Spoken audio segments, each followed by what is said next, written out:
mortal rise through 100 reincarnations. Greetings, fellow multiversal adventurers. It's an honor to have you back in this saga that has us all hooked. Official channel statement: this story is 100% epic fiction, so please don't attempt real magic. The results aren't guaranteed and insurance won't cover it. The rights to this masterpiece belong entirely to its brilliant original author. We are just a barge sharing it with you. Do you want to keep being part of this amazing community? Join our ninja army of subscribers on YouTube and give this content a like. And for true fans, our Patreon has exclusive ninjutsu waiting for you. Chapter 226, Just Algae. The spiritual storm ignited by the awakening star god was so profound that the billions of beings in the shattered star sea were oblivious to the awe-inspiring phenomenon. However, Zhao Sheng, still aloft, was keenly aware of the changes in his surroundings. As countless meteoric auras exploded like fireworks across the sea, the spiritual energy in the air intensified, and above the surface, a vibrant, shimmering halo of light gradually rose from the endless star algae. The halo expanded, growing taller and taller, 10 feet, then 100 feet, until the entire sky was obscured by the dazzling rainbow-like aura. A single glance filled the view with a dazzling, shimmering light. Gazing at the awe-inspiring phenomenon rising from the sea, Zhao Sheng felt a stirring in his heart, a faint sense that an unimaginably great being was slowly awakening from its slumber. At that moment, the plummeting meteors suddenly vanished simultaneously. Upon seeing this scene, Zhao Sheng's expression changed, his eyes gleaming with shock. At that moment, the world was utterly silent, all still, only the boundless ocean came alive. The next moment, his eyes grew blank, his mind gripped by an unimaginable, mysterious force, and he involuntarily left his body, soaring into the heavens. Suddenly, in an instant, as he regained consciousness, Zhao Sheng was stunned to find himself high in the heavens, standing at the edge of the world. Looking down, the earth curved slightly, and vast, mountainous clouds of aura swept past him. Above him lay the vast, dark void and silent, unknown and mysterious. Zhao Sheng stretched his arms and legs, touched his cheek, and felt the warmth. Finally, he tried jumping a few times. Everything seemed real, as if he had been transported to the pinnacle of heaven and earth in an instant. But he knew his physical body had never arrived there. The so-called reality was merely an illusion, a product of his mind's distorted mind. Realizing this, Zhao Sheng immediately calmed down. At that moment, a clear, melodious voice suddenly echoed in his ears. "You're truly strange." Zhao Sheng was startled, then delighted. He quickly looked around, but saw no sign of the star god. "Excuse me, is it His Majesty the star god in person?" "I am Zhao Sheng, paying my respects to the star god." He bowed solemnly to all four directions. The star god didn't appear, but the voice echoed again, "Zhao Dingshan, Zhao Chong, and Zhao Sheng? Strange, truly strange. All three names are real. Something's wrong with you." Zhao Sheng was utterly shocked. He hadn't said he was still called Zhao Dingshan or Zhao Chong. How did the star god know? And what did the second half of the sentence mean? Could it be that the star god had already discovered the secret of his reincarnation? And what about the Book of 100 Worlds? At that moment, Zhao Sheng's heart was in turmoil, and he almost lost his composure.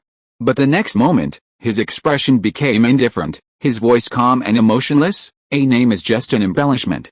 Call me anything, cat or dog. Your Highness, did you summon me here just for this trivial matter?" Wow, again. Heaven's way truly didn't lie to me.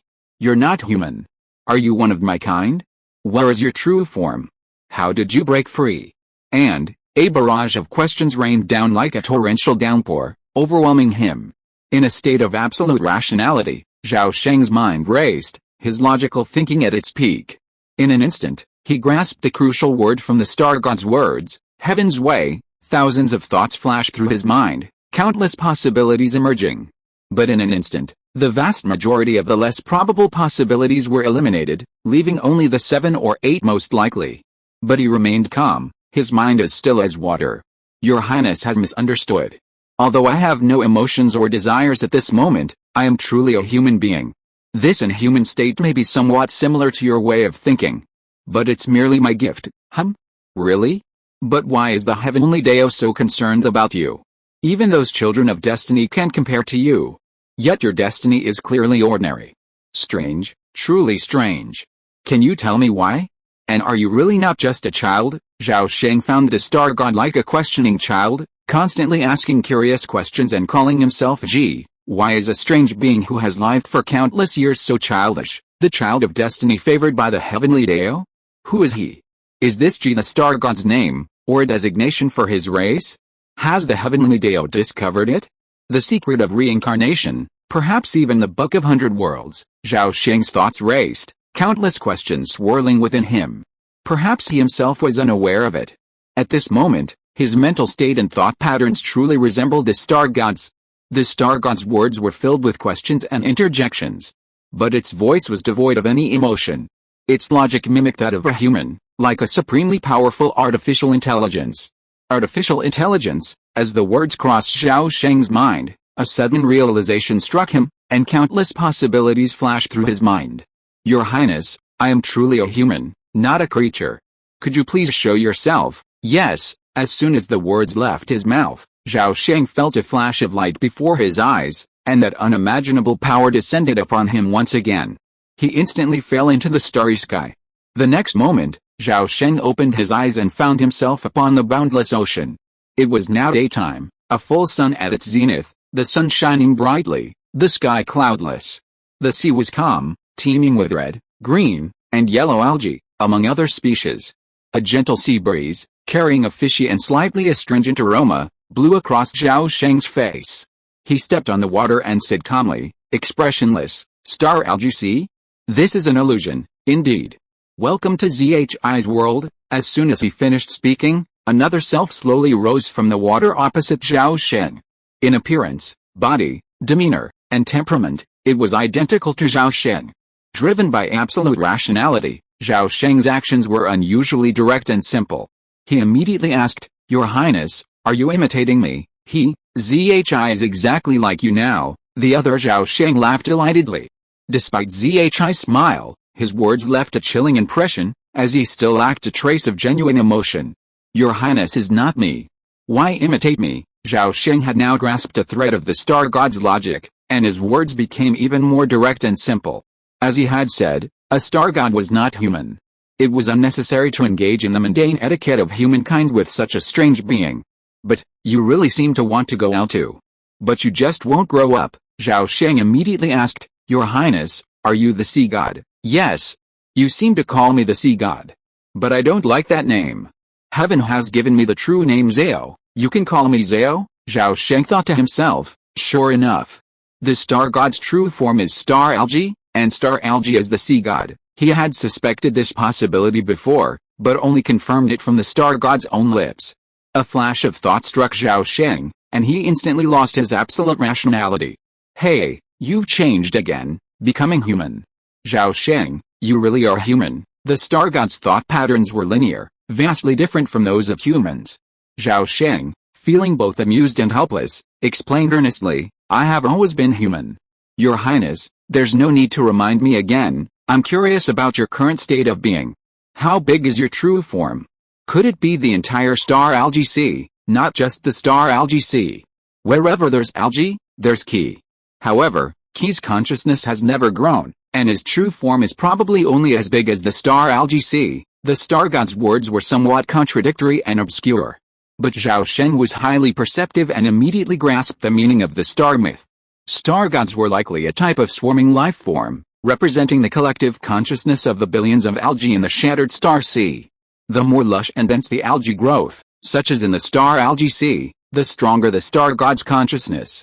However, in the outer seas and other oceans, the algae are scarce and small, unable to support the star god's consciousness. As a result, Qi's consciousness cannot reach the farther reaches of the outer seas. The star gods cannot grow likely refers to the algae's slow reproduction rate, preventing it from reaching a large scale. If one day, the star algae can completely cover the four oceans, then the star god will inevitably grow into a great being comparable to the way of heaven. In reality, star gods, a collective life form, are legendary beings born to live forever. In the Tai spirit realm, sea gods are known as earthly immortals. However, in the eyes of other higher races, such as the spirits, fully mature sea gods are naturally divine beings, bearing such grand titles as Lord God, Realm Lord, and Spirit of Heavenly Deo. Compared to their peers, star gods are like toddlers, their consciousness weak and unstable. After occasional lucidity, They relapse into a long slumber, endlessly awaiting the day of their coming of age. However, this day may never come, as human mighty beings discovered star gods in their infancy over 20,000 years ago.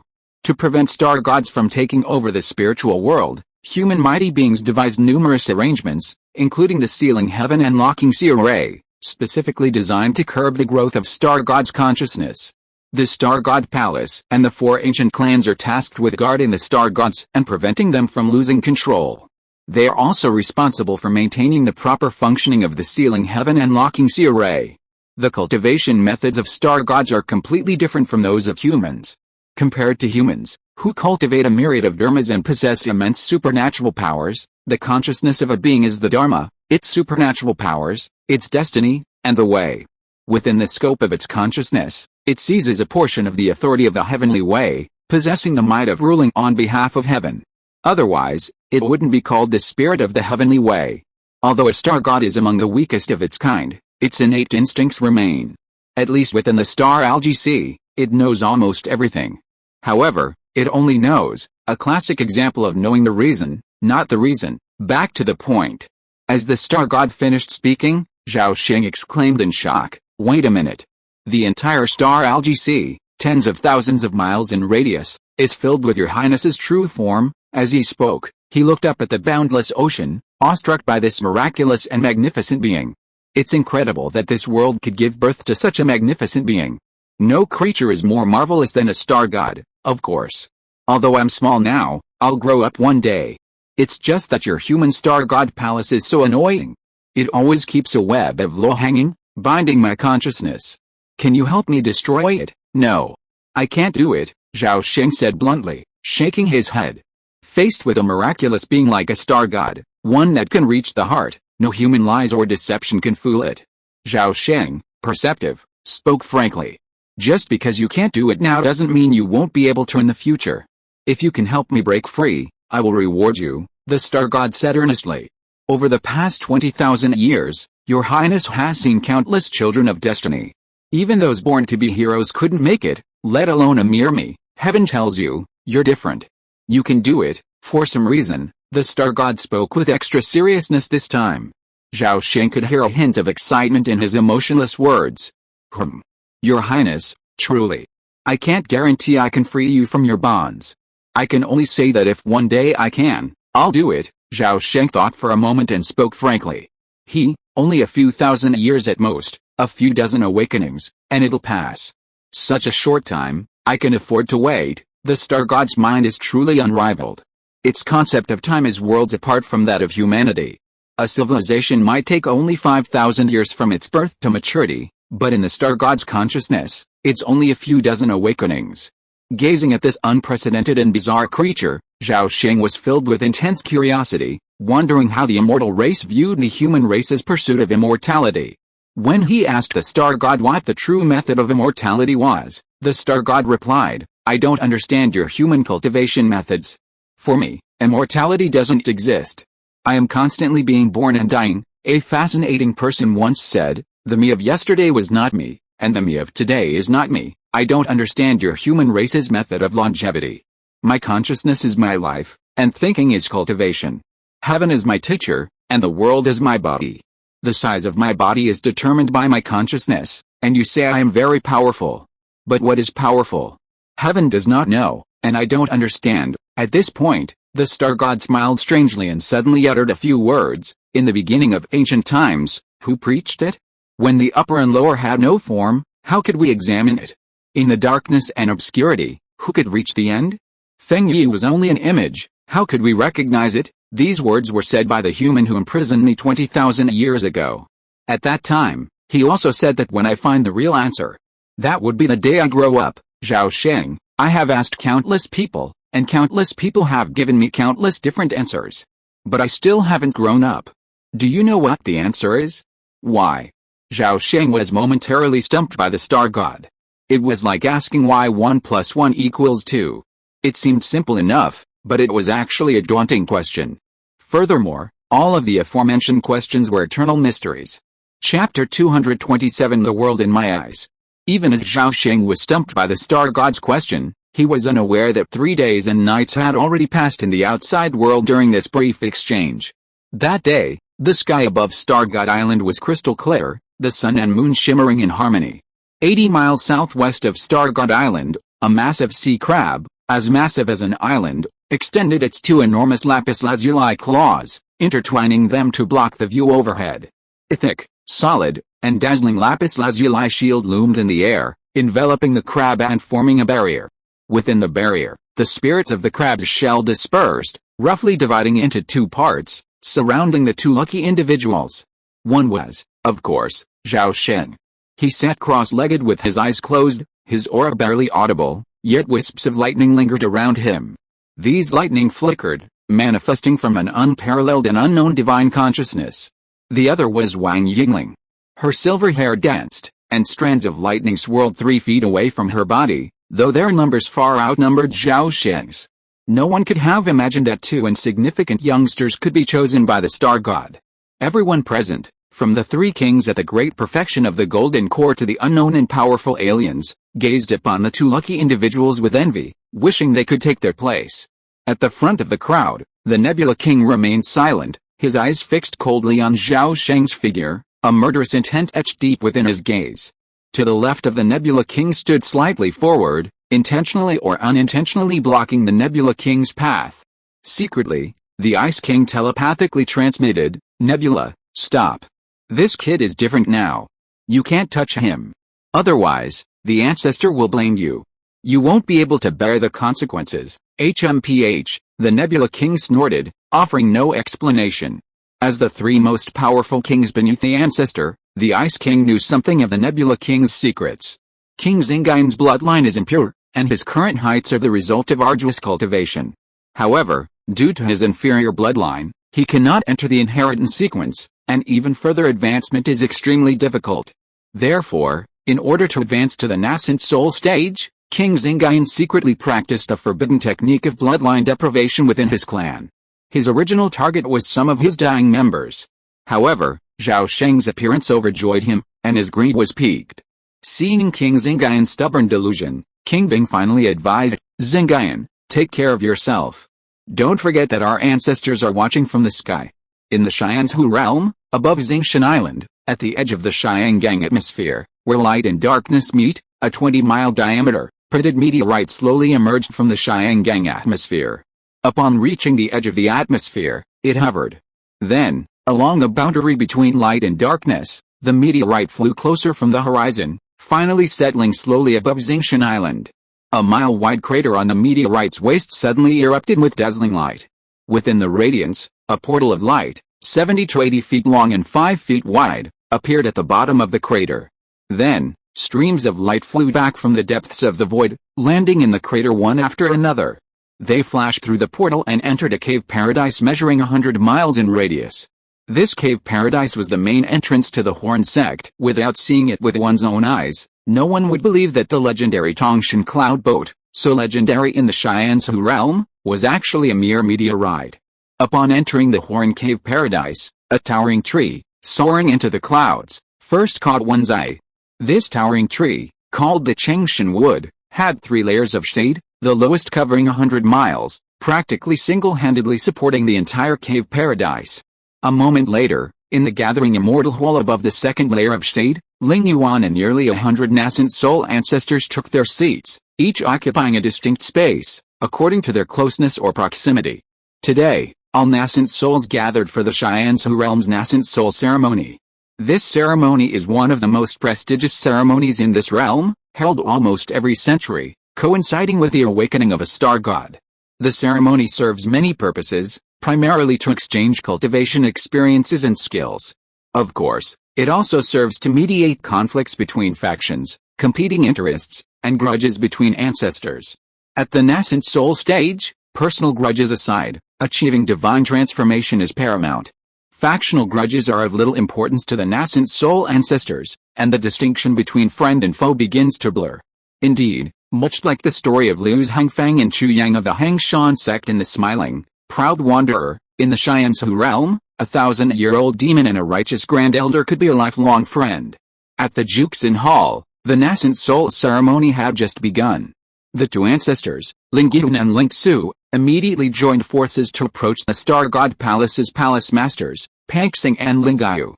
On a cloud platform east of the Juxin Hall, Elder Ling Yun looked at his two old friends with an expressionless face and coldly shouted, "Panxing, Ling Yu, you won last time. Do you dare to bet with us again this time? HMPH, Ling Yun, you're not going to die. As long as you're willing, I'll go along with you one more time." "Is the stake the same as last time?" Panxing sneered. "Same. If you win, I'll withdraw to the open sea 6 months early, and hand over Dragon Head Island and millions of human beings. But if I win, haha. If you win, we will release Elder Linkwang and return the Zai Bell," Ling Yu continued. Elder Linkwang was the second elder of the Spirit Clan. 300 years ago, he was accidentally captured by the Star God Palace and imprisoned in the God-locking prison. The Zai Bell, a first-level spiritual treasure of the Spirit Clan, was previously in the possession of Elder Linkwang and fell into the hands of the Star God Palace 300 years ago. Ling Yuan and Ling Su exchanged a glance, then nodded vigorously at the two palace masters. "I'll bet 20 more strands of celestial mysterious yin, each over an inch long, and 5 strands of magical mysterious yin. Do you two dare to take it? Why not? I'll take it all. I'll also throw in a 10,000-pound Zhengjin meteorite." "Zhengjin? Okay, I'll add a jar of moonlight flowing liquid, alright. This time, my Star God Palace has 3 children of destiny. What about yours?" Elder Ling Yuan raised 2 fingers, slightly proud, and said, "Haha. 2 of my clan's youngsters have been chosen by the Star God." The two palace masters, Panxing and Ling Yu, exchanged a quick glance, silently cursing the Spirit Clan's utterly awful luck. Panxing gathered his composure, staring directly at his old friend and snarling, "It's the same old rules. Whoever awakens last wins. Do you have any objections?" "Okay." In the Star God fantasy world, Zhao Sheng had no idea he had become a tool in a gambling game between the two great powers, the Spirit Clan and the Human Clan. Zhao Sheng pondered for a long time, but he was completely at a loss for an answer to the Star God's questions. He could offer numerous answers, each one boasting elaborate logic and rigorous logic. But Zhao Sheng knew that facing a being whose innate stature rivaled that of an immortal, every word and action must be handled with extreme caution. Lying was an absolute no-no. After a long moment of reflection, Zhao Sheng slowly shook his head. He looked at the Star God seriously and said solemnly, "Your Highness, these questions are profound, and I truly do not know the answers. However, I can share my analysis, understanding, and knowledge of them with your Highness. Would you be willing to listen?" "Go ahead," the Star God nodded immediately. "Okay," Zhao Sheng exhaled slowly and spoke aloud. "In the beginning, heaven and earth were in chaos. Darkness lay over the abyss. Then God said, 'Let there be light.' Up, I've caught to one side. Let me start again. In the beginning, heaven and earth were in chaos, round as an egg. The Tao was born within them. Suddenly, eons passed, and heaven and earth were opened up. The luminous and pure became the heaven, darkness and turbidity are the earth." Zhao Sheng spoke eloquently to the Star God. For some reason, as soon as he opened his mouth, a flash of inspiration emerged in his mind. The more Zhao Sheng spoke, the more inspiration poured out of his mind like a fountain, and his understanding of the great Dao deepened, almost as if he had activated a cheat. The sun rose and set, the stars shifted. Zhao Sheng seemed oblivious to the passage of time, continuing to speak eloquently of his insights. What he didn't know was that in over 100 other Star God worlds, other sons of luck were either beaming, ecstatic, or fanatically preaching to the Star God. The Star God they saw as a vast ball of light, unlike the one Zhao Sheng had manifested in human form. As time passed, the inspiration of each son of luck was completely drained, and they were eventually forced to withdraw from the Star God world. As each Star God world vanished, until only 13 remained, Zhao Sheng's inspiration finally dried up, and he was forced to stop. After that, he realized belatedly that something was wrong. The experience of the explosion of inspiration just now was simply incredible. There must be something fishy. No need to think too much, it must be the Star God behind it.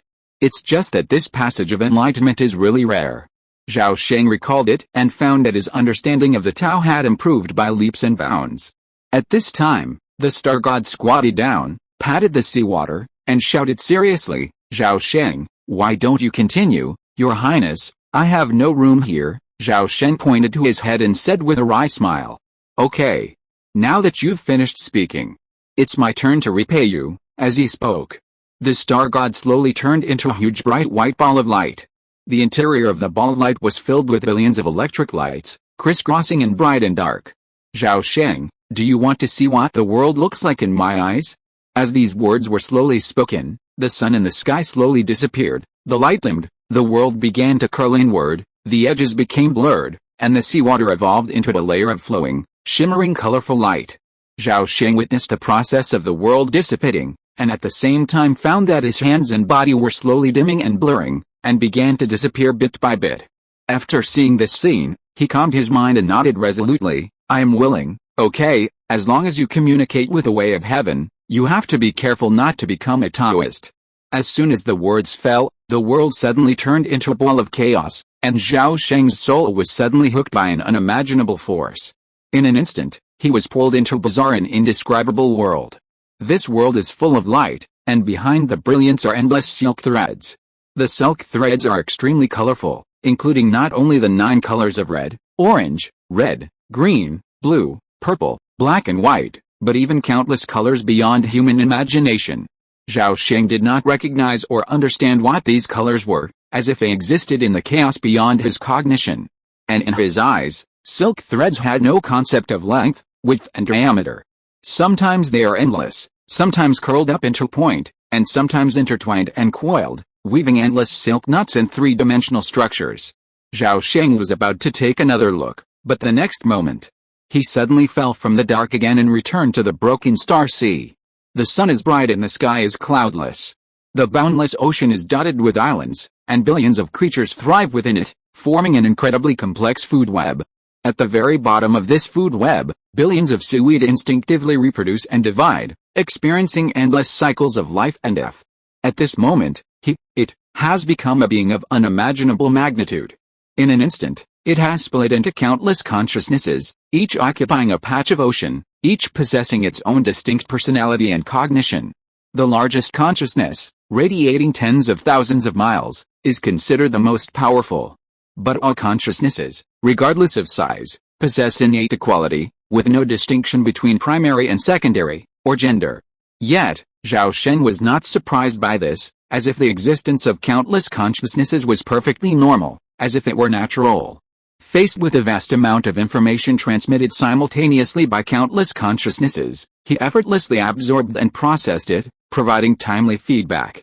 Suddenly, he felt a sense of absolute crisis, as if he were facing death. A voice suddenly emerged from the depths of his consciousness, rapidly growing louder and stronger. Danger. Absolutely rational. As soon as this voice came out, it was like the sound of a huge bell, resounding repeatedly in the depths of consciousness. In an instant, thousands of consciousnesses paused at the same time, and then a human-shaped Zhao Sheng squeezed out from the largest ball of light. It was really dangerous. I almost got assimilated, although he almost died. Zhao Sheng's face was expressionless, and his eyes were extremely indifferent. At this time, he had already stimulated absolute rationality, and before his soul was exhausted, his consciousness would maintain absolute independence. What is the world in his eyes? Let me experience it for myself once. As soon as he finished speaking, he plucked his heartstrings, and the world before him suddenly stopped. No, it was more like the flow of time slowed down countless times, as if Zhao Sheng had suddenly activated bullet time. But he knew he hadn't activated his innate talent. The reason he could achieve this was purely due to the star god's innate instinct. From the star god's perspective, time is an extremely flexible concept. If the normal world in human eyes is like a movie, then in the star god's eyes, it can be seen frame by frame, and at the same time, it can be sped up countless times. Extreme speed and extreme slowness coexist in the star god's consciousness, and the two can coexist. This is a miracle that humans cannot imagine, but in the eyes of the star god, it is perfectly normal. Zhao Sheng's mind moved, and he plucked his heartstrings again. In an instant, time was sped up countless times. The sun rose and the moon set, the stars moved, and the star algae's birth and final death were completed in a single thought. This novel experience was something Zhao Sheng had never experienced before. For a moment, he continuously plucked his heartstrings, as if toying with a timeline.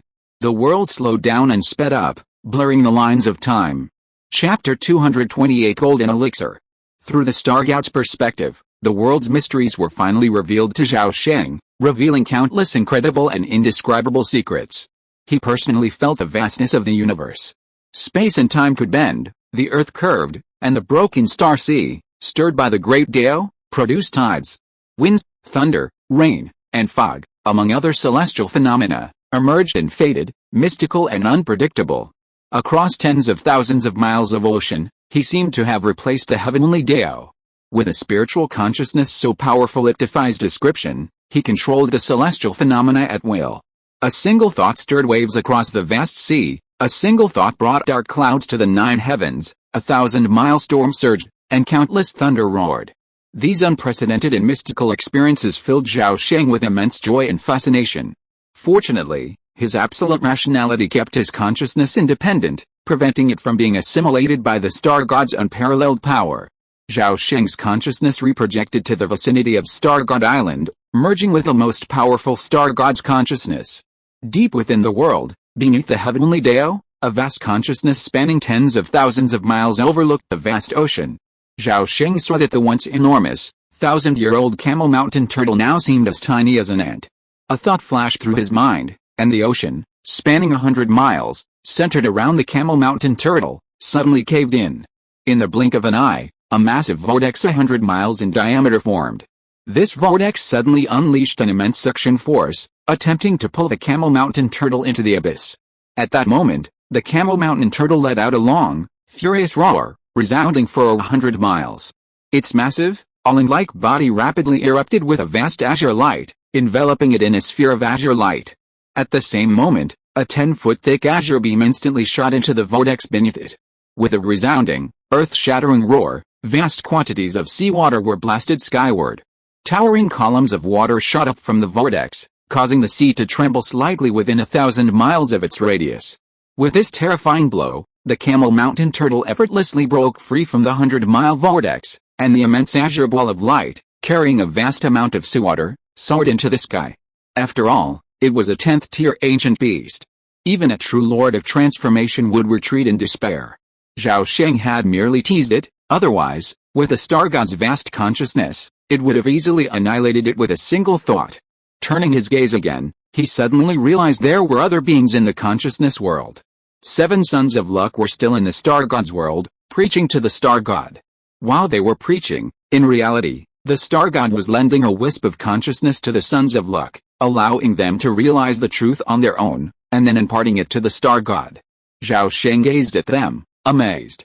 These 7 were indeed the sons of luck who had persevered to the end. Each possessed astonishing cultivation, each reaching the golden core realm. 6 of them were true golden cores, while only one had achieved this through the use of external objects, though still a remarkable figure, a golden core sword cultivator. Of course, cultivation level wasn't Zhao Sheng's primary concern. What truly interested him was the luck within these 7 sons of luck. For the first time, Zhao Sheng witnessed firsthand the nature of luck and its existence. As his brows twitched, a vast amount of the secrets of Qi and luck were unexpectedly transmitted from the star god's consciousness into his mind. Qi and luck originate from the great Tao of innate Qi and are the foremost of the 5 innate Qi and luck. Based on human ideals, Qi and luck are typically categorized into 5 colors: gray, white, red, blue, and purple, with purple being the most valuable and gray the least valuable. Qi and luck are further divided by the height at which they rise. 9 being the highest number, gray Qi and luck reach 9 inches, white Qi and luck reach 9 feet, and red Qi and luck reach 9 zang. The highest, purple Qi and luck, are known as purple Qi coming from the east. In Zhao Sheng's view, the 7 children of Qi and luck, even the one with the least Qi and luck, possessed blue Qi and reached 93 zang. The one with the greatest Qi and luck was surprisingly the sword cultivator. He had an ordinary appearance, a medium stature, and a resolute gaze. Aside from the 3-foot iron sword at his waist, which indicated he was a sword cultivator, his entire Qi and luck were as calm as water, devoid of any sharp edge, a state of returning to nature.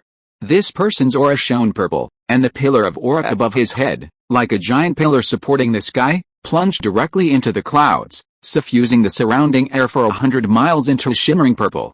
Zhao Sheng paid him a brief attention, and his information suddenly surfaced in his mind. Li Pingjian, the foremost disciple of the heaven-splitting sword Dao, possessed a single spiritual root of the metal element, a natural swordsman, and had reached the great perfection of the golden elixir, his divine power uniting all swords into one. This person has the potential to become a god. A sudden premonition struck Zhao Sheng. As the thought struck him, a sudden curiosity arose to investigate this person. Just then, he happened to spot the spirit clan. With a thought, the auras of the spirit clan members manifested. Of all the people, Bing Wang's aura was pure cyan, reaching a height of 32 zang. However, the one with the greatest aura wasn't him, but a younger spirit clan member, Wang Yingling, an acquaintance of Zhao Sheng's.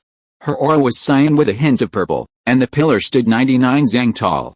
Zhao Sheng was somewhat surprised by this, but it didn't matter. At this moment, a figure stood out. Nebula King, ninth among the group's luck, possessed a pale green luck pillar 11 feet tall. This individual repeatedly harbored murderous intent against him. Kill him. In his absolute rationality, Zhao Sheng's actions were always simple and direct, ruthless and merciless, wouldn't even begin to describe him. With a single thought, his star god consciousness instantly channeled a trace of divine consciousness. This trace transformed into an invisible thunderbolt, instantly striking the Nebula King's soul. The star god's status was so high that even a trace of divine consciousness, in essence, was 7 or 8 levels higher than the Nebula King's. The thunderbolt struck the Nebula King, easily obliterating his soul. Instantly, the Nebula King fell to the ground, his breathless body gone. Nebula. The Ice King's face darkened, and he shouted in shock and anger. Simultaneously, his divine consciousness surged, sweeping across the surrounding area for miles, yet he failed to detect the enemy. King Xian flashed to King Xingai's side. Without needing to investigate, the moment he took one look, his face instantly turned livid, his eyes filled with deep horror. Under the protection of a 9th-rank sea crab, few could take King Xingai's life without a sound. Unless it's true Lord Huishan who's taking action. King Xingaian isn't even a nascent soul. It's beneath the dignity of a true Lord Huishan to bully the weak like this. Who will be his next target? King Xian panicked at this thought, fearing he'd be the next victim. He had never imagined it would be Zhao Sheng, surrounded by them, who had attacked. A golden core great perfectionist was obliterated with a single thought. After killing King Xingaian, Zhao Sheng suddenly felt an unprecedented sense of weakness deep within his soul. In an instant, the Book of 100 Worlds suddenly emerged from his soul, materializing before him, its pages silently turning. Name, Zhao Dingshan, Zhao Sheng, lifespan. 5768, -1, -1, realm, 9th level of foundation establishment. It makes sense, a mortal man commanding the consciousness of a star god would pay a price. Zhao Sheng saw his lifespan rapidly dwindling at the rate of 1 year per breath. Seeing such a terrifying situation, any normal person would have panicked. But Zhao Sheng, driven by absolute rationality, remained calm, not even a hint of panic or alarm. His mind raced like lightning, and he instantly came up with a plan. If my lifespan is insufficient, I'll reach the golden core stage and have a lifespan of 800 years. Incarnated as a star god, he was practically omnipotent within the star algae sea. As he thought this, the sky and clouds within 1,000 miles of Star God Island suddenly changed color, and the spiritual energy within 100 miles surged toward Zhao Sheng's true form.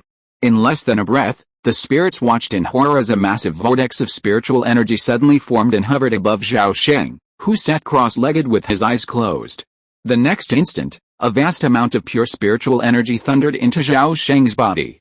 The star god's consciousness was unparalleled, and manipulating this tiny amount of spiritual energy was like playing. As soon as the spiritual energy of heaven and earth entered his Danshan, it blended seamlessly into the vortex of spiritual power, and his cultivation soared like a rocket. From the middle stage of the 9th foundation building stage to the late 9th stage, within a breath, the 27th spiritual energy bead was fully formed, and the foundation building stage was fully completed. At this moment, Zhao Sheng realized he still lacked a magical power to form the foundation for condensing the golden elixir.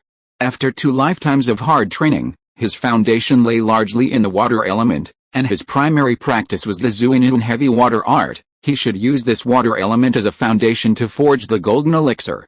In a flash, the contents of the Zuinun heavy water art flowed through his mind like water, and all the insights gained from 2 lifetimes of hard training emerged. In an instant, countless insights into the great way of water flowed out, and Zhao Sheng's mind was filled with a sudden flash of inspiration. Using the consciousnesses of countless star gods as tools, his logical thinking was infinitely enhanced, as if he had loaded a pseudo-heavenly Dao-level quantum computer into his consciousness. These countless star god consciousnesses, like super-quantum computers, operated simultaneously and in parallel, using the Zhuinun heavy water art as their foundation, utilizing heavenly Dao-level computing power, all for the sole purpose of deducing a single golden elixir supernatural power.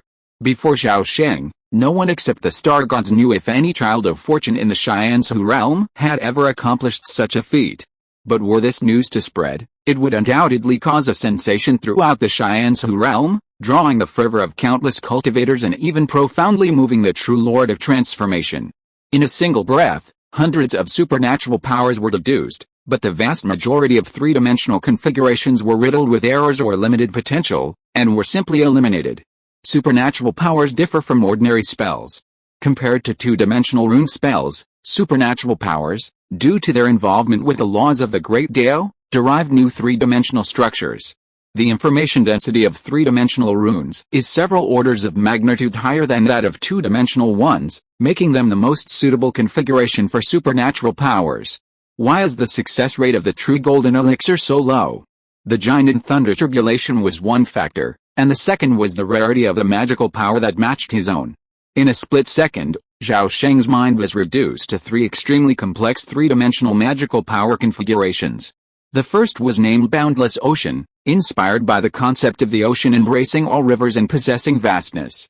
Its strength lay in its vast true essence, 10 times the capacity of a true person of the same rank. The second, Sea Calming, was derived from the prohibitions of the magical artifact, the Sea Calming Pearl. This magical power was quite standard, possessing the ability to calm the tides and measure the weight of the ocean. The sea calming magical power was almost perfectly aligned with the Zhuinun heavy water art, and was likely the final missing magical power in the cultivation method. If there hadn't been a third magical power, Zhao Sheng would have chosen it perfectly. But the third magical power suited his needs best. This magical power, named Sumeru Water Realm, was derived from Xianyi True Water, incorporating the true meaning of the Zhuinun heavy water art and drawing upon the sea calming magical power as a secondary deduction. The Buddha said, a flower, a world, a leaf, a pagoda. Xianyi True Water is the ultimate substance condensed after the annihilation of the world. A single drop of water can transform into a vast ocean. The Sumeru Water Realm supernatural power is rooted in the two great principles of water and time and space. Its true form is also a drop of water. With the power of Mount Sumeru to contain a mustard seed, it can contain an ocean and transform a drop of water into an ocean. It also possesses the supernatural power to calm the tides and measure the weight of the sea. What most intrigued Zhao Sheng was that he saw a wider world from this supernatural power. He had already deduced the initial prototype of a new practice. No. It should be said that it was an evolution of the Zhuinun heavy water art. This practice was temporarily called the Xianyi True Water Method. When Zhao Sheng truly achieved the divine transformation realm through this practice could be called the Sumeru Transformation Sea Sutra. With this in mind, Zhao Sheng decided to use the supernatural power of the Sumeru Water Realm as the foundation of his golden elixir. With a flash of thought, the spiritual energy vortex above Zhao Sheng's head suddenly expanded tenfold, covering 100 miles of Star God Island. Under the Star God's consciousness, the spiritual energy frantically compressed and condensed, unexpectedly manifesting as drops of spiritual water. These drops trickled down Zhao Sheng's feng shui, then passed through his chest and abdomen, landing in the spiritual energy vortex at his danshan. Instantly, an infinite suction force surged from the depths of the vortex, sending 27 spiritual energy beads soaring into the depths like swallows scattering into the forest. As the drops of spiritual water rapidly fell into his danshan, Zhao Sheng's spiritual consciousness focused on the depths of the vortex. At this moment, an extremely complex, spherical, three-dimensional magical power structure, resembling a galaxy, was constructed at the speed of light. As the magical power seed took shape, all spiritual energy seemed to find a core, suddenly surging inward. Spiritual power transformed into mud, and magical power became bones. A moment later, a perfectly round, golden elixir, shimmering with 1,000 golden rays, loomed in the center of his danshan. Zhao Sheng didn't need to take any Liaozi, a traditional Chinese medicine, to achieve his golden core. He simply fought head-on. As soon as his golden core was complete, a cloud of calamity suddenly appeared from nowhere in the sky above him, bringing the golden core thunder tribulation. However, with a flash of thought, Zhao Sheng instantly obliterated the swirling calamity clouds. The power of a star god was simply unimaginable. Name, Zhao Dingshan, Zhao Sheng, lifespan. 57/728, -1, -1, realm, first level golden core. 728 years, that's about enough, Zhao Sheng thought to himself. While the average human golden core has a lifespan of at most 800 years, the spirit race has always outlived humans, averaging around 1,000 years. Subtracting the lifespan he'd previously expended, he still had over 700 years left. Zhao Sheng was quite satisfied with this. However, now, he faced the most important decision of his lifetime. To survive or to perish, that was the question.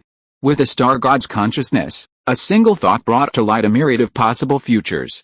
After a moment, Zhao Sheng made an absolutely rational choice: continue burning his lifespan and using the star god's consciousness to achieve enlightenment.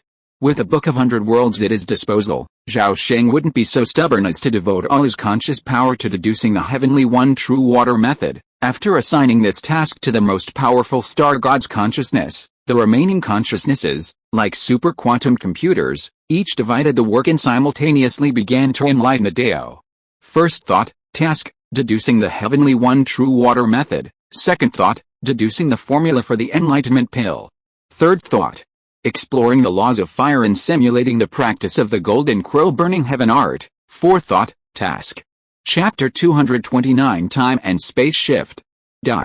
Recite 3 to 1,000 times. Mission, deduce higher level magic techniques based on talismans and spells. Recite 1,001 to 2,000 times. Mission, organize, summarize, and deduce weapon forging, divination, formations, beast taming, body training, corpse control, and other cultivation arts. Huh, what's this? While reviewing his memories, number 2323, Zhao Sheng, suddenly discovered several strange gaps in a memory spanning over 30 years. As he saw these gaps, a strange and complex rune suddenly appeared in his mind. At first glance, it resembled a three-dimensional magical rune, but at the end of the 3 dimensions, numerous lines extended into the darkness, as if connecting to even more mysterious and unfathomable laws of the Dao. Judging from the visible symbol alone, the rune was platinum in color, its lines intricate and dense, layered yet incredibly rigid, without a single bend. At first glance, the rune radiated a sharp aura, imbuing it with a sense of eternity, solidity, and immortality. Zhao Sheng's heart was instantly struck by the Dao of heaven. In an instant, countless profound messages descended from the shadows and surfaced in his mind. The Dao text of gold, hardness, the Dao meaning, immortality, indestructibility, immutability. Even though Zhao Sheng was perfectly rational, to express his indescribable shock, he habitually cursed, fuck. That tablet actually has a Dao text inscribed on it. No wonder I can't remember it even after so many times of looking at it. The Dao text is a manifestation of the Dao. It represents the embodiment of certain laws underlying the Dao. The Dao's true text is connected to the Dao. Protected by the Dao, it possesses a shielding property that allows it to see but not see, hear but not hear. Without a profound understanding of a particular Dao, even a return to Void Realm expert would, like Zhao Sheng, forget it immediately, completely unaware. Zhao Sheng, relying on the star god consciousness, only managed to fortuitously break through the Dao's shield and recall the Dao's true text of the gold element. Recite number 2323. Task, analyze the Dao's true text solidity, using the Golden Spirit 100 refining technique as a model, deduce the Dao of the gold element. The 2323rd star god consciousness had just accepted the task. Suddenly, the 100 Worlds book flickered, and a golden light burst from the 5th page before fading.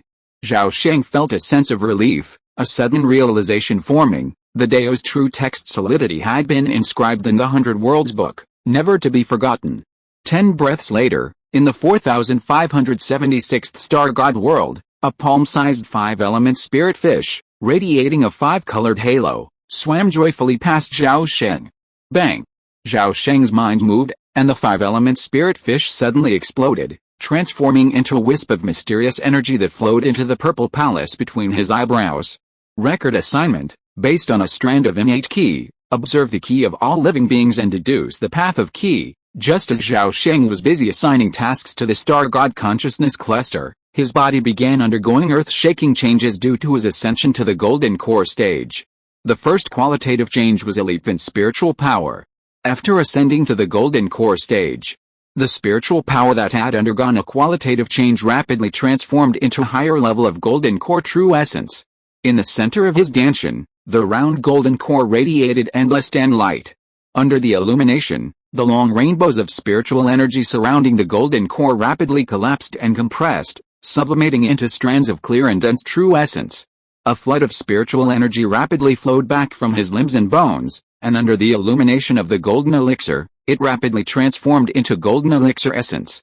In just 10 breaths, the entire body's spiritual energy was fully transformed, and the golden elixir shone brightly, a long rainbow of true essence surrounding it. Beneath the golden elixir, a drop of crystal clear water sank deep into his Danshan, reflecting rays of rainbow light. Simultaneously, Zhao Sheng's body began a second transformation, cleansing his marrow and blood. Outside, the spirit race was first tormented and exhausted by the series of misfortunes, and then shocked by Zhao Sheng's sudden ascension. At first, everything seemed fine, but suddenly, Zhao Sheng, chosen by the star god, began to age at a noticeable rate. Then, the sea suddenly sank, and a massive whirlpool, 100 miles in diameter, appeared beneath them, threatening to engulf them. Fortunately, the Camel Mountain Divine Turtle, which supported the Spirit Palace, exerted its full power, narrowly escaping. But the next second, the Nebula King died suddenly and mysteriously. Just as the spirits were terrified, believing it was a human divine transformation master attacking, a massive vortex of spiritual energy suddenly emerged, aimed squarely at Zhao Sheng. The next second, spiritual energy surged through his body, and this lucky individual's aura soared, achieving the great perfection of foundation establishment in the blink of an eye. As they trembled with fear and confusion, a vast, dark cloud of tribulation rapidly coalesced above them. Everyone assumed Zhao Sheng, caught off guard, would never survive the giant and thunder tribulation. Unexpectedly, the cloud suddenly vanished without a trace. Then, a miraculous scene unfolded before their very eyes. Zhao Sheng, a young man struck by luck, had ascended to the Jiandan realm. Without a century of arduous cultivation, without the consumption of Jiandan, and most importantly, without enduring the test of thunder tribulation, Zhao Sheng, a rare Jiandan master, had been effortlessly born before their very eyes. This, outrageous. Watching Zhao Sheng's visible rejuvenation, the spirits were indescribably shocked. But when a hazy aquatic light emerged from behind him, their doubts about Zhao Sheng's ascension to the golden core stage ceased to be inconceivable. King Xian, a cultivator specializing in the path of water, was most sensitive to and profoundly aware of the shift in Zhao Sheng's aura. Gazing at the enigmatic golden core vision, King Xian was utterly stunned, unable to resist a groan. Spirit gods, who is this kid? Is he a bastard child of the heavenly Dao? King Bing, you're most concerned about this kid. Do you know his origins? Is there a living god transforming true lord among his ancestors? Fuck. You ask me, who else should I ask? Even the Ice King, who specialized in the eternal ice heart art and seemed almost like a living dead, was momentarily shaken by the series of unexpected events, and he uttered a rare curse. Just as the Ice King finished speaking, a muffled groan echoed from the other side of the crowd. Instantly, the expressions of both the Ice King and the Sky River King changed again. Wang Yingling covered her head with her right hand, groaning as she suddenly opened her eyes. When she saw the spirits around her, a deep sense of loss suddenly crossed her eyes. A moment ago, she had been bursting with inspiration and pouring out her insights to the star god. She had never expected to be kicked out for no apparent reason the next moment.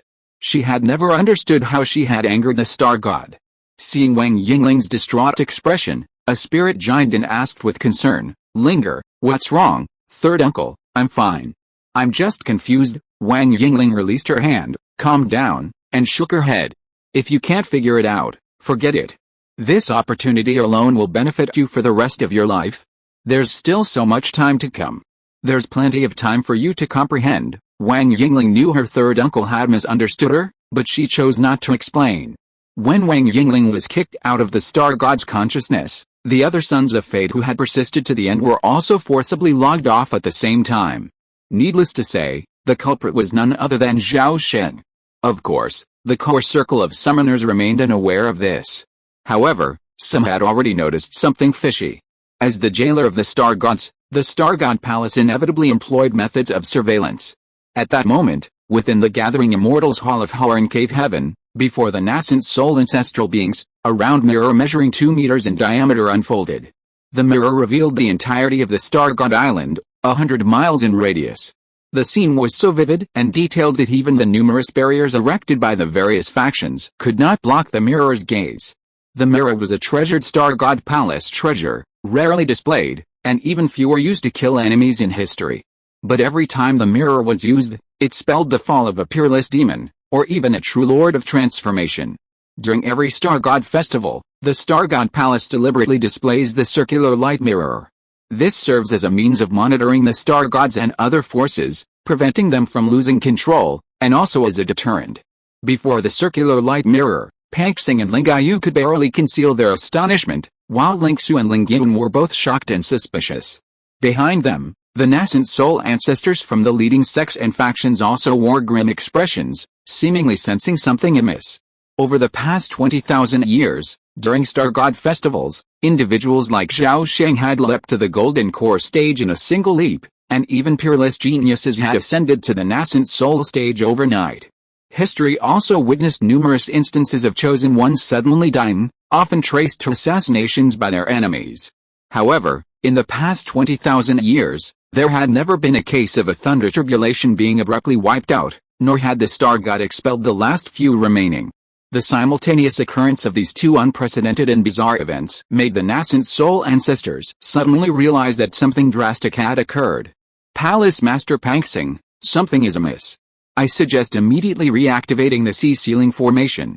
If the star god goes berserk again, I'm afraid humankind will suffer even more. The voice of a gentle, white-bearded, blue-eyed elder was the grand patriarch of the Situ clan on Azure Dragon Island, a mid-nascent soul cultivator. He was describing a story about how, 2,000 years ago, after the star god awakened, he was deceived by the words of a certain elf genius, leading to the star algae disaster, a devastating event that would last for millennia. In just a few decades, the growth rate of various algae species in the shattered star sea skyrocketed dozens of times, overwhelming the shallow waters. This flood not only suffocated billions of sea beasts from lack of oxygen, but also temporarily blocked major shipping routes, causing human trade to plummet by 2/3. Over the next few decades, tens of millions of mortals starved to death. The elf genius responsible for the star algae disaster was none other than the current high priest of the elf clan, the true lord of transformation, and the man known as the holy demon for unifying the demon ruins. Coincidentally, Wang Zishan was also born into the human race in his childhood, a hybrid of elder and human. His appearance and character were flawless, his talent unparalleled. In his early years, before his true identity was revealed, he was the most renowned figure of his generation in the Shattered Star Sea, known as a celestial immortal transformed into human, and a banished immortal descended to the mortal realm. Later, after his true identity was revealed and he returned to the spirit abyss, he ascended to the pinnacle of this realm in less than 500 years, becoming a recognized true lord of divine transformation. With this previous example in mind, it was surprising to see one of the elder still remaining unexcommunicated by the star god. More crucially, this individual had instantly ascended to the golden core stage. It was impossible not to recall the terrifying and perfect holy demon. Palace Master Panxing, don't hesitate. Take action quickly to stop this star god festival. Could it be the work of the spirit race again? Let's wait and see. If the star god is forced to sleep, who knows how many hundreds of years it will take for the spirit race to wake up again? Impossible. The spirit race has already used up 10,000 years of luck for their race to produce a holy demon. They shouldn't have such good luck again. What if there is another star algae disaster? Do you think it's your broken star sea that is harmed anyway? It's not your 5 continents and 3 seas that are in trouble, so you are happy to watch from the sidelines. Hearing the ridicule from a broken star sea nascent soul, Patriarch Lingyun had to stand up and shouted coldly, "Humph, are you humans going to violate the rules again? Can't you afford to lose?" Panxing, Lingayu, Palace Master Lingayu raised her eyebrows when she heard the words, and a cold full moon suddenly emerged from behind her head, emitting layers of cold, dense and mysterious light.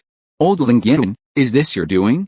If the star god gets out of control again, don't blame me for joining forces with other fellows to suppress you. Humph, the star god has always been taken care of by the star god palace. What does it have to do with my clan whether it gets out of control or not? 2,000 years ago, it was you despicable villains who deliberately pinned the blame of the star algae disaster on the High Priest, causing our clan to suffer for more than 2,000 years in vain. You are so skilled at this despicable method. I think fellows like the Blood God sect, the Kayin sect, etc. were also deliberately framed by you so-called righteous people. That's why they are notorious. Old ancestor Lingyan simply turned the tables and dragged a group of demonic Yuanying ancestors into the water.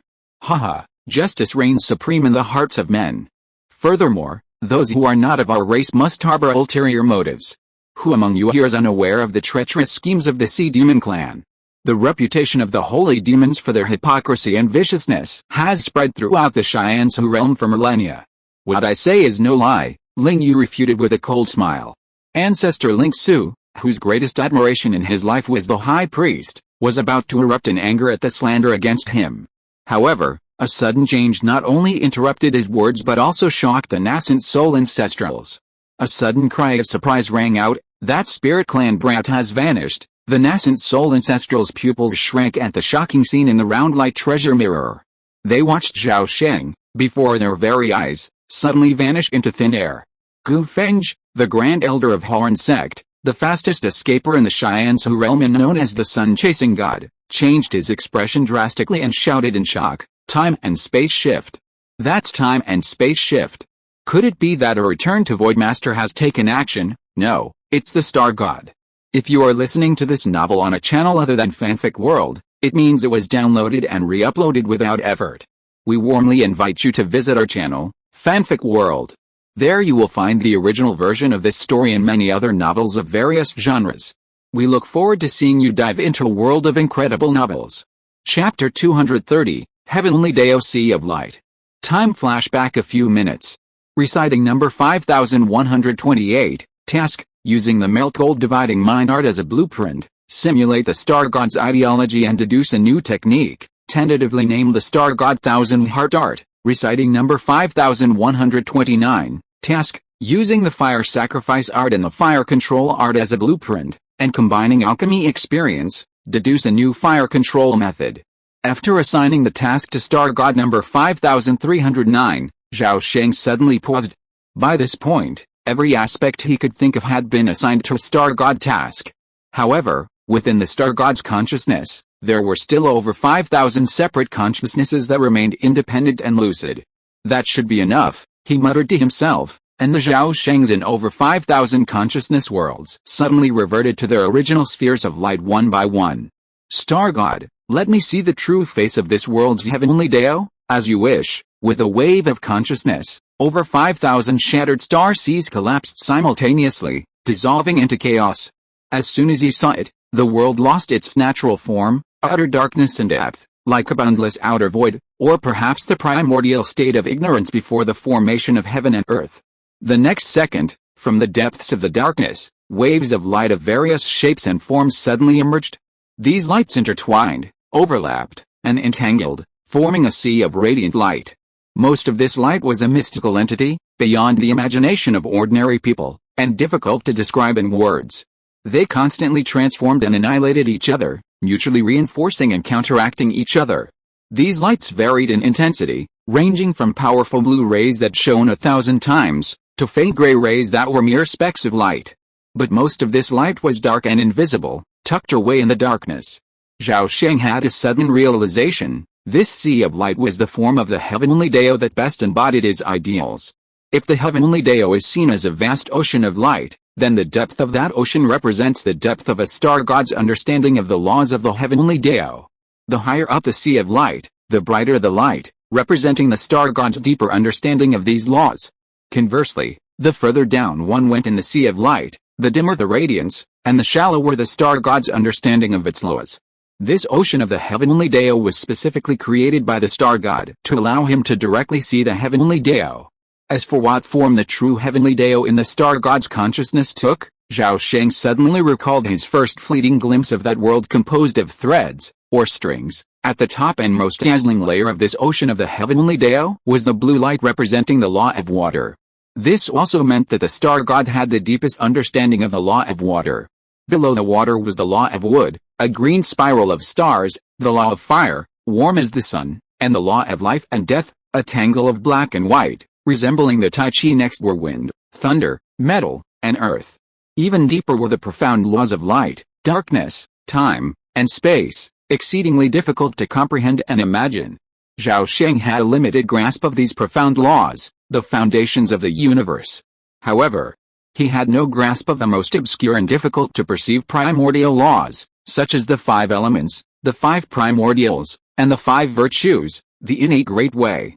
Not only Zhao Sheng, but even the star gods had barely scratched the surface. Because the Sea of Light was created based on the star gods' understanding of the way of heaven, Zhao Sheng would normally have no way of perceiving the primordial laws, located deep within the Sea of Light. However, unexpected events often occur. Remember that wisp of innate destiny, emanating from the 5 element spirit fish? Zhao Sheng was now blessed with this innate destiny, and through it, he could clearly sense the laws of innate destiny. This, of course, stemmed from the star god's profound understanding of the way of luck. From the shadows, a hazy, dim, 7-colored cloud suddenly materialized in Zhao Sheng's mind. At that moment, the consciousness of star god number 4576 suddenly flickered violently. A flood of profound information related to the way of luck suddenly flooded Zhao Sheng's soul. At that moment, his understanding of the way of luck rapidly advanced. Simultaneously, the consciousnesses of countless star gods, like a sky filled with stars, began to flicker violently, and the Sea of Light of the way of heaven shone with a radiant, ablaze with countless radiances. The clash of spiritual consciousnesses was the most perilous of all. Zhao Sheng, drawing upon the star god's consciousness, perceived the way of heaven, akin to confronting it head-on. Sometimes, simply perceiving could easily shatter a person's soul. The star god had good intentions, but it had forgotten that its spiritual level was vastly superior to humans. The gap between the two was like a drop of water in the vast ocean. As he unleashed his understanding of the way of heaven, water, wood, fire, metal, and earth, life and death, wind and thunder, light and darkness, the 5 elements, the 5 virtues, 3,000 great ways, a trillion laws. An endless torrent of information instantly rose from the Sea of Light, frantically pouring into Zhao Sheng's consciousness. Zhao Sheng couldn't even hold out for a breath under this astronomical torrent of information. In the next second, his entire soul would be annihilated by the torrent of laws. At this critical moment, the Book of 100 Worlds suddenly erupted with dazzling brilliance. The 5th page instantly expanded countless times, transforming into a sky-covering jade slab countless times larger than the Sea of Light of the heavenly Dao. As the heaven-covering jade plate emerged, Zhao Sheng's mind flashed. With a single thought, the torrent of law-enforced information that had been pouring into his soul was instantly transmitted into the jade plate. His soul had become an information channel, the pages of the book like a hard drive of infinite capacity. Once the endless torrent of information entered the pages, it ceased to flow. Although his soul hadn't been shattered, Zhao Sheng was still in grave danger. Behind this danger lay an astronomical information abyss. To him, most of the law-enforced information was like a tangle of gibberish, impossible to comprehend or understand. A single careless move could lead to mental chaos and the madness of his soul. Even more terrifying, each breath, which had once consumed only a year of his lifespan, now suddenly lasted 3 years. Of course, every drawback had its pros. Just a small amount of the simple law-enforced information he had absorbed had led to an incredible improvement in his understanding. Thanks to this, the deduction speed of the over 5,000 star god missions he had previously completed was significantly accelerated. Simply put, drawing inferences from one instance to another, a sudden enlightenment. Time slipped by, breath by breath. Zhao Sheng gradually adjusted to the intensity of the information flood. Then, he faintly sensed a deeper, vaster shadow hidden beneath the Sea of Light of the heavenly Dao. If the heavenly Dao were a sea of light, then the shadow was the dark background beneath it, a dark world countless times larger than the heavenly tiger. Zhao Sheng vaguely discovered something even more shocking. This shadow wasn't even its full form. It existed simultaneously in 2 forms, curled up and folded. A vague premonition welled up in his mind. If the shadow were fully extended, it might be even more vast than the universe. What is that? Zhao Sheng muttered to himself in shock. Suddenly, the emotionless voice of the star god emerged from his mind. That's Gixu, Gixu? But that legendary place where all things end, Zhao Sheng asked. I don't know. But returning to the void is returning to the void. Zhao Sheng was about to ask again when he heard the star god speak again. Zhao Sheng, if you keep going like this, you will be assimilated by the heavenly Dao. Do you want to die? Not at all, Zhao Sheng said without hesitation. What do you mean? I don't understand. Zhao Sheng glanced at the data panel. He had 200 years left to live. I can hold on a little longer. Please don't stop me, Your Highness. Isn't it said that if you hear the Dao in the morning, you can die in the evening? All right. Since you insist, as you wish. With that, the star god's consciousness fell silent again. Time passed by, the endless torrent of information continued to pour in. The previously established tasks began to yield considerable results. Nian Yi, the Tianya True Water method has been deduced to the limit of the golden elixir, successfully evolving the Sumeru water realm supernatural power into the nascent soul realm. However, due to the lack of the key to breaking the elixir and transforming into a nascent soul, the probability of achieving a nascent soul is extremely low, and its grade is tentatively set at half a nascent soul level technique. Nianer, the recipe for the enlightenment pill has been completed, and it is now graded as the 3rd level. Nian Sen, the supernatural power has been successfully deduced, tentatively named Burning Heaven, its essence, unlimited high temperature, capable of burning the heavens. The body strengthening technique, created based on the Golden Spirit 100 refining technique, has completed its framework and is still being deduced. The ultimate goal is an indestructible golden body, the Star God 1000 Hearts technique, based on the spiritual fusion and dividing mind technique, has been completed, reaching the 3 realms of 10 minds, 100 intentions, and 1000 hearts. 71 treasure techniques have been completed. 29 new recipes in 5 categories. The Qiyun secret method, the Qi gazing technique, is complete. The marrow cleansing and body strengthening are complete. The true essence transformation is complete. And the maximum range of spiritual consciousness is 300 feet. 3 divine imprints have been detected within my body. Shall we remove them? Erase? The 3 imprints were erased by the star god's consciousness, and Zhao Sheng realized his thought patterns were becoming increasingly similar to those of the star god. As his lifespan dwindled to his final 2 years, he called out to the star god again, Your Highness, you may stop, as you wish, Ahum. Thousands of star god consciousnesses suddenly paused. Simultaneously, the heavenly Dao sea of light dimmed, disappearing once again behind the veil of the world. Chaos returned, and the world of the shattered star sea emerged. The sun was shining brightly, the sky cloudless. The boundless ocean, waves undulating, billions of seaweed flourishing and growing luxuriantly. Zhao Sheng stepped on the water, his face expressionless, his aura utterly bleak, as if he would die at any moment. But at this moment, he paid no attention to any of this. The 5th page returned to normal in an instant, and the Book of 100 Worlds gently closed. The brilliance on its surface dimmed, flickering for a moment before instantly fading into the soul and fading into silence again. The star god light ball gathered in front of him, flickering slightly. Zhao Sheng, you are dying. But what about what you promised me? Zhao Sheng said indifferently, I have always avenged my enemies and repaid my kindness. Today, I have received such a great favor from your highness. I will repay you in the future. Doesn't your highness want to be free? One day, I will help you realize it. I swear by the way of heaven, hey, you didn't lie. But there is only a trace of your soul left, and it is impossible for you to take over another body and rebuild. Unless you are not human, your highness, I never lie, Zhao Sheng said lightly. That's actually true.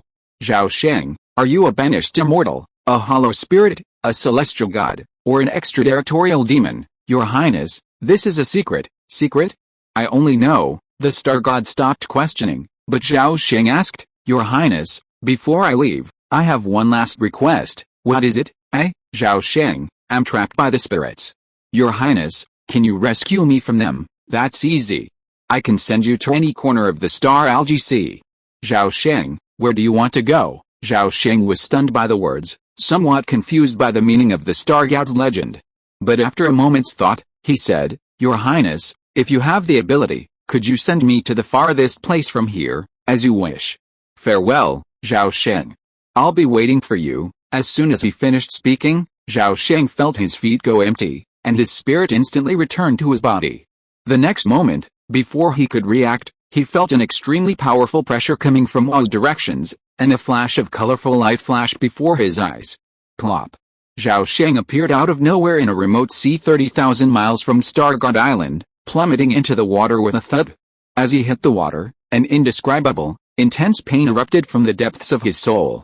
The pain struck so suddenly that he barely regained consciousness before it overwhelmed him. Before he could even think, his vision went black and he passed out. Zhao Sheng's body, having reached the golden core stage, slowly sank to the bottom of the ocean. Despite his unconscious state, the powerful aura he instinctively emanated frightened off countless carnivorous sea beasts. An unknown amount of time passed before Zhao Sheng slowly emerged from his coma, his head throbbing and veins bulging on his face. However, his face remained expressionless, his eyes devoid of any warmth, like a living corpse. Undoubtedly, due to the extreme stimulation of his gift of absolute rationality, he had lost all human emotions and desires. Zhao Sheng hadn't anticipated the severity of this after effect. But now, nothing mattered. He knew he had 3 months left to live. That was enough. Zhao Sheng rose from the seabed, unleashing his full spiritual awareness to absorb every movement and scene within a 300-foot radius. Spotting a fissure in the seabed over 200 feet away, Zhao Sheng jolted into action, swimming like an arrow. Reaching the fissure, he dove inside. A moment later, deep within the Nahebai cave heaven, in his training room, Zhao Sheng sat cross-legged. With a single flip of his hand, a 2-foot-long scroll appeared in his hand. This scroll contained one of his greatest finds from the Bay Mansion decades ago, an ancient spiritual treasure map. The map's protective barriers had been completely destroyed by the star god's consciousness, leaving it defenseless. Opening the scroll, a painting of an old man fishing in the cold river slowly unfolded before him. A divine light flashed in Zhao Sheng's eyes, and his powerful spiritual awareness penetrated the painting. As ripples rippled across the surface of the ancient painting, an emerald green jade fishing rod slowly rose from the painting, landing in Zhao Sheng's hands.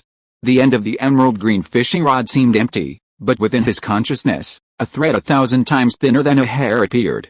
At its end, a 5-element spirit fish was hooked, but missing the crucial hook. Through his consciousness, he saw the end of the fishing line suddenly split into countless threads. The threads seemed to appear and disappear, already deeply embedded in the spirit fish's body. The sight of this thread suddenly reminded Zhao Sheng of the celestial string seen in the eyes of a star god. This thread seemed to be the embodiment of some unknown law, seemingly connected to the soul.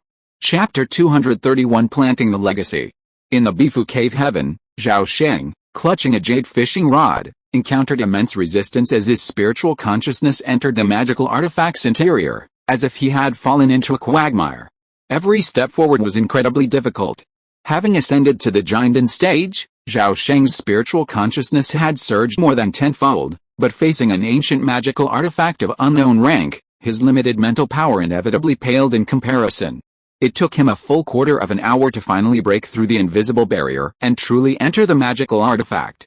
Amidst a shimmering green rainbow light, 9 mysterious rays of light flickered in and out of the rainbow. The rays stretched to the far ends of the void, seemingly connecting to an unknown world of shadows. Just then, a streak of light burst into the void, transforming into Zhao Sheng's figure. Gazing at the 9 mysterious rays, Zhao Sheng muttered to himself, 9 soul-attributed prohibitions?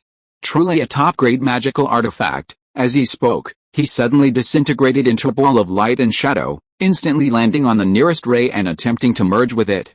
However, the forbidden light suddenly erupted with dazzling brilliance. Outside, Zhao Sheng groaned, his consciousness slightly frustrated. His grip loosened, and the ancient fishing rod fell to the ground. Magical weapons aren't easy to refine, let alone an unknown ancient treasure. However, he did gain something. At least he learned that the ancient treasure's properties leaned towards the principles of the soul, and its name was soul-snatching. Zhao Sheng picked up the soul-snatching treasure again and set it aside. Then, his consciousness reached into his storage bag. A divine light flashed, and an emerald green bamboo basket gently leaped out of the bag and landed in his hand. Zhao Sheng's eyes flashed, and his consciousness once again probed into the magic weapon's interior. After a moment, he set the basket down, his face pale. The void-snatching basket contained 8 forbidden treasures, an ancient treasure of 8 forbidden elements, nearing the highest grade. Zhao Sheng had already refined the first forbidden treasure years ago. Probing it again, he found that the situation was just as he had suspected. The soul-catching rod and the sky-snatching basket were indeed a pair of ancient treasures, their inner restrictions clearly crafted by the same person. Furthermore, Zhao Sheng secretly suspected that these two ancient treasures were most likely the life-saving magical treasures of a nascent soul ancestor. Because their refinement was far more difficult than he had anticipated, it would take a giant and true person hundreds of years to completely refine all the restrictions. Zhao Sheng took a nourishing pill, closed his eyes, and calmed his breath, restoring his spirit. A quarter of an hour later, he opened his eyes again, extended his hand, and the ancient spiritual treasure map flew back into his hand. Compared to the ancient treasure, this one was much easier to refine. Zhao Sheng gained complete control of it in just 2 hours. A day later, in his training room, Zhao Sheng sat cross-legged, his hands repeatedly forming a series of magic seals. Streams of giant and true energy flew out continuously, landing on the scroll in mid-air and causing ripples. At this moment, the painting of an old man fishing on a cold river unfolded fully. The river surged down, its waves swirling, creating ripples of precious light that spread beyond the scroll, condensing into layers of sealing restrictions. On the riverbank, an old man in a bamboo hat held an emerald green fishing rod. Beside him sat a seemingly ordinary bamboo basket, filled with clear water, where a colorful fish swam happily. After a short while, Zhao Sheng cast his final sealing spell, and the sealing light from the outer reaches of the spiritual treasure map gradually receded into the painting. With a snap, the spiritual treasure map automatically rolled up, then flew back to Zhao Sheng's hand, which he then tucked into his storage bag. With this, Zhao Sheng waved his right hand, and a stack of blank jade slips appeared out of thin air, dropping to the ground in front of him. He picked up a palm-sized jade slip and placed it between his eyebrows, his consciousness suddenly pouring into it. As his spiritual consciousness entered the jade slip, it transformed into a wealth of information regarding the Zhuanyuan Chong Shuiju. 2/4 of an hour later, Zhao Sheng had completely inscribed his cultivation experiences from 2 lifetimes, along with his newly completed Zhuanyuan Chong Shuiju, into the jade slip. This version of the Zhuanyuan Chong Shuiju records the 2 giant and magical powers, boundless ocean and sea calming, and can be considered a legacy of Zhao Sheng's cultivation techniques for future generations. Putting away the jade slip, Zhao Sheng closed his eyes and pondered for a long moment.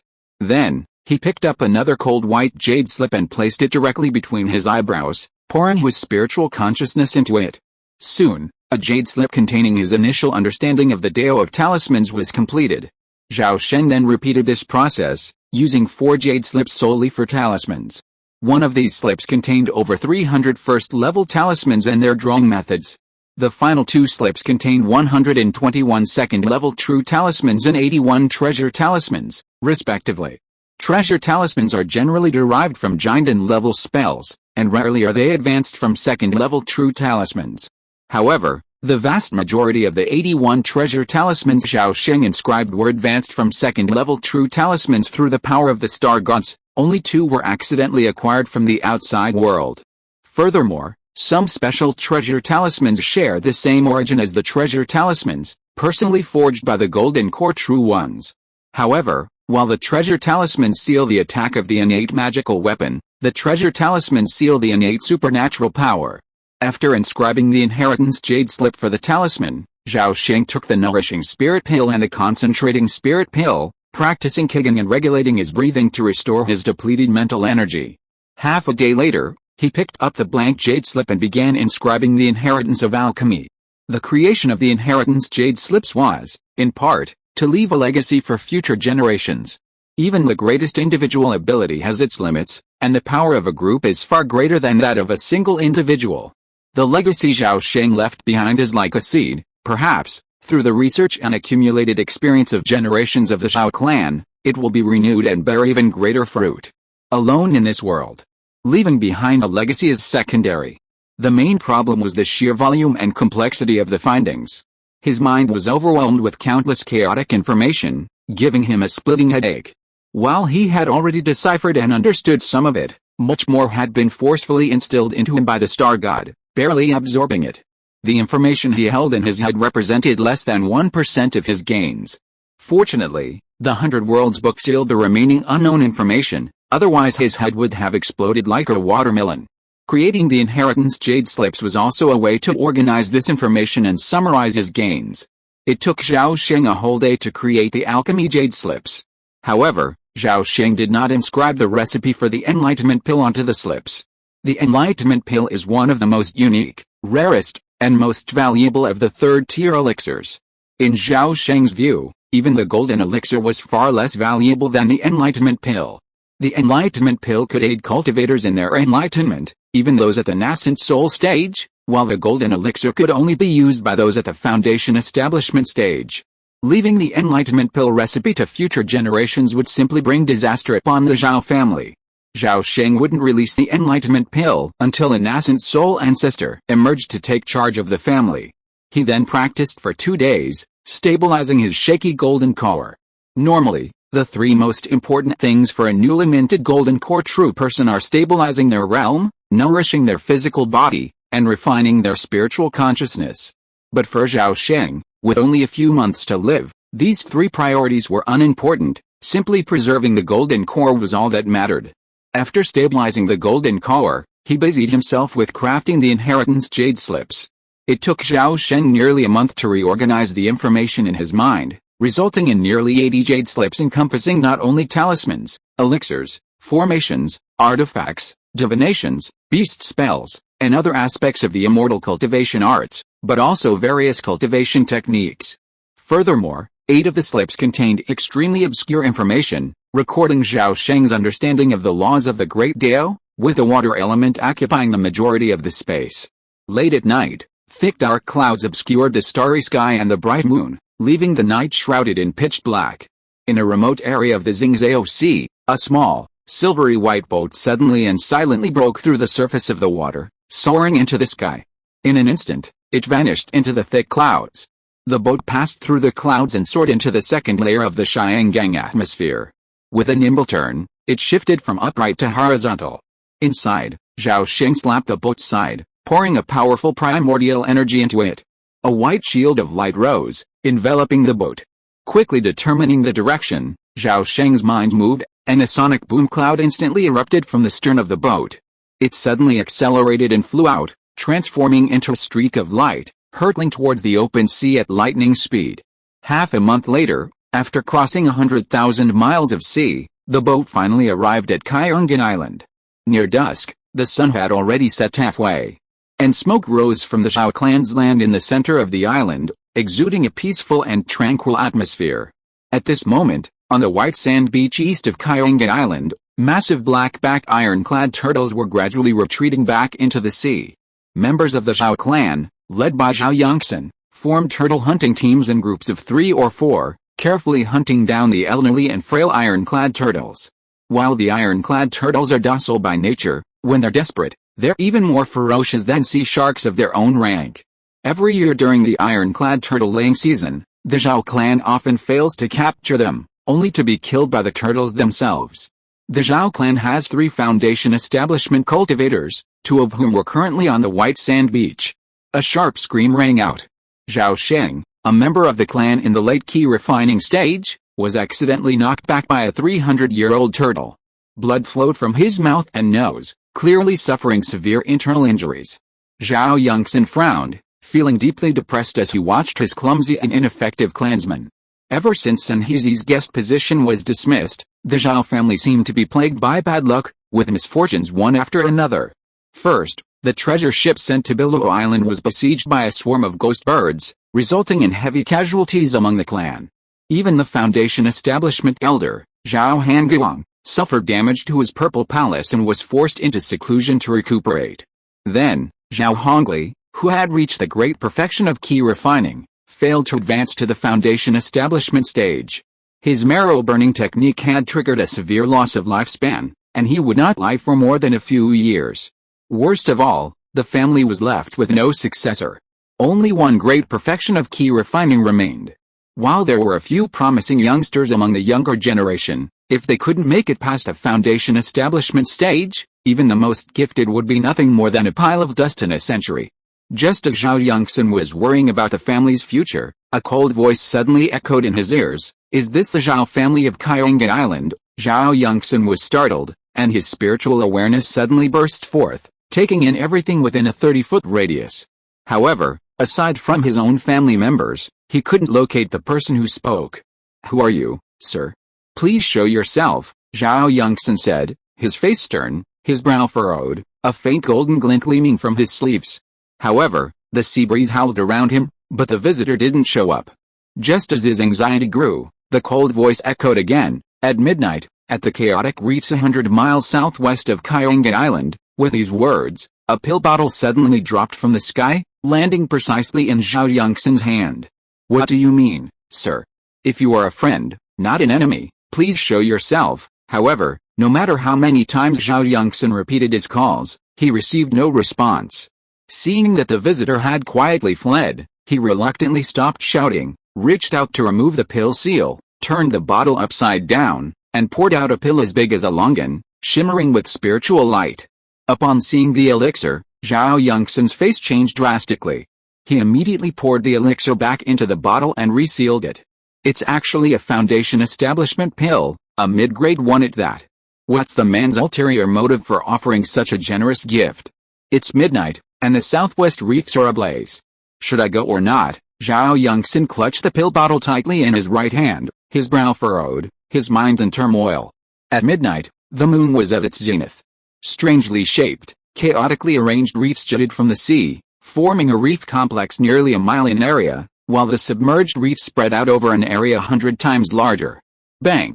A massive ironclad turtle emerged from the water and slowly climbed onto a reef 3 feet square. Zhao Yongxin, fully armed, leaped from the tortoise's shell and, warily, gazed at the mysterious figure standing on another reef 5 feet away. Who are you, sir? What's your purpose in inviting me here so late at night? I heard your Zhao clan is from Central Continent. Is that true? As he spoke, the mysterious figure turned, revealing a pale face. The man's eyes were incredibly cold, like a demon who had murdered countless people. Zhao Yongxin's heart skipped a beat when he saw his face, and he immediately became more alert. As the saying goes, appearance reflects the heart. The man before him looked too ferocious. He was either a demon or a murderer who treated human life as worthless. HMPH, seeing that Zhao Yongxin didn't answer according to the routine, Zhao Sheng snorted coldly and released a trace of giant pressure. Ah.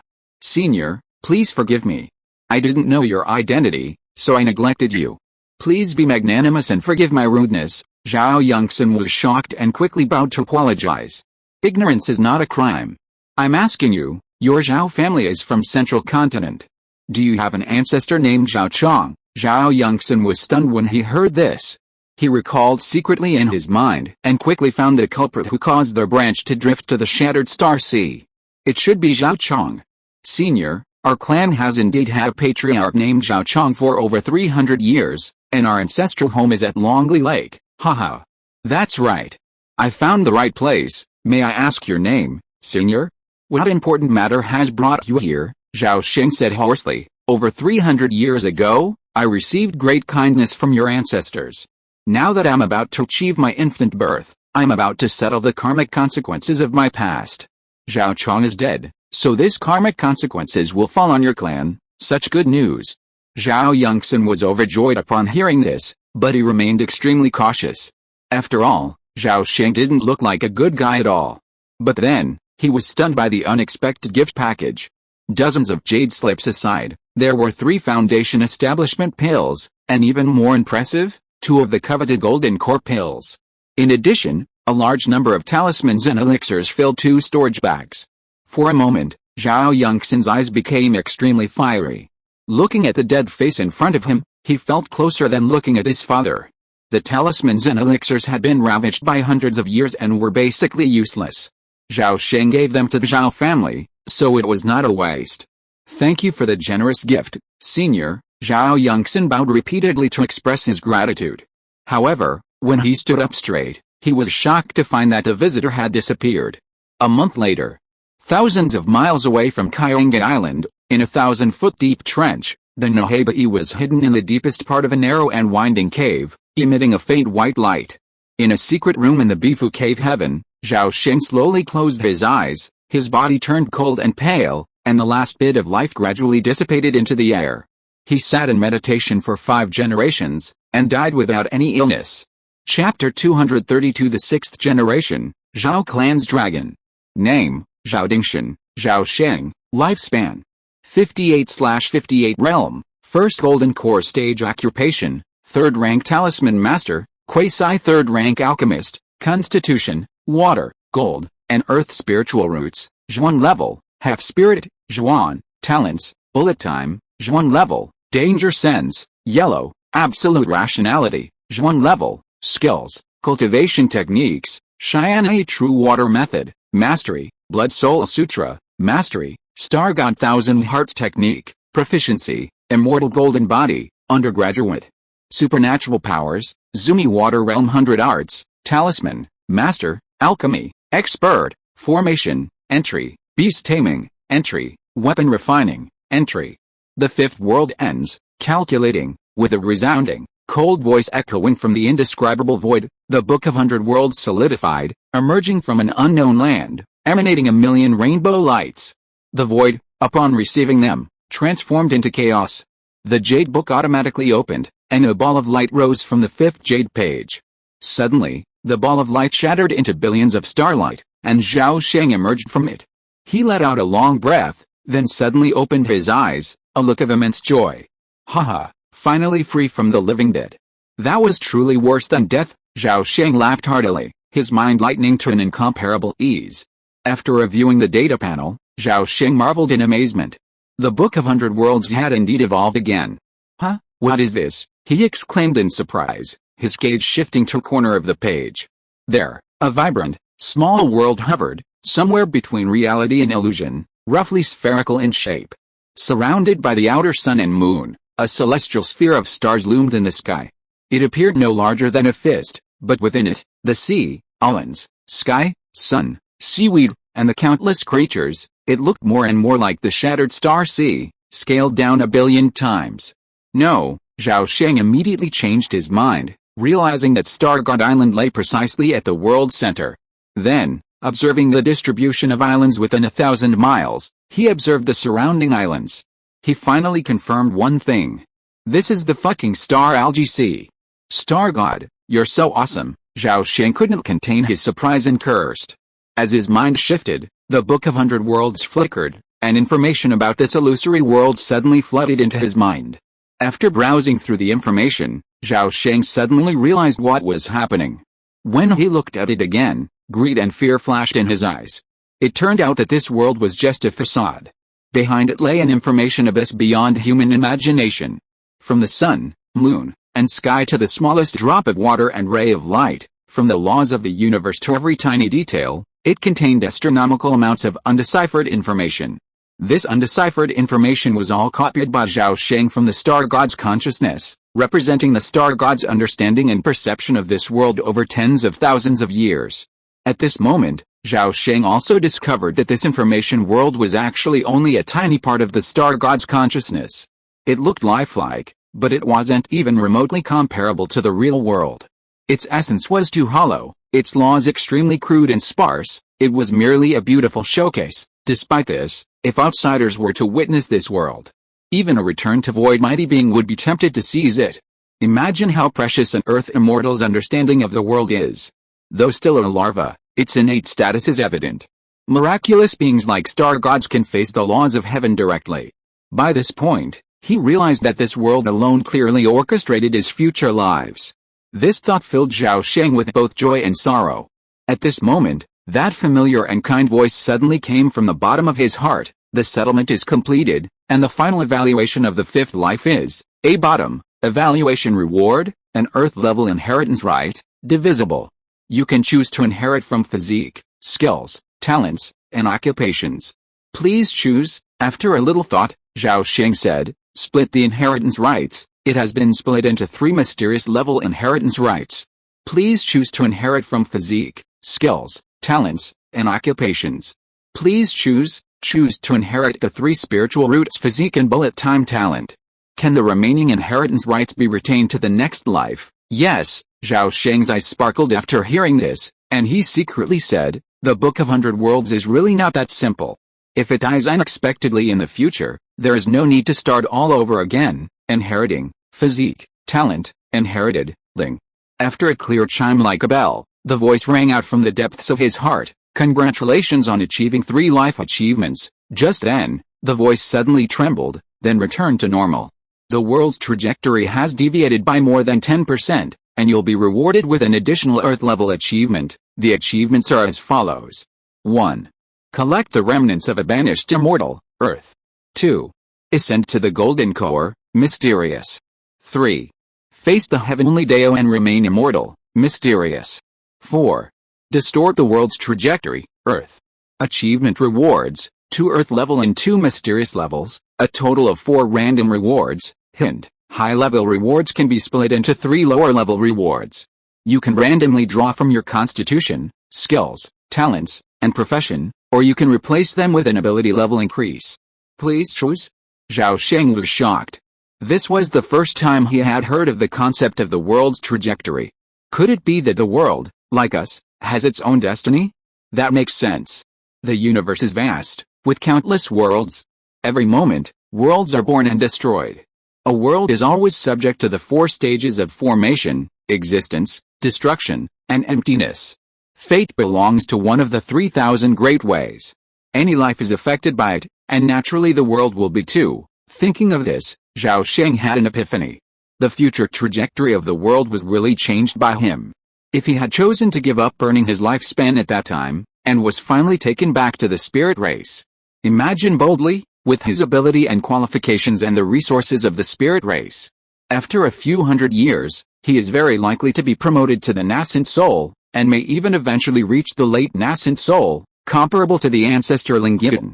What's more terrifying is that if he marries and has children, with the super high spiritual roots of the spirit people, he is likely to reincarnate into the spirit race in the next few lives. It is difficult for Zhao Sheng to imagine how high he will bring the spirit race by then, and to what extent the trajectory of the world will be distorted. Human race or spirit race? It's so hard for me. After a sigh, Zhao Sheng regained his spirit and started to do his business. Use the Earth-level rewards to upgrade your spiritual roots and physique. After giving the order, Zhao Sheng felt a little nervous. He hoped that there was a water spiritual root among the spiritual roots, so as not to waste the foundation cast in the 5th life. But this time, he was misplaced after all. Congratulations on the promotion of your physique to gold and fire dual spiritual roots in the spiritual root promotion. Spiritual root distribution, 7 fire and 3 gold, Alice. A bitter look flashed across Zhao Sheng's face, but it was quickly covered by joy. Dual spiritual roots are always much stronger than 3 spiritual roots. At this time, there were 3 items left, 1 earth, 2 profound, and then rewarded. Zhao Sheng thought for a while and asked, can one of the 1-level random draws be left for the next life? Yes, it has been reserved. Good. Zhao Sheng was in high spirits and said decisively, consume an earth-level reward and choose to upgrade the bullet time talent. Congratulations on the talent promotion to the fairy vision, incomplete, in the talent promotion. As soon as he finished speaking, a subtle message flowed through Zhao Sheng's mind. For the immortals, time has almost no meaning of existence. And in their eyes, time is no longer illusory, but has become an extremely elastic real thing. Fairy vision, incomplete, also known as real time, in the eyes of fairies, time can be infinitely stretched or shortened. Due to the incompleteness of their talent, the flow of time can only be stretched, not shortened. The fastest time flow is the same as that of ordinary people, and the slowest can be stretched to 100 times the flow rate. The specific multiple depends on the strength of one's soul. After reading it, Zhao Sheng suddenly realized that the previous bullet time could only stretch the flow of time by a maximum of 30 times, and it was extremely depleting of mental energy. But this fairy vision, incomplete, can actually stretch the flow of time by up to 100 times, and it doesn't seem to have any sequelae. It's worthy of being an Earth-level talent. It's awesome. So, isn't complete fairy vision a heaven-level talent? Zhao Sheng recalled the magical experience after he substituted himself into the perspective of a star god, and his heart was not only excited. Consume an Earth-level random draw, choose to draw Constitution, drawing in an instant. Countless white light balls appeared and disappeared on the 6th page. Soon, one of the light balls rapidly expanded and suddenly exploded, dispersing into countless points of light. Congratulations to the host for winning the Earth-level Savage Combat Body. At this moment, a message flooded into his mind. Saving Body, the bloodline combat body of the Savage Clan, a branch of the human race from the immortal realm. Fighting heaven and earth, the Savage Clan refuses to submit to heaven. After reading this message, Zhao Sheng's interest was instantly piqued. This savage combat body looks promising. I'm excited just hearing about it. Zhao Sheng was eager to see what surprises it would bring him. Well, there's one random's 1-level reward left. Should I use it, or save it for my next life? Random skill drawing. Within a second, as a voice echoed from the depths of his heart, Zhao Sheng's figure gradually dissipated from the void, his mind plunging into darkness. Hungry. So hungry. The moment Zhao Sheng regained consciousness, a sudden, intense hunger overtook him, instantly overcoming most of his rationality. In a trance, he felt as if his stomach had become a black hole, and countless small hands emerged from it, clutching at his throat. Zhao Sheng suddenly sat up in bed, instinctively shouting, "Help!" Surprisingly, his voice was remarkably childish, like a child's. Crack! Zhao Sheng accidentally pressed his right hand against the bedside post. With a crack, the teakwood bedpost snapped in two and flew away. "Master, Zhao is here. You must be hungry. Food will be on the way." As he spoke, a tall, burly, dark-faced man whizzed into the room. With a wave of his hand, a procession of servants filed in from the doorway, each carrying a large food box. Zhao Sheng retracted his right hand and raised it to his face, his expression startled. His hand was small, his skin sallow and extremely thin, like skin and bones. But just now, this tiny hand, with a gentle pressure, had broken a piece of teakwood as thick as his wrist. The extraordinary strength of this body was terrifying. Could it be the influence of the ancient barbarian combat body? Zhao Sheng's recollection was briefly interrupted, and a flood of memories from his previous life quickly flooded his mind. Zhao Kengang, who had just turned 8, was a member of the Qing generation of the Xinglonggyun Zhao clan, the 13th of his generation.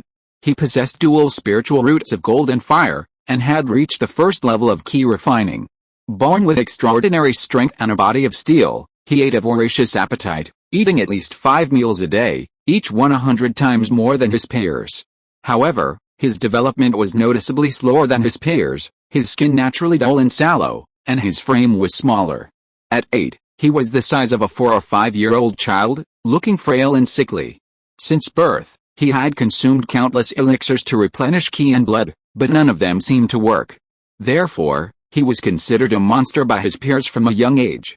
However, he was also highly regarded by some of the clan elders, who considered him one of the rare golden elixir true seed in the family.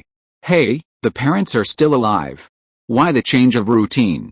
Is it not fashionable to be an orphan with both parents dead? Zhao Sheng couldn't help but widen his eyes after seeing a certain message. My father's name is Zhao Yankang, he has reached the great perfection of ki refining, and he is from the Shen branch of the Zhao family's 8 meridians. My mother is a disciple of the Danding school, her maiden name is Minro, and she is in the late stage of ki refining. Master, dinner is ready. At this moment, a rough voice interrupted Zhao Sheng's thoughts, and then a series of tempting aromas completely attracted his attention. Turning his head, he saw roasted golden and crispy chickens and ducks being taken out of the food boxes and placed on the table. Seeing the delicious food in front of him, Zhao Sheng's eyes suddenly lit up, and he pressed the bedboard with both hands and jumped up. The bed sank with a crashing sound, followed by a brutal crunch. The sounds of chewing and swallowing soon filled the room. Watching Zhao Sheng devour a chicken in 3 bites, the dark-faced man worriedly warned, "Young master, eat slowly. There's more after you finish this."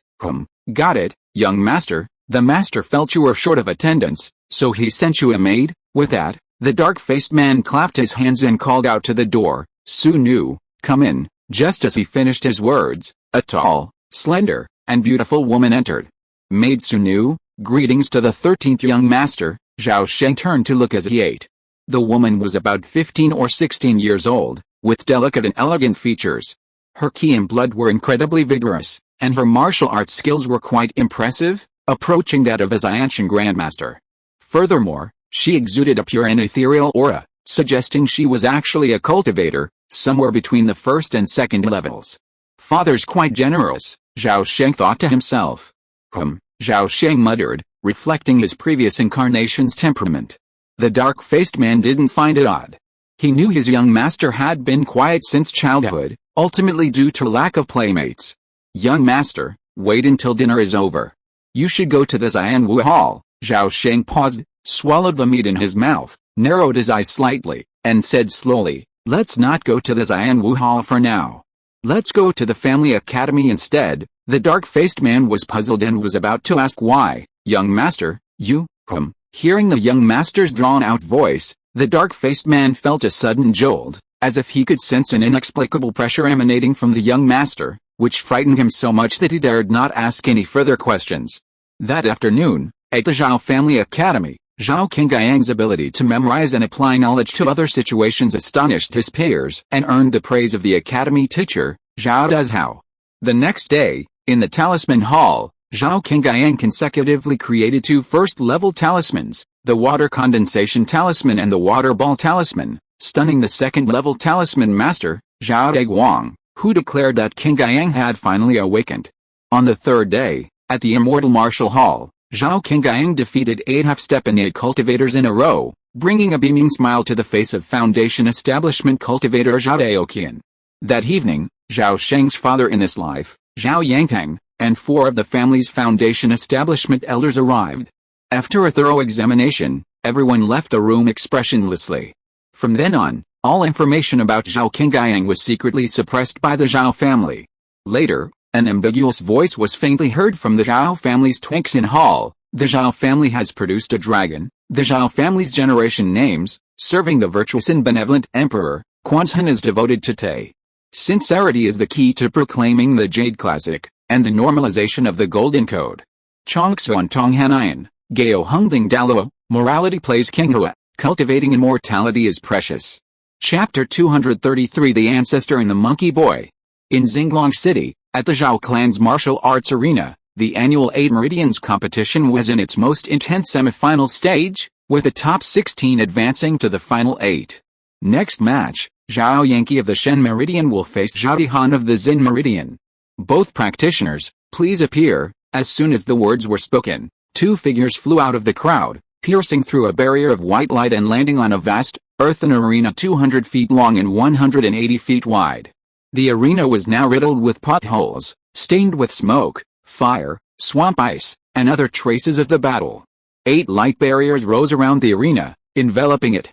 Outside the barriers, a circle of people stood at the edge.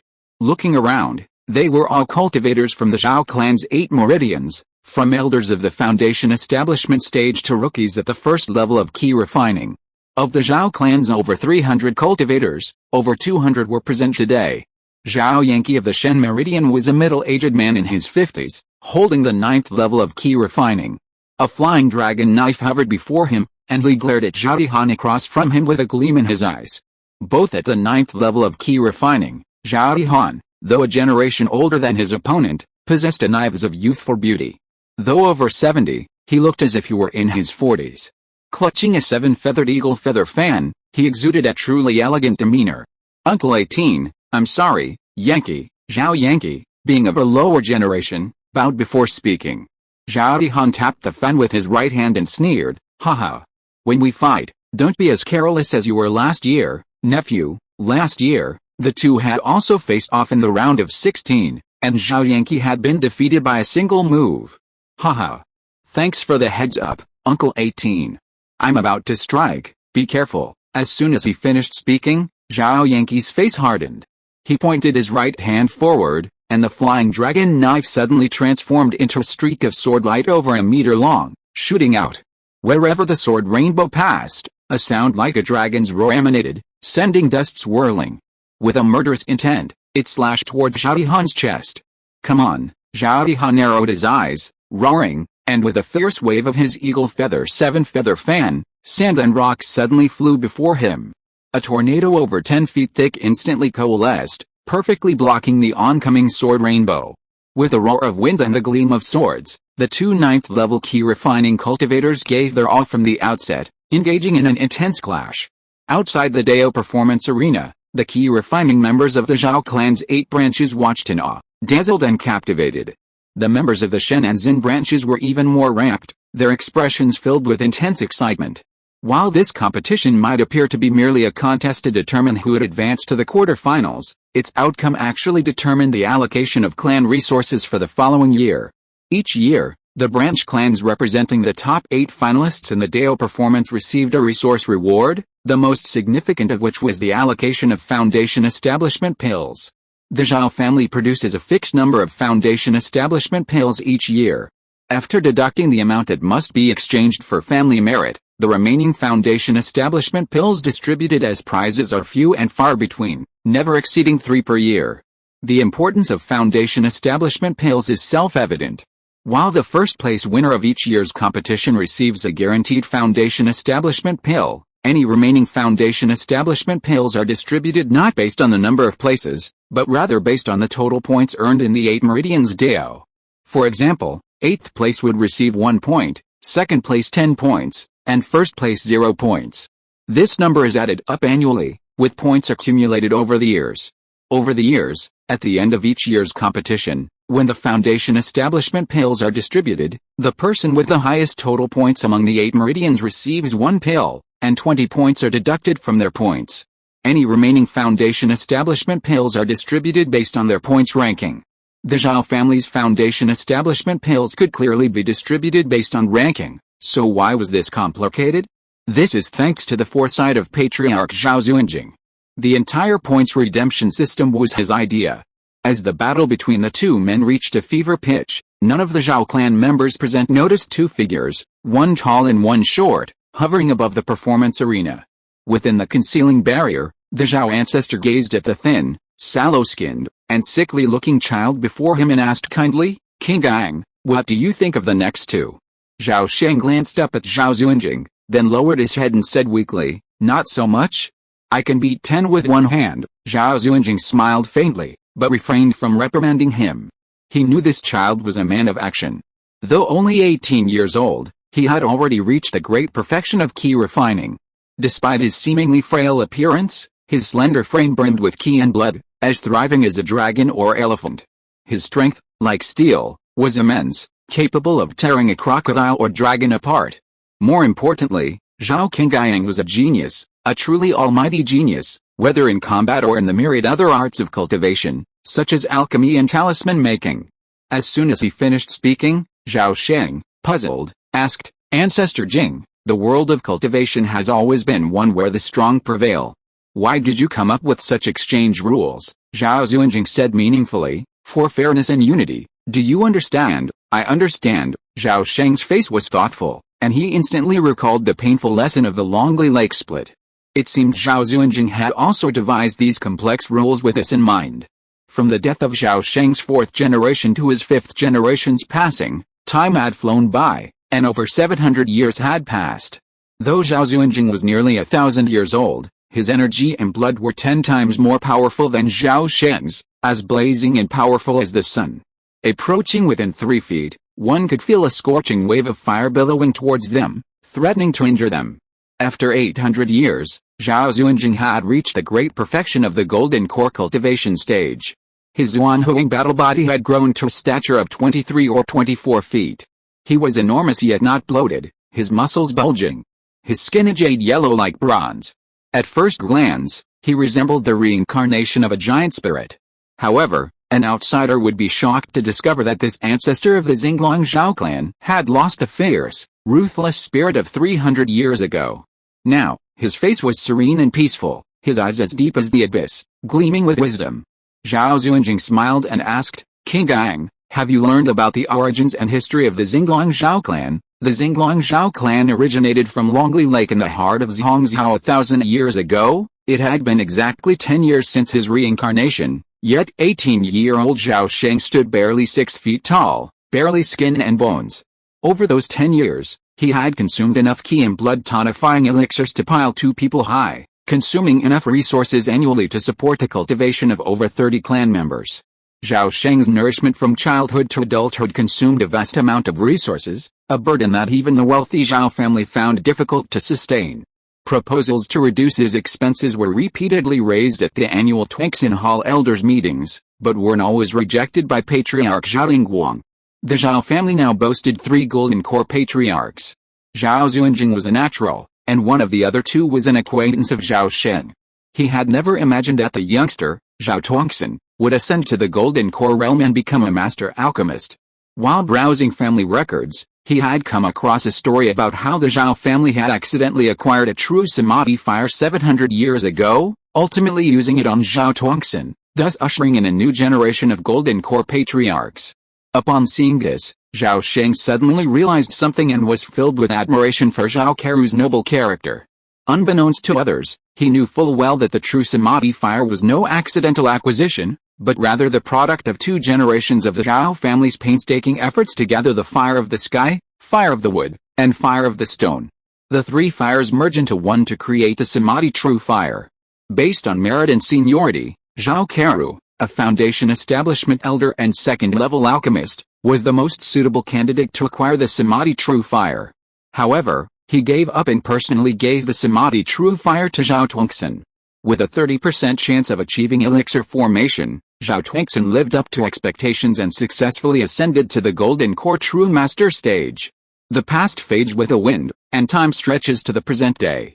Zhao Tongxin is nearing his 800-year limit and is on the verge of death. Ancestor Zhao Dingguang reached the Golden Core realm 300 years ago. Unfortunately, he achieved this with the aid of external agents, leaving him with only 500 years to live. Calculating the timeline, Ancestor Zhao Dingguang is also approaching 500 years old and nearing his death. Within 20 years at most, the 2 great Golden Core ancestors of the Zhao family will both pass away. Yet, in the past 60 years, 6 Zhao elders who have reached the great perfection of foundation establishment have attempted to achieve elixir formation, but all have failed. This tragic outcome casts a shadow over the recent prosperity of Xinglong's Zhao Sheng. 300 years ago, Ancestor Zhao Dingguang overcame tribulations and condensed the elixir, just as a new round of land expansion wars began. This was because Taiwu Mountain was far from meeting the needs of family development. So the 3 ancestors Zhao Tongxin and Zhao Dingguang, led a group of foundation-building elders in the family to take action and occupied the 1,000-mile Crocodile Dragon Swamp in one fell swoop in the land expansion war, thus laying the foundation for the Xinglong Zhao family. After 300 years of land reclamation and turning swamps into fields, most of the 1,000-mile swamp has been transformed into the fertile Xinglong plain. The Zhao family has lived and multiplied here for more than 500 years. At this time, Zhao Xuanjing suddenly waved his hand and interrupted Zhao Sheng's recitation. Enough. The rest is all flattery, no need to say more. No, I haven't mentioned the rest yet. You single-handedly created the Xinglong city, which is famous in southern Xinjiang. This Xinglong city is no ordinary place.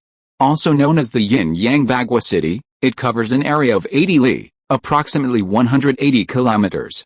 Its 8 above-ground districts are constructed according to the 9 palaces and 8 trigrams, while underground, there are 8 matching dark domains. The 2 cities, light and dark, function as a dual entity, forming a massive defensive formation. Zhao Sheng was halfway through his words when a sudden flash of golden light arrived, instantly sealing his mouth shut. Zhao Xuanjing shook his head and sneered, "You little monkey. You've practically spilled all the family secrets. You're such a ruthless mouth. I wonder how you, so quiet as a child, have become the person you are today." For some reason, he had felt a strong affinity for Zhao Qingyang the moment he first laid eyes on him. This child was completely different from the rest of the family and perfectly suited to his temperament. The younger members of the family were either treading on thin ice, fearing a single mistake, or filled with fervent admiration, treating him like a deity. This kid, with his pointed face and monkey-like chin, is incredibly courageous, naturally fearless of large gatherings.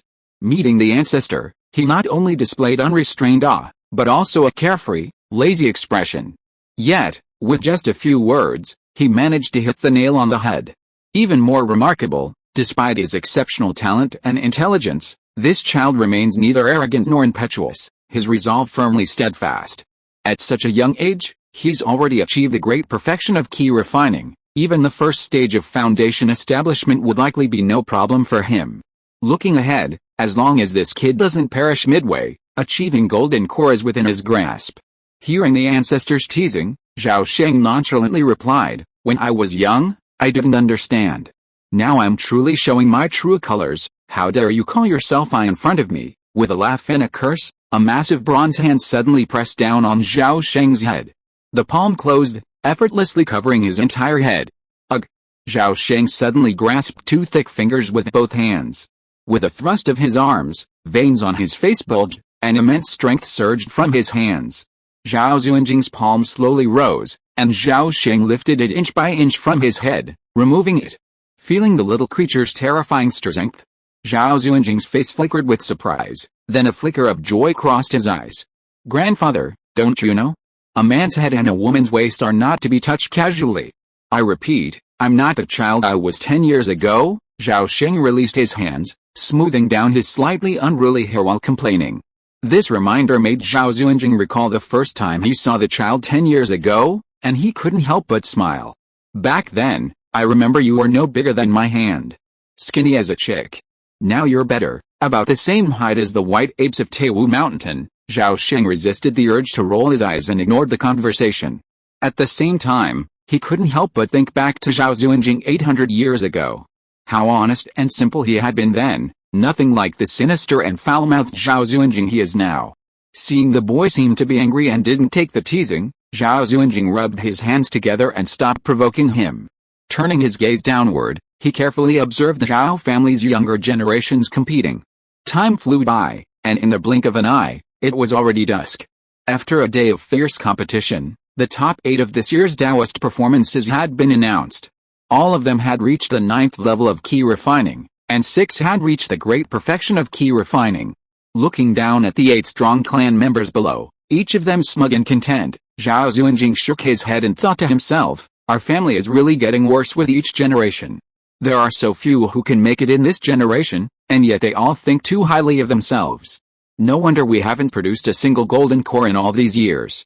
If this continues, what will happen? Zhao Xuanjing sighed inwardly, deeply worried about the family's future. At this moment, Zhao Sheng was also pretending to shake his head, looking like an old man who was disappointed with his son. Seeing this, Zhao Xuanjing suddenly had an idea. Alice. He coughed and asked Zhao Sheng with a serious face, King Gang, let me ask you, my Zhao family has been established for thousands of years, and we have 8 secret veins of benevolence, righteousness, propriety, wisdom, trustworthiness, prudence and courage. Which vein are you from? Zhao Sheng was stunned when he heard this, and replied strangely, Ancestor Jing, have you forgotten? I am a member of the Qing generation of the Shen vein, ranked 13th among my peers, and known as the 13th young master. Well, Shen vein? Let me calculate. After speaking, Zhao Xuanjing paused, and then said, the points of your vein are not high. It seems that you can't exchange for foundation building pills in recent years. You kid, as a member of the Shen vein, shouldn't you contribute to our vein? If the ancestor has an order, just say it directly. Why beat around the bush? Do you dare not listen to me if you have given it? Zhao Sheng spread his hands when he heard this, and said bluntly without any care. You little brat, you have no respect for your elders. After Zhao Xuanjing scolded him with a smile, he ordered, didn't you say that you could beat 10 people by yourself? See those 8 people down there? Help me teach them a lesson tonight. The provincial governor doesn't have much strength, but he's acting so arrogantly. Upon hearing this, Zhao Sheng became serious, lowered his head to look at the performance field. And a 5-colored divine light appeared in the depths of his eyes. Chapter 234 I have made contributions to the family. After 2 breaths, the gleam in his eyes faded. Zhao Sheng pointed at the crowd below and said bluntly, this one, and this one. Invite them too, so we'll have 10. Zhao Xuanjing followed his gaze and saw the 2 people Zhao Sheng was pointing at. One was a middle-aged, dark-skinned, fat man who bowed, nodded, and smiled ingratiatingly. The other was a young man with red lips and white teeth, and was extremely handsome. They were both very unremarkable. Seeing this, Zhao Xuanjing couldn't help but ask curiously, what's the point of looking for these 2 people? That fat black guy won't be able to establish a foundation in this lifetime, and the younger one is only in the middle stage of key refining. Are you really just looking for a bigger number? Zhao Sheng grinned and said mysteriously, don't look at these 2 people as unremarkable on the surface, but they are lucky. They will definitely have great fortune in the future. How do you know these 2 are lucky? Out of over 200 people here, I was the only one who took a fancy to them at first sight. Aren't they really lucky? Zhao Xuanjing heard this and cursed with a mixture of laughter and tears. You little bastard, you are always teasing me. Seriously, if you do this well, I will reward you with a foundation establishment pill. 1. Old ancestor, you are too stingy. Second ancestor just gave me a purple sunfire. He is so generous, Zhao Sheng said with feigned disdain. The second ancestor he was talking about was Zhao Tongxin. Among the 3 great golden elixirs of the Zhao family, Zhao Xuanjing is undoubtedly the eldest ancestor. and Zhao Lingguang is the third ancestor. Zhao Xuanjing's eyes lit up after hearing this, and he asked, Tongxin is willing to reward you with a spiritual fire. It seems that you are quite capable. Tell me, how far have you progressed in alchemy? Have you become a first-level alchemist? Zhao Sheng said lightly, I am just a first-level alchemist, not worth mentioning. A few days ago, I happened to refine a new type of spiritual pill and named it Boiling Blood Pill. The second ancestor was so happy when he saw it that he rewarded me with a purple sun fire. Zhao Xuanjing was stunned when he heard this, and then said meaningfully, in the past few years, I heard that you have coincidentally made several times. The most recent time seems to be that you coincidentally made a divinite talisman. I heard that it is selling very well now and the supply cannot meet the demand. You kid is making a lot of money. This boiling blood pill seems to be of great use. No wonder you look down on a mere foundation establishment pill. Otherwise, I will take it back. When Zhao Sheng heard the hidden meaning in the old ancestor's words, he quickly begged for mercy and pretended to be pitiful. No, ancestor, your words are golden. There is no reason to take back the foundation establishment pill after you give it to me. Besides, you know my situation. Although my talismans sell like hotcakes, I am poor. So poor that I can hardly afford to eat. Ancestor, you are wealthy. A single leg hair you pluck out is thicker than my waist. Why don't you sponsor me hundreds of thousands of spirit stones? Later, when I advance to the golden core stage, I will return you double the amount. Bah, you cunning little monkey. By the time you advance to the golden core stage, maybe my bones will crack like a drum. Zhao Xuanjing raised his big hand and made a gesture to slap it. Seeing this, Zhao Sheng quickly retreated a long way, then said with a look of disapproval, Ancestor Jing. You should have kept this secret from even your own family members. You are the renowned dragon subduing immortal of southern Xinjiang. Those who don't know the truth believe that this name originated from the 6th rank crocodile dragon you subdued 300 years ago. But what's the truth? At this point, Zhao Sheng chuckled and said confidently, the dragon earthworms have a king, his name is the mountain dragon. He remains immortal for 10,000 years and transforms into true dragon after 100 calamities. Zhao Xuanjing's face darkened after hearing this, and he demanded, where did you learn this secret, kid? Did that loudmouth Zhao Lingguang leak it to you? That kid has been a mouthful since he was a child. I never had high hopes for him. But who would have known that among so many younger generations, he would be the only one to make it this far? What a twist of fate. Back then, 100 years after Zhao Sheng's 4th generation passed away, Zhao Xuanjing finally reached the great perfection of the foundation building stage at the age of 280. Later, Exitagarbha sect traveler approached and discovered Zhao Xuanjing and the 3rd level golden ring dragon earthworm. Overjoyed, he treated him like a treasure. Zhao Xuanjing then successfully joined the Exitagarbha sect after 60 years. He ascended to the rank of golden core true person, becoming the sect's new protector. The reason was simple. Zhao Xuanjing, symbiotic with the dragon earthworm king, had a lifespan of 2,000 years. Even with the rigors of time, he could reach the nascent soul stage. 500 years ago, after Zhao Xuanjing ascended to the golden core stage, the Exitagarbha sect deliberately concealed Zhao Xuanjing's origins to prevent hostile forces from prematurely slaying a nascent soul seed. The Zhao clan, in turn, imposed a gag order on its members and censored and altered Zhao Xuanjing's history and information. Zhao Xuanjing, the leader of the clan's secret wing, had always remained reclusive, concealing his true identity. Even outsiders and members of the clan knew little about him. From then on, Zhongshao gained a little-known Dizeng sect giant master, while the Taiwu Mountain Zhao clan lost a giant ancestor. Thus, during the Battle of the Crocodile Dragon Swamp 300 years ago, Zhao Xuanjing emerged as a force of genius, subduing a 6th-tier crocodile dragon with a single blow, securing victory.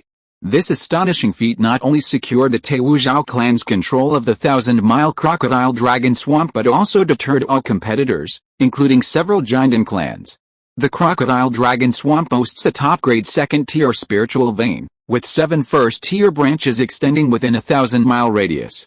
Even more remarkable, these branches encompass all 5 elements: gold, wood, water, fire, and earth, making it a truly precious land. Over the past 300 years, the Xinglong Zhao clan has thrived on this precious land, cultivating thousands of acres of spiritual and medicinal fields, a truly enviable treasure. Let's get back to the point.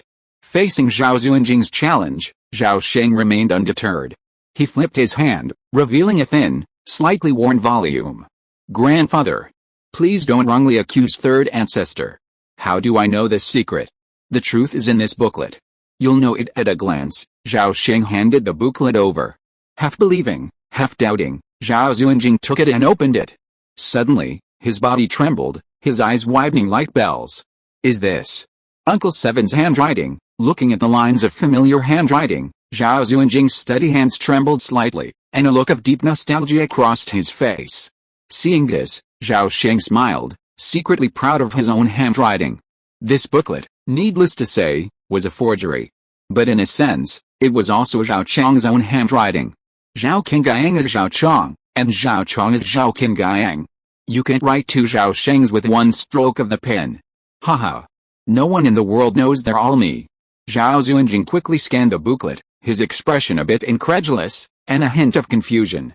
The contents of the booklet turned out to be a suicide note from his seventh uncle, Zhao Chang. It stated that he had a major event to attend to and that his life was likely imminent. He had therefore written this note in advance, laying out some backup plans. He then addressed numerous instructions to Zhao Zunjing, Zhao Zuanan, Zhao Keru, and others, highlighting matters concerning Shenlong and the Zhao clan's secret sanctuary.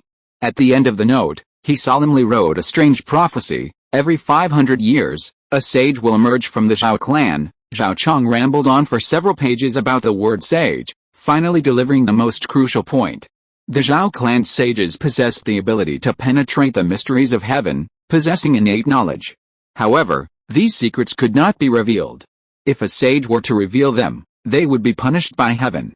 Therefore, he left a few words in a posthumous letter. To prove the truth of his words, the suicide note read, 300 years after my passing, on Kyonga Island, the second branch of the Zhao family will be on the rise in the outer seas of Broken Star. The note also included 2 superior cultivation techniques, obtained from celestial secrets. After reading it, Zhao Zunjing clutched the suicide note and asked sharply, where did you get this? Zhao Sheng calmly pulled a pile of treasures from his storage bag, the most eye-catching of which were nearly 100 Zhengjin beads as big as eyeballs. Don't worry, ancestor. It was just a coincidence. 3 months ago, we went back to Taiwu Mountain to worship our ancestors. The weather was so hot at the time, I secretly dived down to the Bibitan Lake to take a bath. While diving, I happened to find the ancestors' relics. That's how I know you were hiding so deeply. Who would have thought that our family actually has a living mountain dragon? In a few years, you will be the first Yuanying ancestor of the Xinglong Zhao family. You are the sage of the Zhao family. Zhao Sheng's face became more and more excited as he spoke, and finally his face was filled with exaggerated flattery. Zhao Zunjing said angrily, don't flatter me. Don't I know whether I am a sage or not? I can see through your tricks at a glance. Perhaps this suicide note was too shocking, and it caused the ancestor Zhao, who always appeared to be wise and steady and solemn, to be rarely defeated. It turns out that 300 years ago, after the Zhao family established their foundation in Xinglong, they dispatched a special envoy to Shattered Star to reconnect with a family branch on Kyongan Island overseas. Zhao Zunjing naturally knew the prophecy left in the will was true. He extended his hand, and the Zhengjin pearl instantly flew up and landed in his hand. Zhao Zunjing carefully felt the traces of smelting on the Zhengjin pearl. Indeed, he had smelted it himself. Recalling his seventh uncle's handwriting, Zhao Zunjing no longer doubted the will's authenticity, but he remained skeptical of the sage's claims. Anything else? Hurry and bring it out. Here, it's all here. Zhao Sheng smiled and handed over 2 jade slips of cultivation techniques. One contained the Xianyi True Water method, which included the magical power Sumeru Water Realm. The other was a gold-based body refining technique, originally named Sturdy Body Technique, but later renamed by Zhao Sheng to Immortal Golden Body, embodying the immortality of gold. The Xianyi True Water method was originally derived from the Zuinun Heavy Water secret. The 2 techniques share a common lineage, but the former is far more sophisticated and profound than the latter, boasting infinite potential. As soon as Zhao Zunjing took one look at this technique, he realized his family had truly stumbled upon a treasure. The technique's description of the Sumeru Water Realm's magical powers was of immense significance, and at the end, it deduced how these powers could be transformed into the nascent soul realm. All that was needed was someone to ascend to the nascent soul stage through this technique, and then it could reach the nascent soul level. The Zhao family has been established for nearly 1,000 years, and they have collected over 100 cultivation techniques, but none can compare to this one. This technique is so precious it could be considered the family's guardian deity. What surprised him most was that the complete version of the Zuinun heavy water art had been recovered from the shattered star sea 300 years ago and was now contained in the deepest recesses of the family's scripture cave. 4 members of the family currently possessing foundation building skills were cultivating their foundations with this technique. If these 4 could transition to the Xian'ai true water method, not only would their success be smooth sailing, but they might even have a glimmer of hope in reaching the golden core stage. Zhao Xuanjing was thrilled, but to save his ancestor's face, he maintained a calm expression. He put down the jade slip containing the technique and turned to the book Immortal Golden Body. After just reading the opening paragraph, Zhao Xuanjing couldn't help but applaud the founder of this body refining technique. Though he gained fame for subduing a crocodile dragon and single-handedly building the Yin-Yang Bagua city, it's worth noting that Zhao Xuanjing also began his career in body cultivation, specializing in the Zuanhuang battle body. Even today, few know that the renowned master Jianglong was also a rare master of body cultivation. Immortal Golden Body is a truly imaginative body refining technique, immensely beneficial to those who cultivate it. The creator boldly treated the human body as a magical treasure, dividing it into 5 parts: skin, flesh, bones, tendons, and blood. These parts are cultivated in no particular order, and can be cultivated individually or all 5 meridians simultaneously. This technique uses secret methods to draw all kinds of golden energy from the outside world, smelting it within the body, ultimately transforming it into 5 magic treasures. Once the 5 magical treasures are perfected, the body becomes virtually indestructible, virtually unbeatable against opponents of the same rank, and even capable of fighting against opponents of higher ranks. Furthermore, the cultivation requirements for this technique are quite simple. A casual cultivator with limited funds can practice with ordinary black iron, but even at full perfection, it only amounts to a humanoid magic weapon. Using spiritual metals like iron essence, wind-grinding copper, and other spiritual metals, it becomes a humanoid magic weapon. But if high-end precious materials like Zhengjin and Jiuhun iron are used right from the start, then, tisk tisk. It can be said that the Immortal Golden Body is an alternative body refining technique with a world of difference between the upper and lower limits. Despite its incomplete internal organs, Zhao Xuanjing believes that this technique is no less valuable than the Heavenly One True Water method. Its value lies in its universality, allowing practitioners from the lowest key refining cultivator to the highest giant and true immortal. Furthermore, it is not necessary to cultivate the entire technique. Cultivating 1 or 2 specific parts is sufficient. The downside is that it's incredibly resource-intensive. Take the skin, for example. To perfect it, the spiritual gold alone would be enough to refine 5 magic instruments of the same rank. If one's ambitions were higher, aiming for a human-shaped spiritual instrument, the resources consumed would bankrupt a foundation establishment family. Seeing Zhao Xuanjing's delight, Zhao Sheng seized the opportunity to boast, "Ancestor, I brought back the ancestors' will for the family and selflessly presented these 2 priceless treasures. I've accomplished so much, and if the family doesn't reward me well this time, I won't let you go. Boy, your shameless, black-hearted, lazy demeanor is just like Uncle Seventh's. No wonder you were able to obtain his will. Was it fate?" Zhao Xuanjing concluded, feeling deeply moved. "Goodness, I wasn't this ugly back then. Childhood filters are a thing of the past." Zhao Sheng muttered inwardly, then said, "Ancestor, I'd like to hear your words. How will the family reward me this time? Tell me, what reward do you want?" Zhao Sheng raised his finger bluntly. "First, all this gem gold is mine. I also want 4 precious materials, moon-flowing silver, 9 returning iron, mercury crystal marrow, and ice and fire copper. The more the better, at least 1 of each. And, stop, Zhao Xuanjing, upon hearing this, quickly stopped the man's exorbitant demands and sneered, "Are you really going to spend all the family's savings before you're satisfied? The gem gold is fine, I think I'll have some left after I retrieve the other 2 backup items.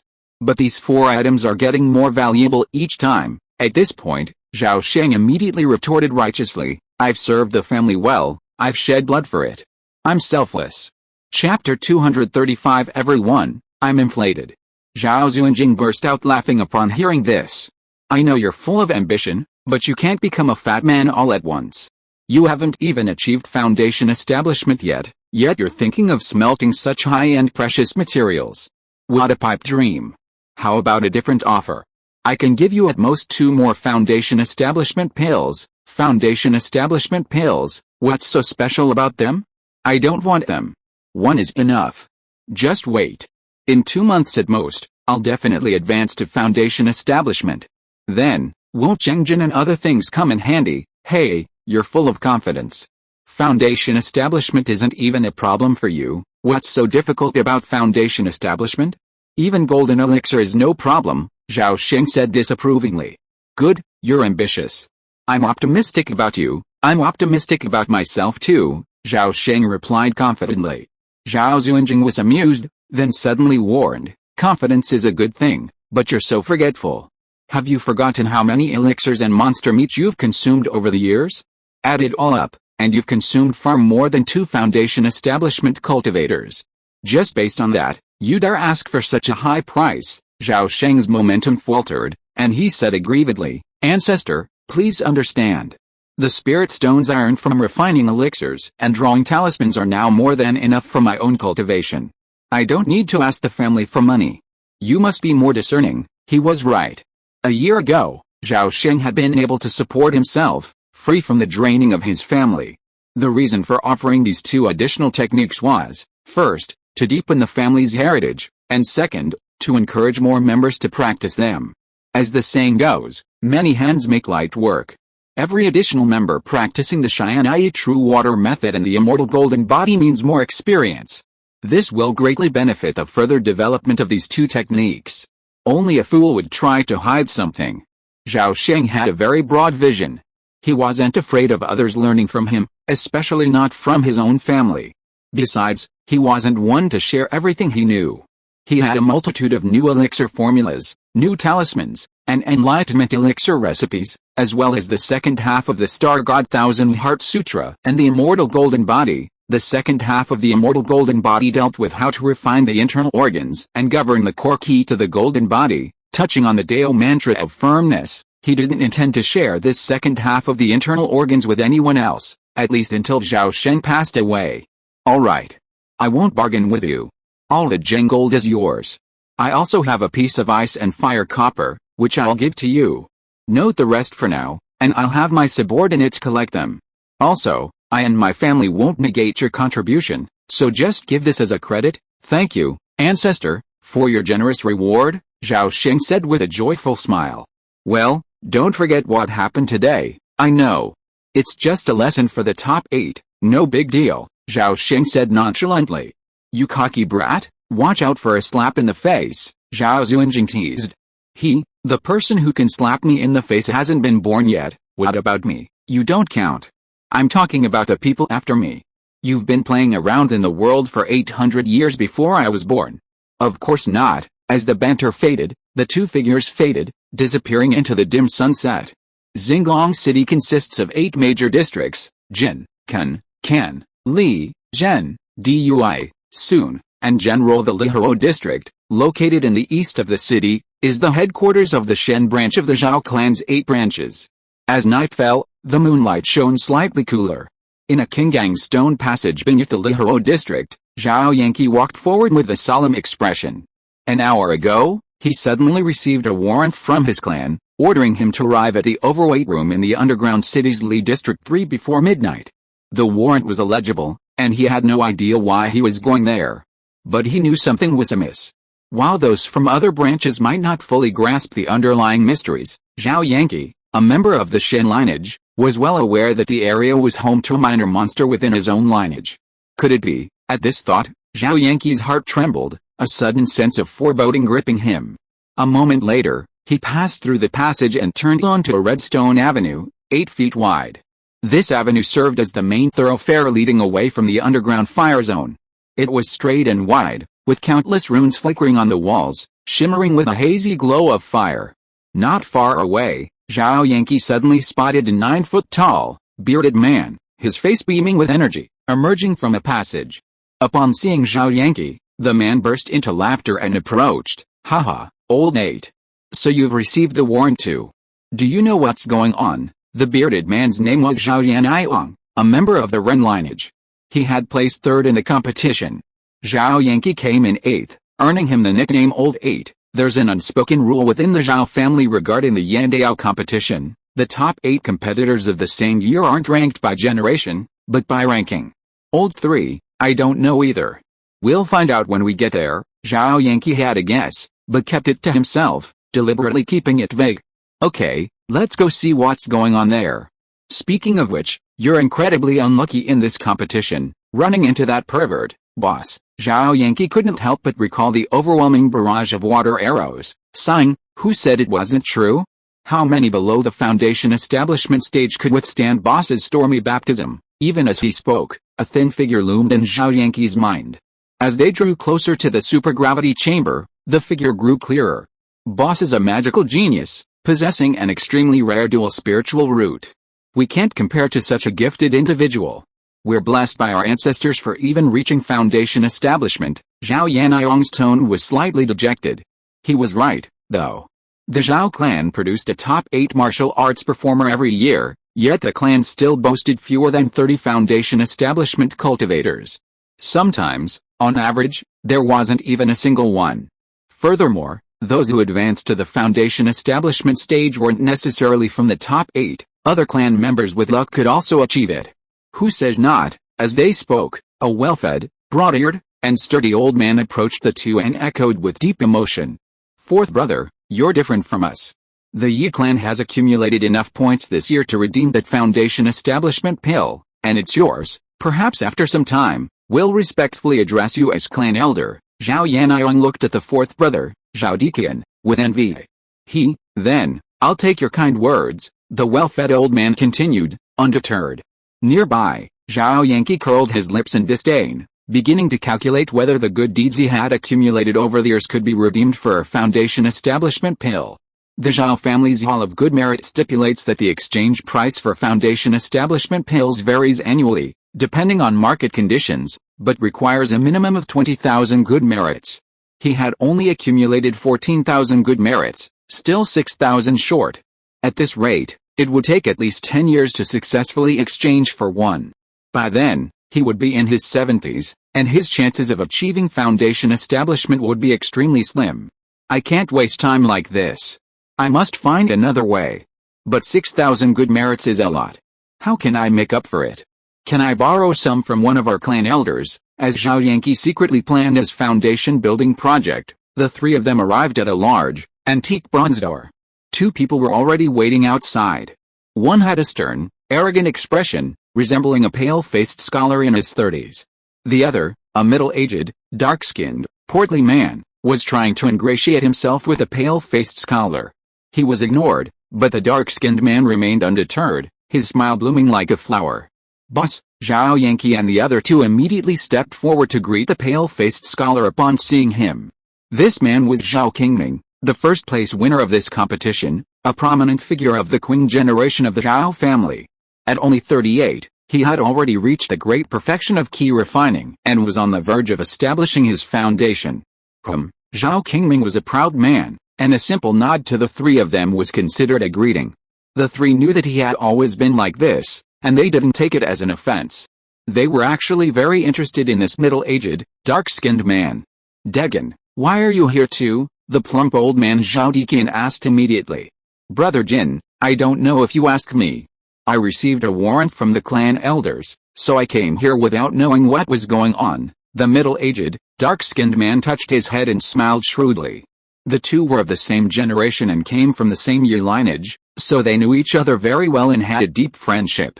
Without much ado, the rest of the group quickly arrived. By this time, the top 8 of the Yandao competition had arrived, making the middle-aged, dark-haired man and the handsome young man with rosy lips and white teeth stand out. The handsome young man's real name was Zhao Qinghu. He was 23 years old, at the 3rd level of key refining, and, like Zhao Qingming, belonged to the Li lineage. Normally, he was a completely unremarkable figure within the clan. This was precisely why Zhao Qinghu's appearance left everyone baffled. Old 8, you're from the Shen lineage. This is your territory. Tell me, what's the clan's purpose in sending us here? Zhao Yankee looked up at the speaker. He had a large head, a thick neck, and a sturdy build. He was about to voice his suspicions when the ancient bronze door creaked open a crack.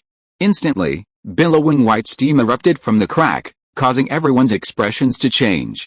Crack! The ancient bronze door swung open inch by inch, and the high-temperature steam quickly diffused into the passage. Everyone's vision cleared, revealing a dojo nearly 100 feet in size. It was vast and bare, its floor paved entirely with refined iron. In the center, a slender figure sat cross-legged with his back to the group. Wisps of white steam emanated continuously from this figure, swirling around him and forming clouds of high-temperature mist that lingered for a long time. "Since you're here, come in," a cold voice suddenly echoed in everyone's ears. As soon as the words left their mouths, everyone's heart trembled. Then, Zhao Qingming suddenly sneered, "Zhao Qinggang, so it was you who did this." Although Zhao Sheng maintained a low profile within the Zhao clan, as a shared spiritual root, it was hard for Zhao Qingming to be unaware of his existence. For some time, the clan elders had been constantly mentioning Zhao Qinggang's name. Initially, they were expressing disapproval, but later, they began to praise him, hinting at the need for him to work harder. It was as if Zhao Sheng's reputation outside the Zhao clan was completely unknown. But some in the clan always referred to him as someone else's child. Zhao Sheng was so well hidden by the Zhao family, rarely appearing in public. Even Zhao Qingming's attempts to challenge him were always unsuccessful. Zhao Qingming finished speaking and stepped into the dojo. Suddenly, his expression changed, his body sank violently, and he stumbled, nearly falling flat on his face. Only after a layer of pale blue light enveloped his body did he regain his balance. Meanwhile, the other 9 people also noticed the unusual situation and immediately used their abilities to resist the gravity. The middle-aged, dark-skinned man was even more helpless, collapsing on the ground. Meanwhile, the handsome young man, Zhao Qinghua, stood steady, unperturbed. "Here, it's 10 times the gravity. Wow, Qinggang, this kid is truly amazing." Zhao Yanqi's face paled, then he exclaimed with delight. The supergravity chamber they were in was built by Zhao Xuanjing himself. There were 7 more similar locations, each located in the other 7 underground sections. The gravity array in the supergravity room originated from the Xitigarbha sect. This array doesn't create supergravity out of thin air, but rather transforms the weight of the thick earth above into gravity through a formation, typically ranging from 1 to 100 times. The maximum gravity limit in this supergravity room is 30 times, and only practitioners of physical cultivation typically enter here for training. Zhao Sheng, without any prior training, withstood 10 times gravity solely through his exceptional physique. A few years ago, he stumbled upon the discovery that practicing in supergravity could increase the speed of spiritual energy conversion. The greater the gravity, the faster the spiritual energy conversion. Zhao Sheng experimented with others, but was surprised to find that this effect only affected him. Others practicing in supergravity actually experienced slower gains. He pondered this phenomenon, believing it might be due to his ancient combat body. Back to the point. In the supergravity dojo, Zhao Sheng slowly stood up, turned, and casually glanced at the 10 guests. He reached into his arms and pulled out a khaki stone ball. A stream of spiritual energy was injected into the stone sphere, and it suddenly shimmered several times. A yellow halo appeared on its surface, and chains of runic light flashed within it. A clear buzz followed, and everyone felt a sudden sense of relief, their magical aura gradually dissipating. "My apologies. I was just practicing, and I was a bit careless. Please forgive me," Zhao Sheng apologized with a feigned expression. "HMPH, just pretending. What's your purpose in inviting us here?" Zhao Qingming sneered, interjecting. Zhao Sheng shook his head, waved away the mist around him, and then slowly explained, "It wasn't me who invited you here, but it was Elder Jingzhuo." As soon as he finished speaking, the middle-aged, dark-skinned man, Zhao Degan, suddenly cried out, "What? An elder's decree?" The others' reactions were no better. In their eyes, Zhao Xuanjing, who had retreated into seclusion in recent years, was the family's true pillar. Everyone in the Zhao clan held Patriarch Jing in deep reverence, almost revering him as a deity. Zhao Yanqi instinctively asked, "Qinggang, what was the purpose of the ancestors' decree, Uncle Qi?" "That's a good question," Zhao Sheng complimented him, then spread his hands and said nonchalantly, "The ancestor felt I was getting cocky. So he asked you to teach me a lesson. He wanted me to stop being so arrogant and conceited. There's always someone better than you." "The ancestor truly thinks far ahead," Zhao Yanqi instinctively echoed. At this moment, The others also suddenly understood. No one present was a fool. Aside from the two who were just making up the numbers and Zhao Yanqi, who had a clear mind, everyone else immediately realized their chance to rise to prominence. Chapter 236. Let's go together, I'm in a hurry. If he could teach this brat a lesson, his performance would surely impress the ancestor. If he could seize this opportunity and catch the ancestor's eye, wouldn't that be a leap to heaven? I'll go first, Zhao Yanaiwang, third in the competition, shouted, striding ahead of the group. Why should you go first? I'm second, so I should go first, don't bully the weak. I'm from the Qing generation. Let me go. For a moment, everyone was arguing over who'd go first. The top 8 in the Yandao competition were at least at the 9th level of key refining, arguably the 8 strongest key refining members of the Zhao clan. Zhao Qingyang was young, and while his physical training was impressive, his cultivation wasn't much higher. Reaching the middle stage of key refining was already considered a genius, and it was definitely not the late stage. In short, he was no match for them. Stop. I'm first in the competition, and from the Qing generation. Who dares to challenge me? Defeat me first, then we'll talk. It had to be said that Zhao Qingming's threat was truly effective. He spoke his decision decisively. A few, though indignant, hesitated to challenge him, hampered by his sharp edge. In other words, even if they could argue, they couldn't fight. The bigger the fist, the more powerful the truth. Zhao Qingming stepped across from Zhao Sheng, his demeanor haughty, and coldly declared, "Go ahead, you can't." Zhao Sheng shook his head, deeply troubled. Why can't I? Are you afraid? Zhao Qingming demanded, his face turning pale. Zhao Sheng suddenly smiled, stroking his chin, and sighed, "Oh, don't misunderstand me. I'm not saying you can't do it, I'm saying none of you can. Come on, all together, I'm in a hurry." His words immediately drew jeers, a wave of indignation and anger. "How dare you, you boast, haha, let me teach you a lesson first, boy, how dare you look down on your grandfather?" The wealthy old man, Zhao Diqian, chuckled in anger. Well, he was right. According to seniority, anyone with a character in his generation was Zhao Sheng's grandfather. Right, Degan. The middle-aged, dark, and fat man had a pig-like face but a loud mind. At this moment, he observed the expressions of the people and suddenly felt something was wrong, so he took the opportunity to step back 2 steps, pretending to be a bystander. Coincidentally, the handsome young man also thought the same thing. So, the 2 non-staff members retreated directly behind the crowd and huddled together. On the other side, Zhao Sheng simply ignored the arrogance of the crowd, which made Zhao Qingming furious. Seeing the crowd's anger, he took a deep breath, suddenly extended his hands outward, and spiritual power surged out. Bang, bang, bang. In a flash of light, a row of ice spears as thick as arms, 8 feet long, crystal clear and hard, appeared out of thin air. Bang, bang, bang. They suddenly stabbed in front of the people's feet, and the ice spears formed a straight line, actually stopping the others. Zhao Qinggyang, the old ancestors were right. You're really too cocky. Young man, don't be so youthful and impetuous. If you're not impetuous, how can you still be called a young man? Zhao Sheng retorted without hesitation. He was suddenly startled, thinking to himself, huh, that sounds awfully familiar. Didn't I say that somewhere in my past lives? Although you're so arrogant, I never bully the weak. So, I'll give you 1 hand. No need.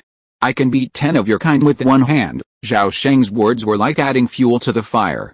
Zhao Qingming finally couldn't help but shout, "Hey, you're asking for a fight, kid." As soon as he finished speaking, Zhao Qingming's lips moved, silently chanting a spell, and his hands danced, leaving behind a trail of afterimages, like the 1,000-armed Guanyin.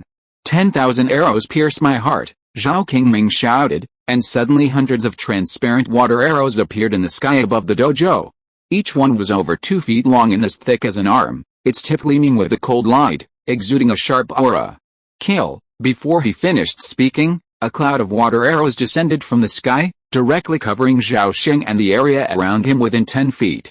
Looking at the oncoming rain of arrows, Zhao Sheng's face remained calm, but suddenly he sighed softly. Alice, too slow. Before the echo of the arrows had faded, Zhao Sheng's figure suddenly became distorted and blurred. In a flash, he disappeared from the spot where he had been. Where are he? At the same time, Zhao Qingming's pupils suddenly shrank to the extreme, and a strong sense of danger instantly came from behind him. With a crackling sound, the water arrows hit the fine iron ground, shattering it directly, leaving only a few dents. At this moment, a lazy voice echoed from behind Zhao Qingming. "Are you practicing the Zuinun heavy water art? Not good." Zhao Qingming's hair stood on end upon hearing this. He instinctively unleashed his protective armor and sprang a great distance away. Zhao Sheng stood there with his arms folded, a nonchalant expression on his face, showing no intention of attacking. You? From 3 feet away, Zhao Qingming was filled with utter horror. His mouth trembled, and he could not utter a single word. As the saying goes, an expert knows the outcome of a move from the first one. The sudden and swift action just now sent a chill through everyone's heart. This kid's speed is too fast. With this thought, the other 7 warriors all felt an immense sense of difficulty. In all martial arts, nothing is invincible except speed. This is a true saying, applicable in every world. The reason Zhao Qingming achieved the top spot on the Dao of performance was not only due to his exceptional strength, but more importantly, he possessed a unique skill that was almost as instantaneous as magic. You've practiced the Zuinun heavy water art quite well, but you're too eager for quick results. At this rate, you'll have no hope of achieving the golden core stage in this lifetime. Zhao Sheng examined Zhao Qingming for a few moments and commented with regret. What the hell do you know? Zhao Qingming swallowed a word shit before it even left his mouth, and instead looked at Zhao Sheng with disdain. A young man who practices the body refining path, specializing in the fire element, dared to presume to judge his own cultivation? What a misconception. Zhao Qingming thought this, but he was completely wrong. Few in the world could surpass Zhao Sheng in his understanding of the Zuinun heavy water art. He had practiced this technique primarily for 2 lifetimes, and in his previous life, he had used it as a foundation for his ascension to the golden core stage. Therefore, Zhao Sheng could immediately see that Zhao Qingming was straying from his path, showing signs of prioritizing quantity over quality. At this rate, he might be fine before foundation establishment, or even in the early to middle stages, but by the late stages, Zhao Sheng was certain Zhao Qingming wouldn't be able to overcome the qualitative transformation of his spiritual power. Zhao Sheng secretly shook his head at this. Since the other party was clueless, he wouldn't try to enlighten him. Besides, even if he did, he wouldn't believe it. Even so, Zhao Sheng had already begun secretly planning to find time to write a book about the cultivation of the Zuinun heavy water art, using the name of an unknown Jindan's Henrun. His ancestor, he thought, had devoted himself to the family business. Let's get back to the point. Seeing Zhao Qingming's lack of appreciation, Zhao Sheng said no more and simply, "You're no match for me, and you too, come at me all at once. Whoever defeats me gets this foundation establishment pill." With that, Zhao Sheng swung his right hand, and a pill bottle flew out of his hand. It landed 3 feet away, shattered, and revealed a glowing foundation establishment pill within. The foundation establishment pill had been given to them by Zhao Zunjing in advance, and Zhao Sheng used it as a tool to inspire the others. Without letting them fight with all their might, they wouldn't realize how weak they were. "Are you serious?" Zhao Degan, a middle-aged, dark-skinned man, exclaimed in delight. "You may not believe it. Yes, I do. Count me in." Zhao Degan nodded and bowed repeatedly, pulling a folding fan from his waist. Beside him, the handsome young man, Zhao Qinghua, had a frighteningly bright look in his eyes. He quietly grasped a 3-foot-long, arm-thick, charred wooden stick. A dark, skull-sized knot protruded from the stick's edge, and its surface was covered in burn marks, making it look like a firewood stick. "Go ahead." Zhao Sheng put one hand behind his back and extended the other, waving at the crowd with his contempt. "Arrogant," the burly Zhao Yanniong roared, donning his 100 refined poisonous hedgehog armor. He stomped his feet against the ground, charging forward like a wild bull. Meanwhile, the others, unwilling to be outdone, joined in their efforts. Zhao Qingming, silk net, clothes, countless invisible water threads coalesced into a web, emerging from Zhao Sheng's feet, attempting to bind him. Zhao Yiqian threw a stone, which instantly transformed into a cloud of locusts, smashing down on his head. The others could ignore him, for when they too launched their attacks, their opponents vanished. All that could be heard in the dojo was the rapid clatter of footsteps, like firecrackers. Zhao Sheng's physique was truly exceptionally formidable. Despite no training, his natural constitution rivaled that of any physical cultivator. With his current spiritual power, His celestial vision could maintain a steady tenfold flow, briefly stretching to 20-fold. To Zhao Sheng, everyone's movement seemed like slow motion. And Zhao Qingming's vaunted instantaneous spellcasting was a mere trifle. To prove his worthlessness, Zhao Sheng resorted to using him as a scapegoat. "Get down," the words suddenly rang out, and Zhao Qingming felt a sharp pain at the back of his head. His vision went dark, and he instantly passed out. He was number 1 in the Dao of performance, so he was the first to be eliminated. Fall, Zhao Sheng appeared and disappeared with a swift movement. Every time he spoke, a member of the Zhao clan collapsed. Without exception, they were struck in the back of the neck by a palm strike, instantly knocking them unconscious. In fact, a year earlier, Zhao Sheng had fought Zhao Deqian, a foundation establishment cultivator of the clan, to a draw. With both men unarmed, Zhao Sheng's speed and reflexes were unmatched. However, in his opinion, his ancient barbarian combat body had far from reached its full potential, not even half. Zhao Sheng had never expected that his ancient barbarian combat body would suffer from acclimatization problems and deteriorate in the Xianzhu realm. He had assumed that the Xianzhu realm was just one of the countless Hengsha worlds, and compared to the legendary Immortal realm, it must lack certain key mysterious substances. This had stunted the development of the ancient barbarian combat body, resulting in its current ungainly appearance. His father, Zhao Yankang, was a renowned handsome man in the clan, otherwise, he wouldn't have seduced his mother, Minro. Getting back to the point, in just a few breaths, most of the people were lying down. The remaining people all paled in shock. If they couldn't even see the person, how could they possibly hide him, let alone defeat him? Foundation building. He has definitely already established his foundation, Zhao Degan shouted excitedly. Including him, there were only 4 people left standing on the field. The 4 of them huddled together, back to back, looking around nervously. Snap! A bolt of lightning suddenly struck an open space outside the dojo. At that moment, Zhao Sheng flashed and jumped out, staring in amazement at Zhao Qinghua, who was holding a black stick. Thunder spirit root? 1,000-year-old lightning wood, he asked with a hint of surprise. Zhao Qinghua nodded gently, and a few bolts of lightning suddenly leaped from the lightning wood in his hand. In the world of immortal cultivation, thunder spirit roots are extremely rare, 1 in a million. When it comes to lethality, thunder cultivators are on par with sword cultivators, but when it comes to attack speed, thunder magic is unparalleled. Zhao Sheng clapped his hands and exclaimed, "Good boy, good luck." No wonder the pillar of luck is red with a hint of green, and stands over 30 feet tall. You truly have the potential to reach the golden core stage. Of course, the latter part of the sentence only crossed Zhao Sheng's mind, unspoken. As soon as these 6 words came out, everyone was speechless. It was truly awkward for a young man to speak and act so condescendingly. Yet, Zhao Sheng himself was completely oblivious. After a dozen breaths, Zhao Degan, who had held on to the end, rolled his eyes and collapsed to the ground. This man was quite interesting, his intuition incredibly sharp. He had repeatedly sensed Zhao Sheng's movements and dodged them beforehand, akin to a kind of prophetic vision. In a fit of rage, Zhao Sheng teased him a few times, and only after figuring out the reason did he strike and knock him down. 2 weeks later, someone from the clan sent a storage bag to Zhao Sheng. A moment later, in the quiet room, Zhao Sheng opened his storage bag and poured out a pile of items. After a quick glance, a satisfied smile spread across his face. All the backup plans left by the 4th generation had been delivered to him. Furthermore, 100,000 spirit stones piled on the ground formed a small mountain half a man's height. 3 elixir bottles each held 3 foundation establishment pills. Over 200 Zhengjin beads tumbled onto the ground, emitting tiny specks of mysterious blue light. There was also a palm-sized piece of black metal, its surface covered in fish scale patterns and radiating 9 layers of light. It was the 9 returning iron Zhao Sheng had sought. Besides these, Zhao Sheng fondled and played with a family jade token, symbolizing the status of a foundation establishment elder. The purpose of Patriarch Zhao's early gift of this jade token was self-evident. From that day on, Zhao Sheng closed his door to visitors and began his foundation establishment retreat.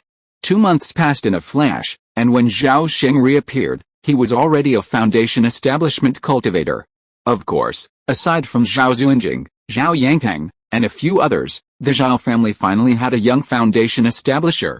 The term young foundation establisher refers to a prodigy who has achieved foundation establishment before the age of 20.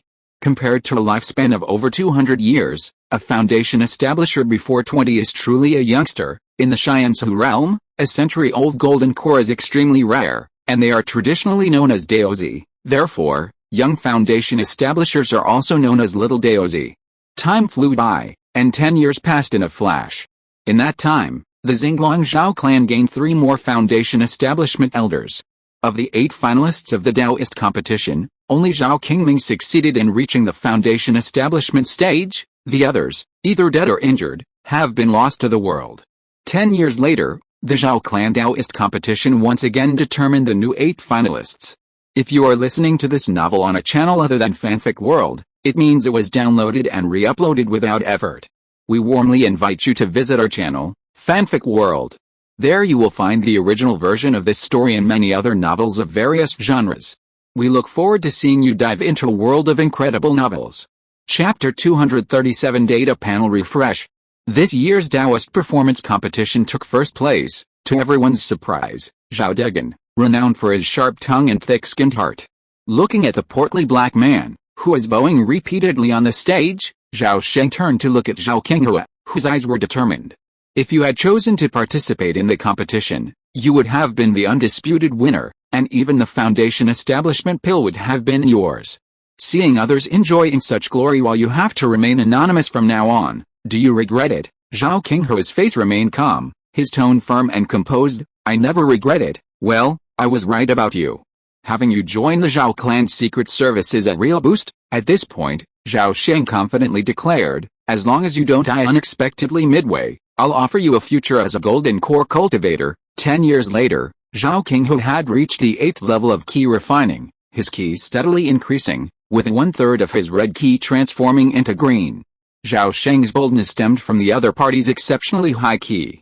More importantly, Zhao Qinghua caught Zhao Sheng's eye, both in character and handsomeness.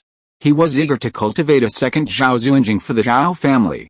At night, in a discreet and luxurious mansion in Xinglong City's Lihou district, Zhao Sheng sat at the head of the living room. Zhao Degan, who had just won first place in the Dao performance class that day, sat below, his face filled with respect. Master Gang, what are your chances of advancing to the foundation establishment stage? Zhao Sheng had been Zhao Degan's student for 10 years, completely subjugated and treating him as a trusted confidant, so he naturally spoke without needing to be polite. At most 20%, Zhao Degan's expression suddenly filled with worry, his daytime high spirits gone. Zhao Sheng narrowed his eyes, a flash of 5-colored divine light passing through them. He saw that the other's luck was slightly disturbed, but his fortune remained as stable as before. Don't worry, I'll give you another reassurance. With that, Zhao Sheng loosened his grip, and a pill bottle flew out from under his sleeve, landing smoothly in Zhao Degan's hands. He opened it and was immediately overjoyed. Is this the top-grade foundation establishment pill? His face paled as he quickly declined. King Gang, this is too valuable. I can't accept it. Well, you keep it. I've been itching to refine some lately, so I just happened to refine a furnace and, by chance, produced 2 top-grade pills. Zhao Sheng's words were understated, yet Zhao Degan was secretly astonished and filled with amazement. In clan hierarchy, he was the Yi of the other party. But truly, the other party was the true Yi. Compared to the other party, he was like a loach encountering a true dragon. The two were incomparable. This Yi, barely 30 years old, had already advanced to the foundation establishment stage. Not only had he cultivated both his physical and spiritual skills, he was a learned scholar, and he was also wealthy and versatile, a true master of both alchemy and talismans. When it came to his skills in alchemy and talisman drawing, few in the Zhao clan could match him. More importantly, this Yi was indifferent to fame and fortune. Not only was he extremely low-key within the clan, but he was also completely unknown to the outside world. If Zhao Degan hadn't followed him for 10 years, he wouldn't have known the true genius of this Zhao clan's hidden dragon. Just take alchemy, for example. He'd never heard of anyone who had only studied for a dozen years yet could easily refine a top-grade foundation building elixir. Just like he'd never seen anyone master talismans so quickly, master them so quickly, and even innovate and create new ones. The man before him possessed such supernatural powers. Once upon a time, Zhao Sheng had scoffed at the innate wisdom preached by his own ancient Western wasteland Buddhism, but now it seemed plausible. Zhao Sheng had no idea Zhao Sheng had thought so much in the blink of an eye. He was optimistic about Zhao Sheng's future. His luck was considerable. According to the 5-color scale of gray, white, red, blue, and purple, red luck was already at the 3rd level. After years of secret observation since his reincarnation, Zhao Sheng had discovered that the luck of most of the Zhao clan's foundation-building elders ranged from light red to pure red. Several elders in the late foundation establishment stage possessed auras that were red with a hint of green. While far inferior to Zhao Kenghua, they were still leaders within the clan. The auras of the 3 ancestors, Zhao Zunjing, Zhao Tongxin, and Zhao Dingguang, were all azure. Zhao Dingguang's was the lowest, a mere pale green, while Zhao Zunjing's was a towering purple, with a very slight hint of green. After summarizing and analyzing the auras, Zhao Sheng discovered that the 5 colors of aura, gray, white, red, green, and purple, roughly corresponded to the 5 realms of mortals: key refining, foundation establishment, golden core, and nascent soul. Of course, he had seen many exceptions, such as those at the peak of their powers who unexpectedly perished, having only reached the key refining stage before their deaths. The principles of aura were profoundly profound, and Zhao Sheng had only scratched the surface, not claiming to fully understand them. Suddenly, spring passed, autumn arrived, and the peaches ripened. In Xinglong City, in the underground fire zone, steam billowed from the supergravity chamber, shrouded in mist, and from within came the faint sound of dull thumping. Zhao Sheng, sweat pouring down his face, clad in a layer of black iron armor, ran laps around the dojo. He wasn't training his body, simply warming up. Since 10 years of building his foundation, Zhao Sheng's body has undergone a second growth spurt. For a full decade, he'd consumed demon meat and elixirs, munching on ginseng like carrots, and ingesting countless elixirs to nourish his ki and blood. Now, he was finally over 7 feet tall, with some flesh on his face and body, barely escaping his consumptive appearance. To outsiders, Zhao Sheng still looked extremely thin and sallow, but few knew his physique had greatly increased. Under 20 times the gravity, wearing his 300-pound black iron armor, he could easily run dozens of laps, simply for a warm-up. After a cup of tea, Zhao Sheng, having completed 30 laps, slowly stopped and, with a single hand, sent his black iron armor crashing to the ground. With his ki and blood boiling, he pulled out a bottle of essence pills and, without even glancing at them, tilted his neck and swallowed 10. After taking the elixir, Zhao Sheng produced the stone ball and disarmed the gravity array. The disappearance of the 20-fold gravity instantly gave him a sense of relief, a sense of lightness, as if he could fly with a single step. In fact, with a single effort, he could easily leap 30 feet. Even Zhao Sheng himself was astonished by the potential of this body. He sat cross-legged, letting his voracious stomach digest the essence pill.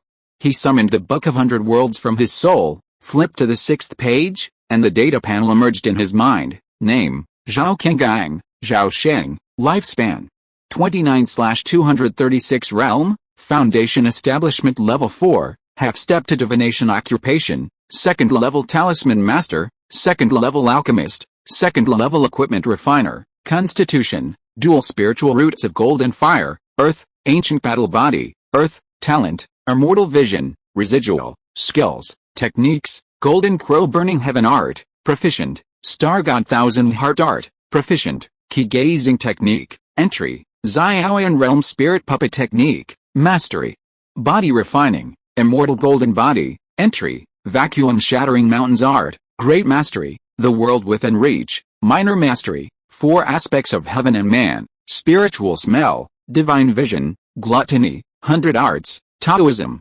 proficient, talisman, mastery, alchemy, mastery, equipment refining, proficient. Before reincarnation, Zhao Sheng randomly selected a profound level skill, the mastery level spirit puppet technique of the small cloud realm. This was a unique weapon refining technique, more precisely, a specialized technique for refining artifacts and puppets. Where in the universe did the small cloud realm reside, and how many worlds separated it from the Xianzhu realm? Zhao Sheng didn't know, but he knew it was likely a world of immortal cultivation where artifact refining was prevalent.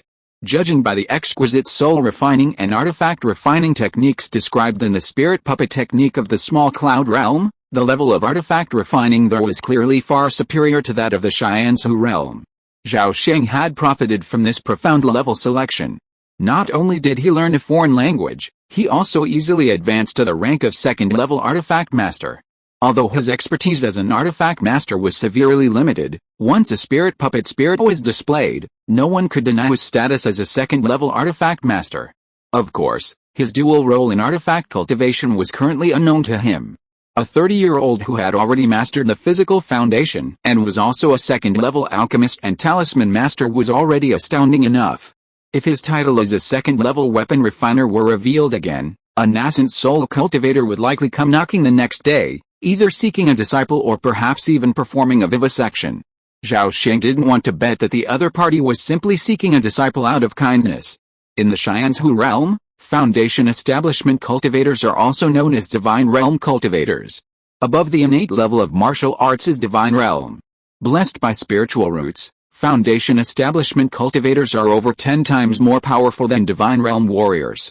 Zhao Sheng is currently at the half-step divine realm. In terms of physique, he is far more formidable than those at the same level. However, in terms of realm, he hasn't yet achieved divine realm, making him a true body cultivator.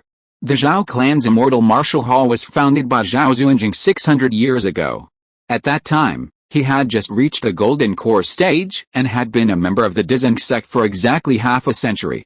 Being a member of one of the 10 most powerful sects in Central Continent has broadened Zhao Xuanjing's horizons, allowing him to see more profoundly than he had during his time at Taiwu Mountain.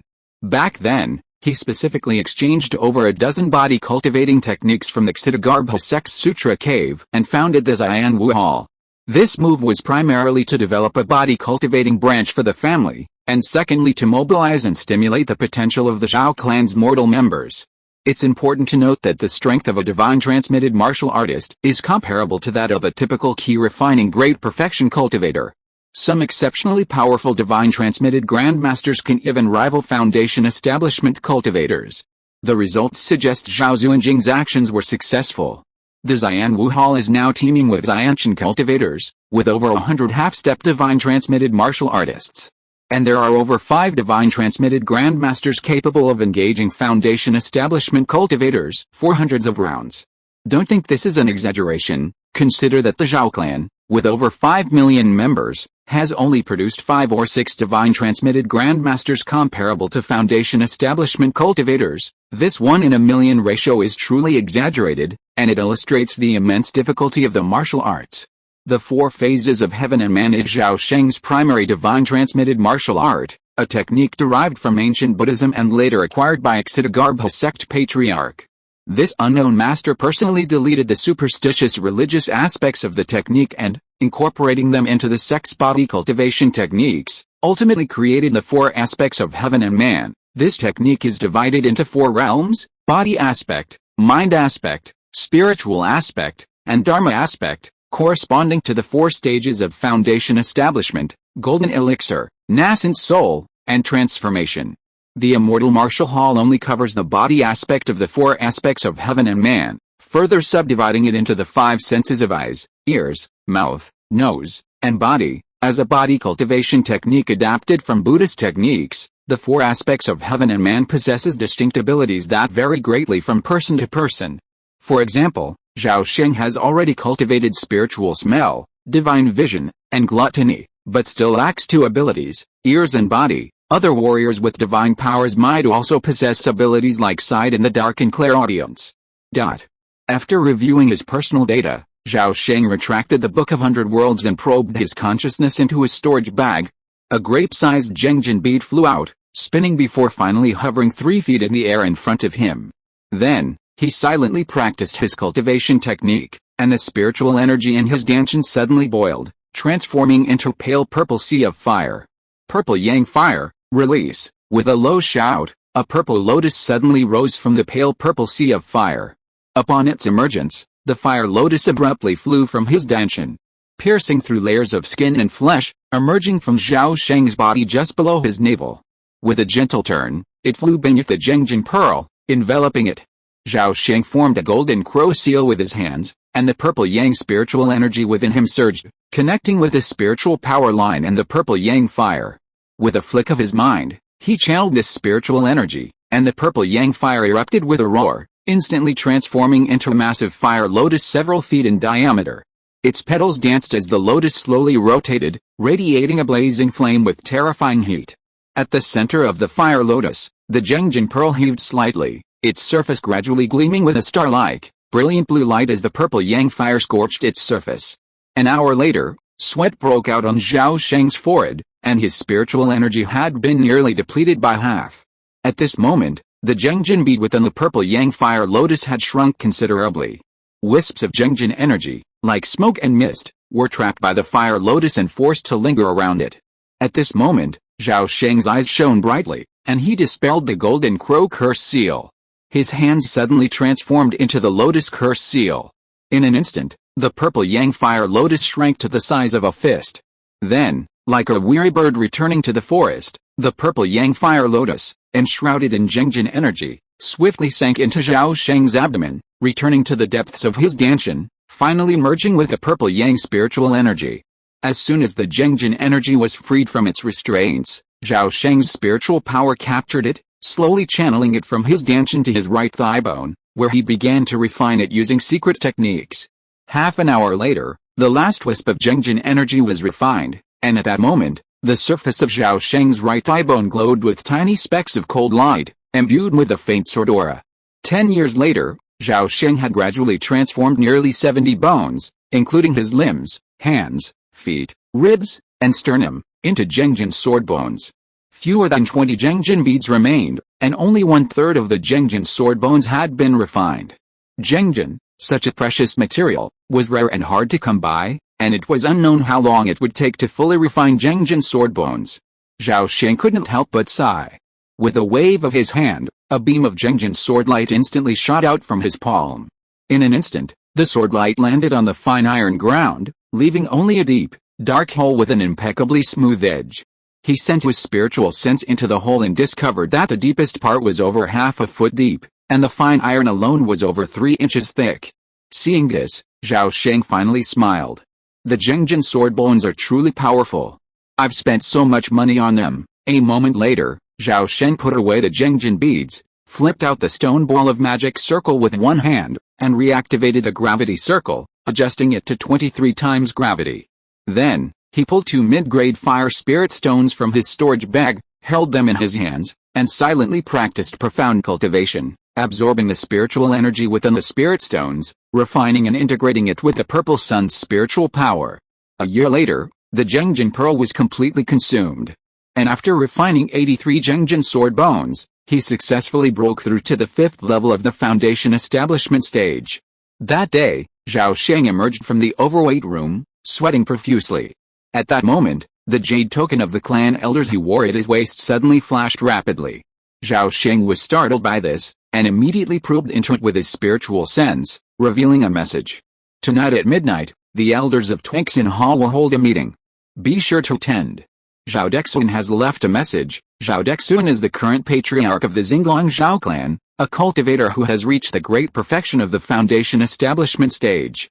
He advocates for non-intervention in governing the clan, and is particularly adept at smoothing things over, making him a somewhat goody-goody type of patriarch. Patriarch, you've even notified me this time. It seems something major has happened in the clan again. Could it be? Zhao Sheng's face changed, and a sudden thought occurred to him. Chapter 238 Designated Marriage. 2 structures stand out most prominently in the vast city of Xinglong. One is the Black Yangayan Wall, over 100 miles long, 20 feet high and 16 feet wide, towering like a mountain and imposing as a ridge. The other is the Bagua Guangming Tower, nestled in the very center of Xinglong City. Spanning 100 acres, its 9 stories and 8 sides tower into the clouds, making it instantly recognizable from anywhere in the city. Constructed entirely of purple veined diamond stone, its exterior walls are clad in bright glazed tiles. During the day, the tower shimmers with a golden splendor, resembling a magnificent tower cast from gold. At night, the bright glazed tiles, having accumulated sunlight all day, burst forth with a dazzling radiance, transforming the Bagua Guangming Tower into a towering pillar of light, illuminating a small portion of Xinglong City. Shortly after midnight, Grim-faced elders of the Foundation Establishment clan filed out from the 8th-floor terrace of the Bagua Guangming Tower, wielding various spiritual instruments and rapidly dispersing in all directions. Some quickly landed in the city's mansions, while others flew far into the gloom, disappearing without a trace. A thin, black-robed figure wearing a Teodi mask walked outside the balcony and was about to leap from it when someone suddenly called out from behind. "Teodi, wait a minute. I have something to discuss with you." Zhao Sheng turned to look at the speaker, and sure enough, it was the clan leader, Zhao Dexuan. Zhao Sheng turned and gestured to the three Anbu leaders, Baksha, Yazi, and Swanee, beside him. He said in a hoarse voice, "You guys go ahead. The plan remains unchanged, everything remains the same." The three Anbu leaders nodded silently, then disappeared and dispersed. Over the millennia, the Zhao clan's Anbu has expanded tens, even hundreds, of times in size. It's no longer confined to the Zhao clan itself, but increasingly includes recruited and subjugated independent cultivators, sect traders, murderous demons, and even diabolical heretics. The four leaders of the Anbu are all Foundation Establishment cultivators, each commanding a team of dozens of spies. As far as Zhao Sheng knows, besides Yazi, who is a member of the Zhao clan, Baksha was originally an inner disciple of the sky-splitting sword Dao. He was expelled for violating the sect's rules and regulations, and was later subdued by Zhao Lingguang and joined the Zhao clan's Anbu. Swanee, however, is a Foundation Establishment demon cultivator from the Corpse Yin sect, his stench of corpses reeking from afar. He joined the Anbu voluntarily because his only daughter had married into the Zhao clan 20 years prior. 10 years ago, after Zhao Sheng reached the Foundation Establishment stage, Zhao Xuanjing arranged for him to become one of the four leaders of the Anbu, giving him a position significantly higher than the other three. Since Zhao Sheng joined, Patriarch Zhao had been issuing orders directly through him to the other Anbu members. When the two of them were alone in the building, Zhao Sheng removed his Teodi mask and asked with a look of suspicion, "Clan leader, if you have something to tell me, why did you have to cause this? I need your opinion on something." Zhao Dexuan was a generous, plump man with a rosy complexion, a round face, and a round, smiling brow. The corners of his mouth were naturally upturned, and a hint of a smile played on his lips before he even spoke, like the reincarnation of Maitreya Buddha. This ancestral leader, who had wielded power for nearly 60 years, was now over 220 years old. Although he had reached the great perfection of Foundation Establishment, he had no hope of achieving the Golden Core, and wouldn't live for more than a few decades. Zhao Dexuan had two major concerns. One was selecting a qualified next clan leader for the family. This was a difficult task, a very difficult one. It's no exaggeration to say that the Xinguang Zhao clan was currently flourishing. In just 1,000 years since its establishment, its overall strength rivaled that of second-rate immortal cultivation sects. The Zhao family's sphere of influence encompassed a 5,000-li radius of surrounding mountains and rivers, boasting nearly 50 vassal and intermarried families, nearly 100 Foundation Establishment cultivators, and countless more cultivating ki. Within the territories directly and indirectly governed were hundreds of millions of mortals. From these hundreds of millions, dozens, even hundreds, of mortal cultivators emerged each year. These grassroots cultivators possessed nothing, but aside from those snatched up by other families, the Zhao family annually secured a dozen or so promising individuals, converting them to a different clan and adding them to the Zhao family tree. Given the current size of the Xinguang Zhao family, each succession to the patriarchal position was as significant as a succession to the throne of an empire. A single misstep could unleash bloodshed and even jeopardize the family's fortunes for the next century. Therefore, Zhao Dexuan could not afford to be careless in selecting a new patriarch. Before his death, he had to secure the unanimous approval of the majority of the Zhao clan elders. Some might say that the selection of a new patriarch was no big deal, simply let the Jinden patriarch choose. Other immortal cultivation families might be fine, but the Xinguang Zhao family is unique. Firstly, they're limited by ancestral precepts, and secondly, the three patriarchs are currently in dire straits. Patriarch Zhao Lingguang might still hold out for another decade or two, but Patriarch Zhao Twixin is nearing his demise. Tonight's Twixin Hall meeting was convened to discuss this matter. The Jinden Patriarch's demise is a momentous event that will impact the family's future, and all matters must be carefully planned in advance to minimize the impact. As for Patriarch Zhao Xuanjing, he's also facing trouble. The mountain dragon he coexists with is facing its once-a-century dragon transformation tribulation, forcing him to return to the Descendants mountain gates and work diligently to overcome it. A successful surviving tribulation would grant him a century of peace and tranquility. Failure, however, would be an unbearable burden for the entire Zhao family. The mountain dragon and the patriarch would be reduced to ash along with him. Compared to this, Patriarch Zhao Tengxin's demise is of secondary importance. With two of the three Jiandan patriarchs approaching their demise, the Zhao family's new generation of Jiandan patriarchs remains elusive. This matter had become the greatest cloud in Zhao Dexuan's heart, a worry he would never rest in peace until his death. He searched through the records of all the immortal cultivators in his family, finally finding 7 or 8 seeds with a potential to reach the golden core stage. But Zhao Dexuan knew that achieving the golden core stage was 100 times more difficult than achieving the foundation establishment stage. Even a 10% chance of success among these seeds would be enough to make him a great fortune. Of these, Zhao Dexuan was most optimistic about the unassuming young man before him. In the entire Zhao family, including himself, only fewer than 10 people knew that Zhao Qingyang had reached the foundation establishment stage. Besides the 3 ancestors, only Zhao Dexuan knew that he had achieved this stage 10 years ago. He had called this Zhao family prodigy to the point of seeking his opinion on an important matter. Zhao Sheng looked at the solemn expression of the old clan leader and said in a deep voice, "What is it? Clan leader, please speak." Zhao Dexuan pondered for a moment, then said seriously, "I'm planning to publicize your foundation building efforts." "What do you think?" Zhao Sheng paused and asked, "Is this what the ancestor intended?" At 30 or 20, his words held multiple meanings. Zhao Zunjing had meticulously orchestrated his joining the clan's secret service and concealing his true identity and abilities. The purpose was clear, needless to say. The second half of Zhao Sheng's words was far more interesting. For a foundation-building cultivator, the difference between building a foundation at 20 and 30 is as vast as the difference between heaven and earth.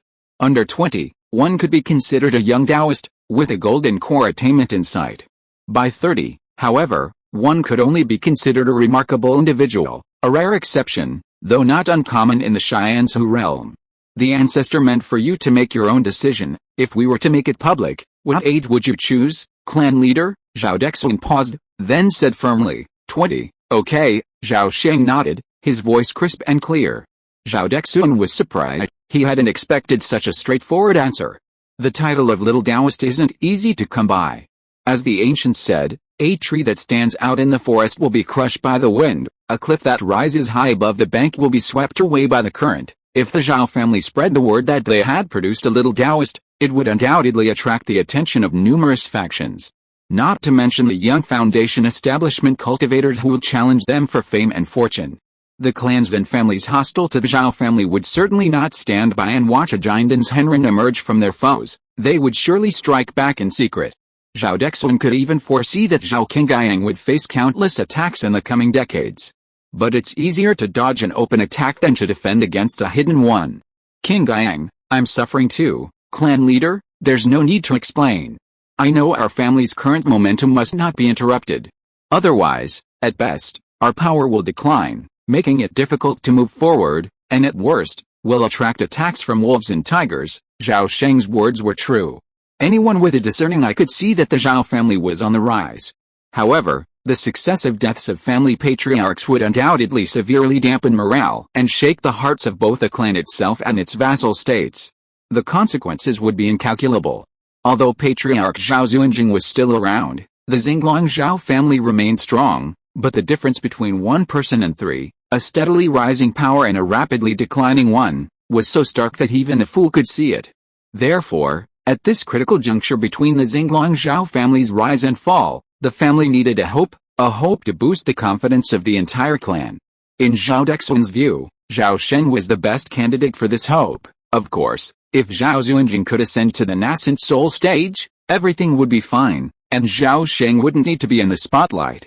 But for the sake of safety, it would take at least 100 or 200 years for Patriarch Zhao to be confident of reaching the nascent soul stage.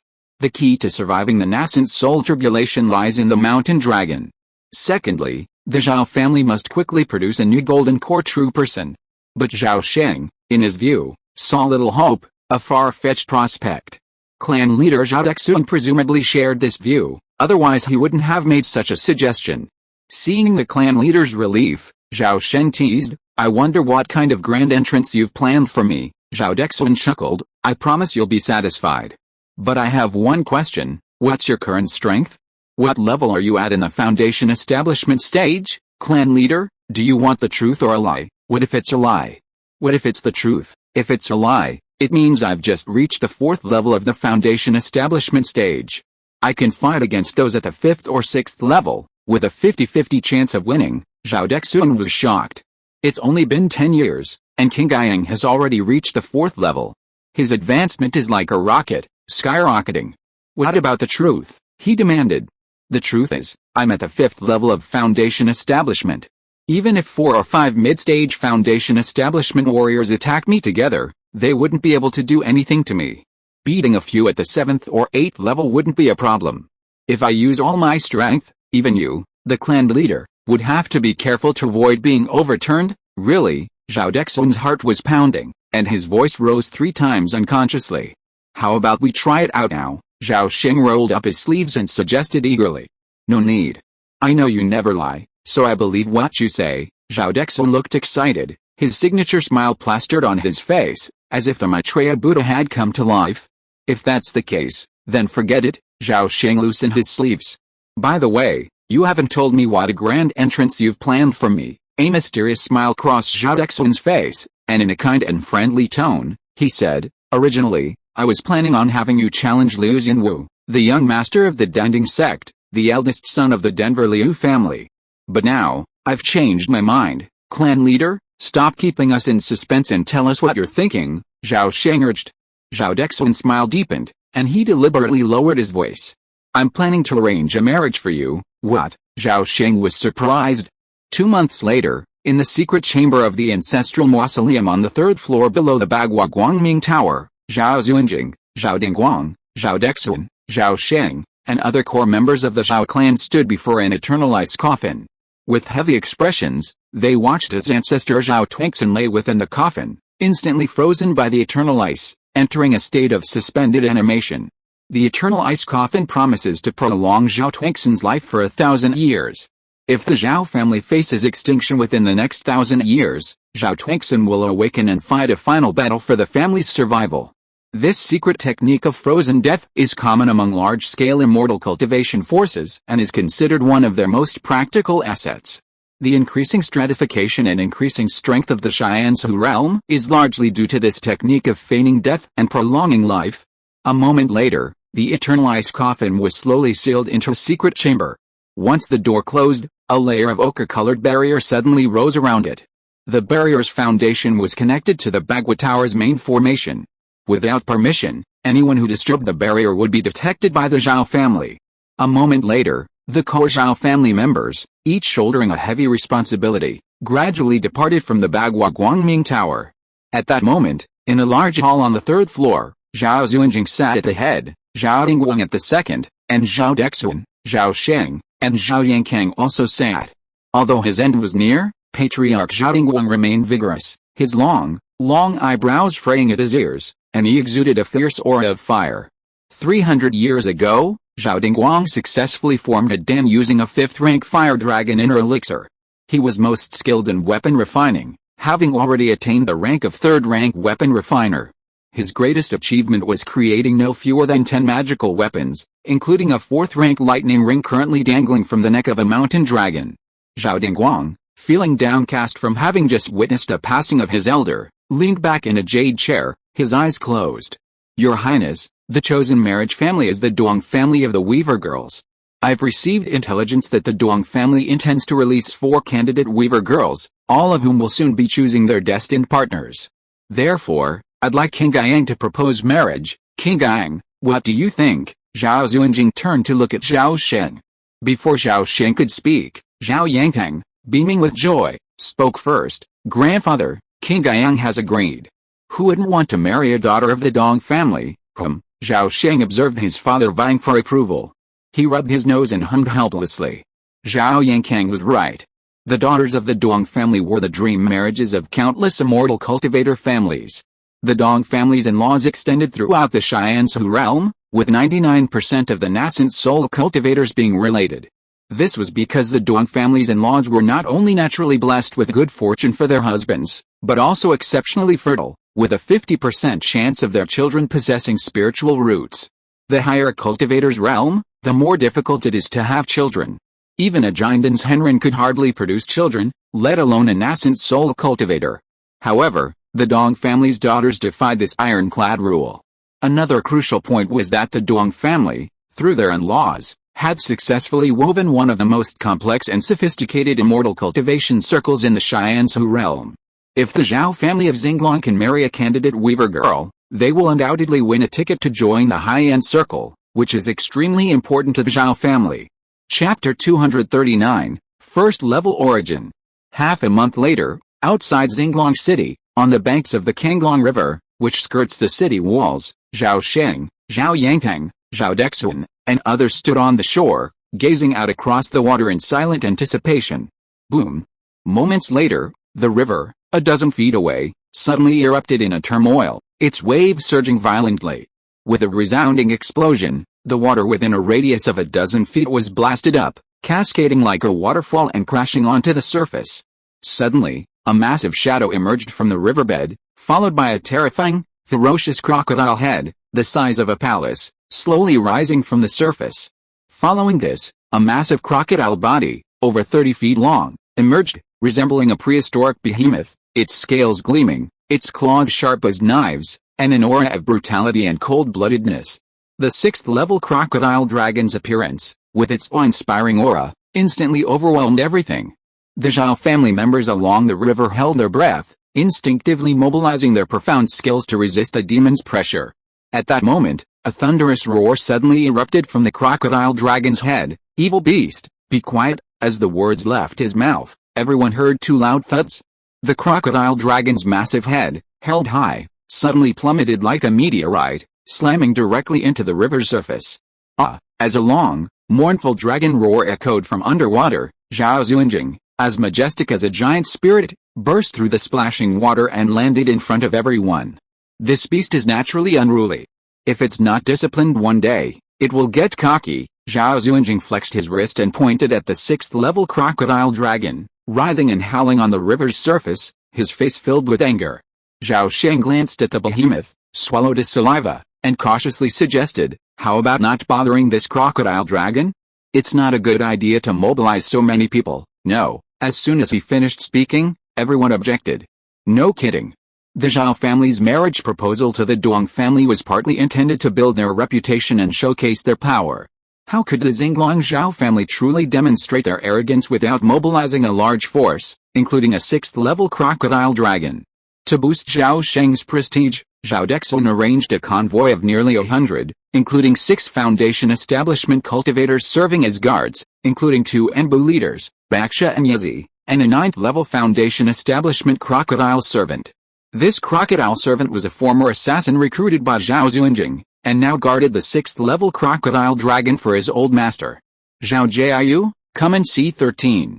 You must protect him well.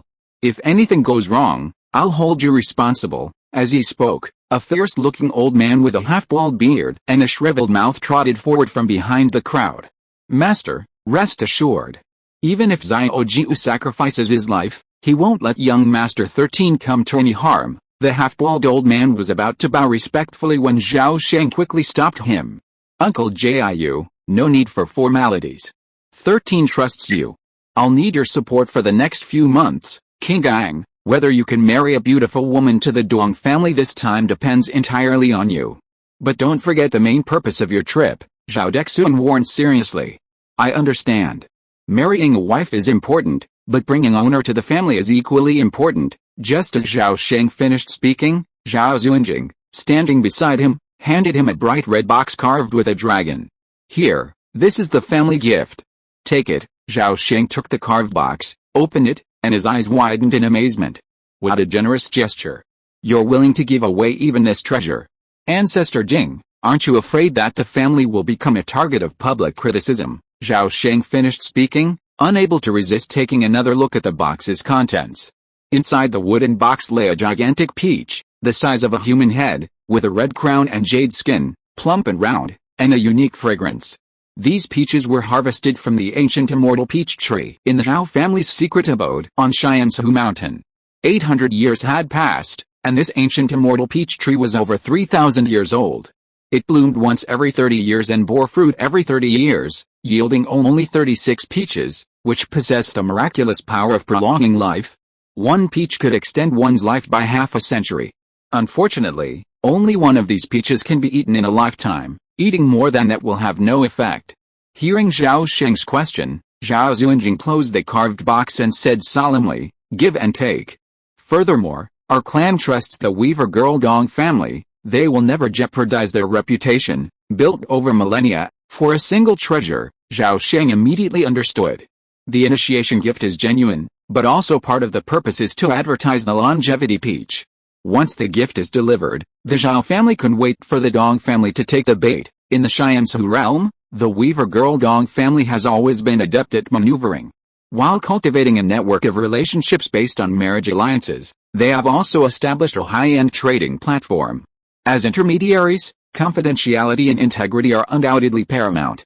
In the world of immortal cultivation, countless treasures are hidden and difficult to sell. Using the Dong family's trading platform allows for smooth transactions while maintaining confidentiality. As middlemen, the Weaver Girl Dong family has reaped countless benefits and seen countless valuable treasures. They would never break the rules for a mere longevity peach. The safest way to sell the Zhao family's longevity peaches was undoubtedly to sell them secretly through the Dong family's platform. Dragon Transformation Tribulation, Nascent Soul Tribulation. One tribulation after another. Zunjing, you've had it so hard. Zhao Sheng sighed at this thought.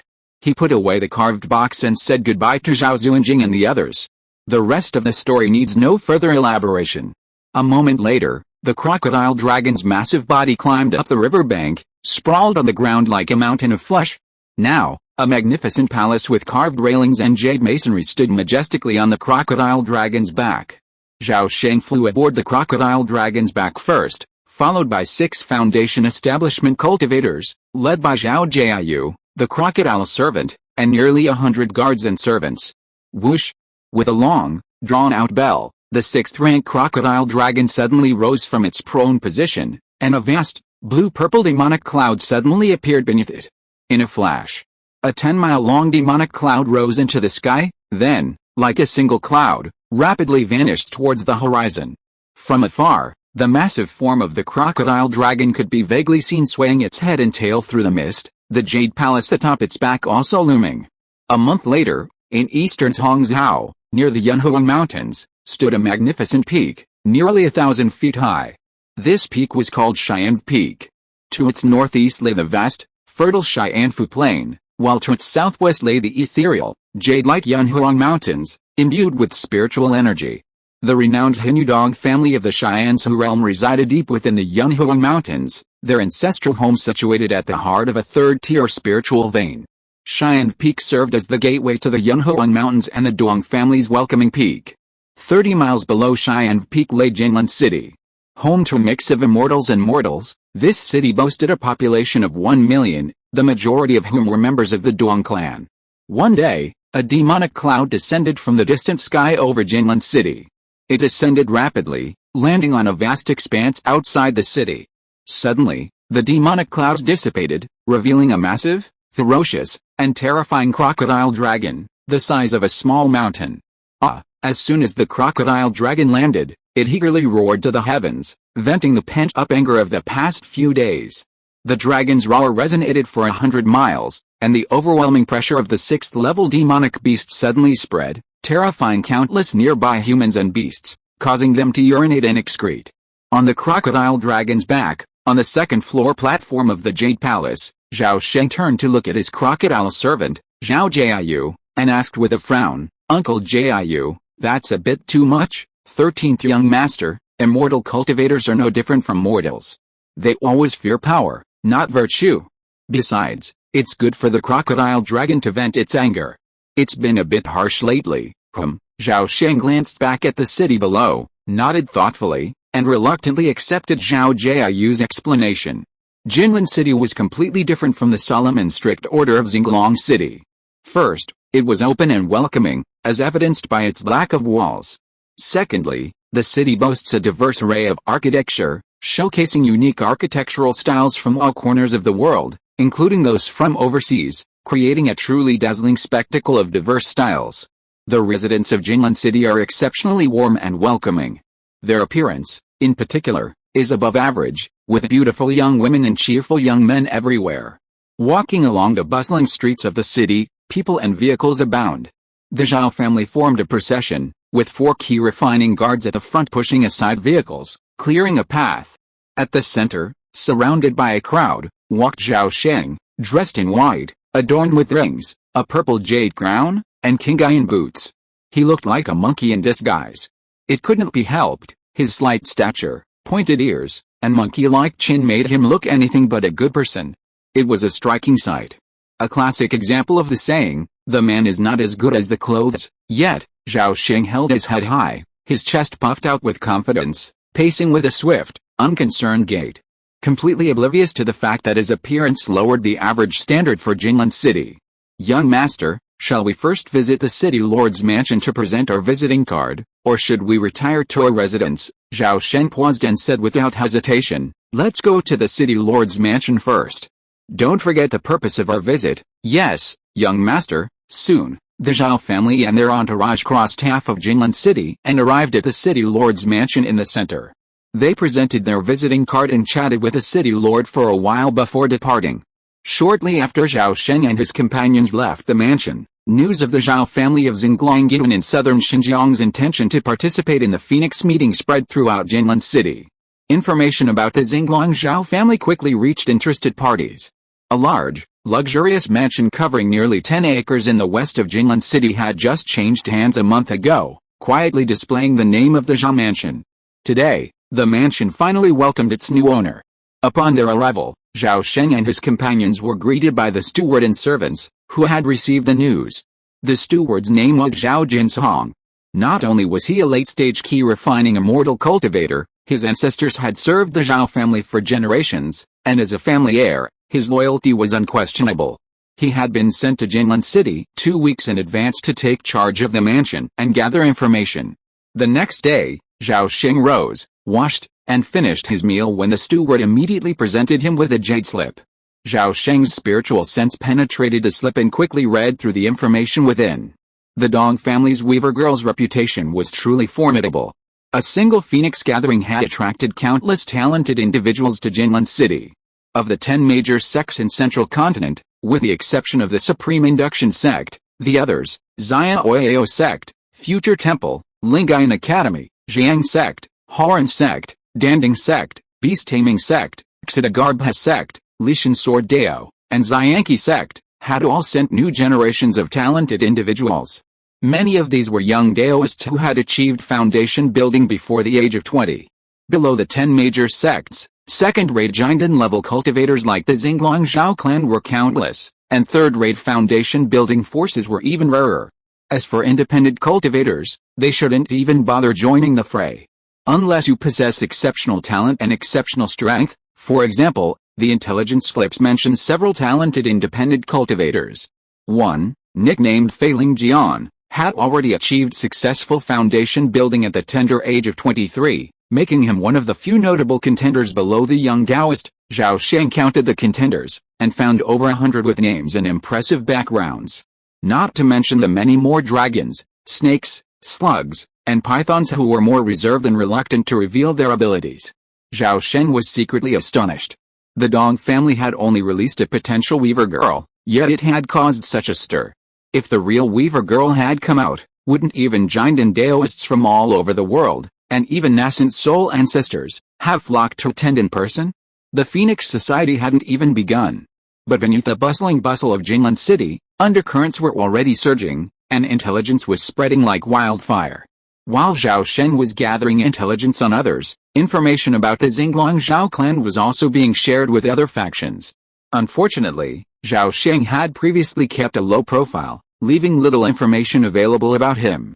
Undoubtedly, while the Phoenix Society hadn't yet begun, the war had already begun the moment he entered the city. The first hurdle of the Phoenix Society, background. This hurdle instantly eliminated most independent cultivators and lesser-known sects and families. The Dong family rarely married off their daughters, unless you were a rare genius. Don't blame the world for being so realistic. The world of cultivation is 100 times more ruthless and cruel than you might imagine. Why did Zhao Sheng immediately offer his invitation upon entering the city? His purpose was self-evident. Sure enough, on his third day, a silk invitation to the Phoenix Society arrived in Zhao Sheng's hands. He easily passed the hurdle of background. 7 days later, Zhao Sheng, crowned with a jade crown and red robe, ascended Cheyenne Peak with ease. Standing alongside a group of handsome men, the unassuming Zhao Sheng immediately became the epitome of the unattractive, his image looking even worse by comparison. However, Zhao Sheng wasn't worried at all. While the world of immortal cultivation is known for judging appearances by appearances, it's one's own character and strength that matters most. He was the master of winning people over with virtue. Standing on one side of the peak, Zhao Sheng stood with his hands behind his back, looking down at his competitors, his eyes ablaze with a multicolored divine light. Instantly, over 200 pillars of aura, each of varying heights, rose up. Red, red, blue, blue with a hint of purple. Hey, there's actually a red and purple one.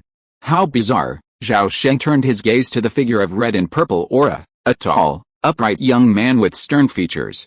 He looked incredibly familiar.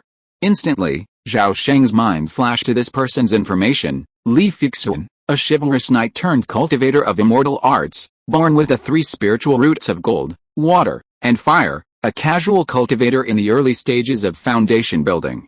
Nicknamed Flowing Light Blade, he has fought countless bloody battles throughout his life and possesses extraordinary strength. Zhao Sheng only glanced at the man, but unexpectedly, Li Fixun's intuition was astonishing, and he suddenly turned his head to look at him. Zhao Sheng smiled at him and naturally shifted his gaze. There were many more powerful people in the arena than Li Fixun, so Zhao Sheng didn't take him seriously. He had simply noticed that this person's red luck contained a few strands of purple luck, which he found strange. Little did he know, Li Fixun was deeply shocked at the moment. The ancient exotic insect, the Thousand Autumn Cicada, within him was extremely restless and buzzing. And the object of its fear was surprisingly the unassuming little man. How is this possible? The Thousand Autumn Cicada is one of the 10 ancient exotic insects. Why is it so afraid? Li Fixun wondered. After observing everyone's fortunes and comparing them with the collected data, Zhao Sheng had a firm grasp on his situation, and his expression grew increasingly calm. Half an hour later, flocks of white-feathered, phoenix-crowned cloud phoenix birds flew in from the depths of the distant mountains, quickly landing on the summit of Cheyenne Peak. Needless to say, everyone selected a cloud phoenix bird and mounted its back. Immediately, the cloud phoenix birds took off, flying deep into the cloud phoenix mountains. Chapter 240 Become famous as early as possible. Half an hour later, the cloud phoenix carried everyone across towering mountains, 1,000 miles southwest of Yunhuang Mountain, and finally landed in a place of picturesque beauty.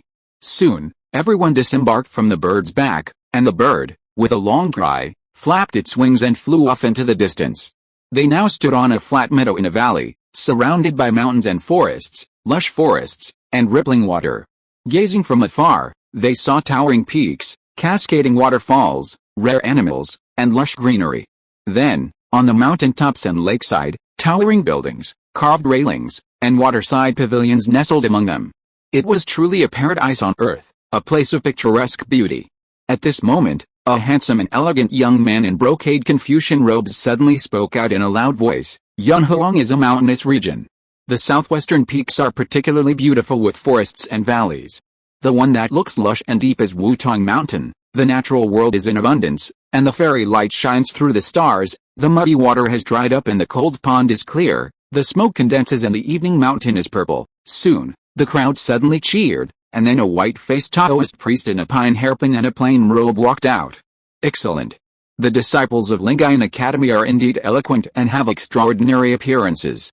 Song Xingayan of Zioao sect would like to wish fellow Taoist Kong to win the beauty. Upon hearing this, the Confucian-dressed young man Kong Lang stopped reciting and said with a polite smile, Brother Song Dao, you are too kind. I was also inspired by this. Wutong Mountain, where we are now, is indeed famous in central continent Pu. Kong Lang was interrupted by a sudden sound of Pu in the middle of his words. His brow furrowed, then relaxed. He turned to look at the source of the voice, only to see a sturdy, Uninhibited, square-faced man approached with a look of disdain. Confucian scholars are the most nagging, reciting these sutras in a sour tone. It's making my ears sore. Kuang Lang, if you dare to recite the sutras again, I'll whip your ass with my sword. Believe it or not, upon seeing the newcomer, Kong Lang's composure suddenly dropped, his face grim. Sword barbarian, you are disrespecting your manners. Are you afraid of your sky-splitting sword Dao, my Lingayan Academy? If you dare to slander Confucian scholars again, don't blame me for dragging you onto the fighting stage, haha. The fighting stage is on Hiki Peak, 20 miles to the north. How about we go there now? The square-faced man showed no fear, but instead chuckled and goaded him. This man was from the sky-splitting sword Dao, his true name unknown. Because he ranked 13th on the Sword Pavilion Foundation establishment ranking, he was also known as Sword 13. This man had boasted that the Sword Pavilion Foundation establishment rankings were filled with mediocre individuals, and that one day he would surpass the title of Sword Number 1 and ascend to the Sword Immortal rankings. In 7 days, Kong will take the stage. Do you dare to come? Why not? Seeing this, Song Xingyin hurried forward to smooth things over. My fellow Daoists, please don't let this petty verbal dispute ruin your relationship. From behind the crowd, Zhao Sheng gazed at the several scholars in front of him, their profiles silently flowing through his mind. Song Xingyin, the second disciple of the old monster Muji of the Xiaoao sect, one of the little Daoists of Central Continent, possesses a natural wood element spiritual root and specializes in Kuang Lang, a Confucian scholar at the Lingayan Academy, the eldest son of the Kong family, whose ancestor serves as the academy's chief priest, and a great cultivator in the late nascent soul stage. Jian Shizhen. Just landed, and already people are vying to show off. Wutong Mountain, the Phoenix Club. It's truly a grand public spectacle. Everyone, human or ghost, must put on a show, Zhao Sheng thought to himself, slowly taking a few steps back, looking around, trying to find a place to stay temporarily. The Dong family is recruiting a son-in-law. Well, the Phoenix Club has been held countless times before, and relevant information has long been leaked. Before Zhao Sheng set off, he obtained a wealth of relevant information from the clan leader. Therefore, he was familiar with the Phoenix Club's procedures and the conditions of Wutong Mountain. The Phoenix Club didn't end in a day or two, but lasted for a whole month. For a month, Zhao Sheng and his companions would reside in Wutong Mountain, free to relax and unwind each day, enjoying the scenery, discussing the mysteries of Taoism, sleeping soundly, cultivating, and even attaining enlightenment. Of course, anyone could withdraw from the event at any time if they felt dissatisfied or needed help. During this time, the Dong family's daughters would play, admire the scenery, socialize, and even identify potential partners. The Phoenix Club could be described as a large-scale matchmaking event. Of course, the Dong family's Phoenix Club was far from the superficial and crude nature of matchmaking. Instead, it was deeply elegant and subtle, inspiring a sense of longing. Wutong Mountain isn't just the name of a mountain, it encompasses a 300-li radius of mountains and rivers centered on it. This area is one of the several spiritually beautiful locations in the Yunhuang Mountains, renowned not only for its abundant spiritual energy but also for its scenic and cultural beauty, renowned throughout the Xianzhou realm. Wutong Mountain's famous landmarks include Kifan Lake, Wutong Mountain, Bamboo Sea Listening to the Waves Pavilion, Shaodao Peak, Lundao Terrace, Wandao Tower, and the Dao Stele. While the 107 uniquely styled welcoming courtyards scattered throughout the mountains and lakeside are also renowned, they pale in comparison to these breathtaking sights. Zhao Sheng and his companions' first order of business upon arriving at Wutong Mountain was to choose accommodations. This was undoubtedly the first major event of the Phoenix Society. There were only 107 welcoming courtyards, but over 200 people attended. It's easy to imagine what would happen next. Of course, the more daring could choose a spot and build a temporary shelter. This wouldn't be difficult, the challenge was to lose face. Those who could reach Wutong Mountain possessed powerful connections. If one lacked the strength to compete, losing face for oneself was a minor matter, but losing face for one's own faction was a far greater one. My fellow Taoists, I'm going to stay at Tingtao Pavilion for a while, so I'm leaving now. The speaker was Lu Zihui, a member of the Jiang sect. His implication was simple: I've taken possession of Tingtao Pavilion, and anyone who dares to take it from me will have to fight first. As soon as Lu Zihui transformed into light and flew away, everyone started shouting, "Grab the space, Jing's Hongzi of the Jing family in the Xianhuang territory wants to go to Xiangfang Tower. Anyone wanting to go with me, please follow me. Before I came, I heard from the ancestor that the scenery at Fenghu Waterside Pavilion is beautiful. I'm going." With that, a mighty wind arose, carrying a graceful young man towards Kifin Lake. The Saint Du once said, "One will ascend to the summit, and see all the other mountains below. I'm going to Juding Pavilion to see the relics of the ancient sage. Farewell." As Kong Lang finished speaking, a blue cloud suddenly rose beneath his feet, carrying him towards a steep and towering peak in the southeast. Soon, everyone left the area one after another. By this time, not many people had left the grass, including Zhao Sheng and Li Fixun. Of the 8 or 9 people left, the most striking was a young beauty with a face as powdered as powder, skin as white as cream, and a handsomeness so stunning it was difficult to tell whether she was male or female. Zhao Sheng glanced at her and immediately looked away. It's best to avoid looking at disciples of Ji Lian, or they could easily become gay. Seeing Li Fixun's hesitant gaze, Zhao Sheng simply stepped forward, clasped his fists, and said with a smile, "My name is Zhao Qingyang. May I ask your name?" "My name is Li Fixun. Nice to meet you, fellow Taoist Zhao. I'm curious what you're looking for." Seeing Li Fixun's wary expression, Zhao Sheng's heart trembled, and he couldn't help but smile. He said calmly, "Nothing serious. I just like making friends, especially interesting ones." "What do you mean by that?" Li Fixun, preconceived, had assumed Zhao Sheng was someone with ill intentions. "Brother Li, don't be nervous. I mean no harm. I'm only here to make friends. If you're not happy, I'll leave." "Thank you, but I won't see you off." Zhao Sheng paused at the words, then gave a self-deprecating smile. Just as he was about to turn and leave, a gentle voice rang out from behind him, "What a strong body. I'm Hualian Kio, greeting brother Zhao." Zhao Sheng shuddered, feeling a pair of greedy eyes fixed on his butt. "Goodbye." Zhao Sheng didn't dare turn around. He swung his long sleeves, releasing a golden halberd-like light that enveloped him and sent him swiftly fleeing into the distance. "Wait. Hualian Kio raised her orchid finger, her expression agitated. She quickly released a foot-wide golden-red silk thread. The silk wrapped around him and chased Zhao Sheng. Zhao Sheng dodged and dodged, circling the forest, and repeatedly threw out 3 phantom glittering talismans. Only then did he narrowly escape Hualian Kio's pursuit. How could anyone be so unlucky from the start? Zhao Sheng looked nothing like the word strong in any way. But when it came to vigorous ki and blood, and a formidable physique, he was certain he was superior to all his competitors. Yet, even his skinny frame couldn't hide from Hualian Kio's perception. The people of Jilian always preferred muscular men. What bad luck! The sun was at its zenith, atop Lingzhi Peak, in front of Juding Pavilion. Zhao Sheng landed on the open space in front of the gate, dispersing the halberd's light. He gazed at the 2-story, simple and elegant Juding Pavilion and suddenly called out, "Zhenglong Zhao Qingyang. I've heard that the Thousand Mountain Sea of Clouds here is a unique sight in central China. I'd like to admire the mountains and clouds from here. I'd appreciate the convenience of the people inside and vacate Juding Pavilion." As he finished speaking, Kong Lang responded in a cold tone, "This place has been taken by me. If you have any sense, please leave immediately, or I'll be rude." "Is that fellow Taoist Kong Lang from Lingayan Academy?" "Yes, Kong. Haven't you heard of me before?" As he spoke, the gate to Juding Pavilion opened, and Kong Lang strode out. Upon seeing Zhao Sheng, his brow furrowed, a hint of disdain subconsciously showing. Don't blame him for this, it's simply because Zhao Sheng looks so unattractive. Zhao Sheng smiled politely, saying, "Fellow Taoist Kong, please forgive me. I, too, would like to stay in Juding Pavilion. Why don't you give me up for a few days? When I've had enough, I'll give it to you. How dare you? If you dare to talk nonsense again, I'll personally teach you how to write the word courtesy." Kong Lang was furious.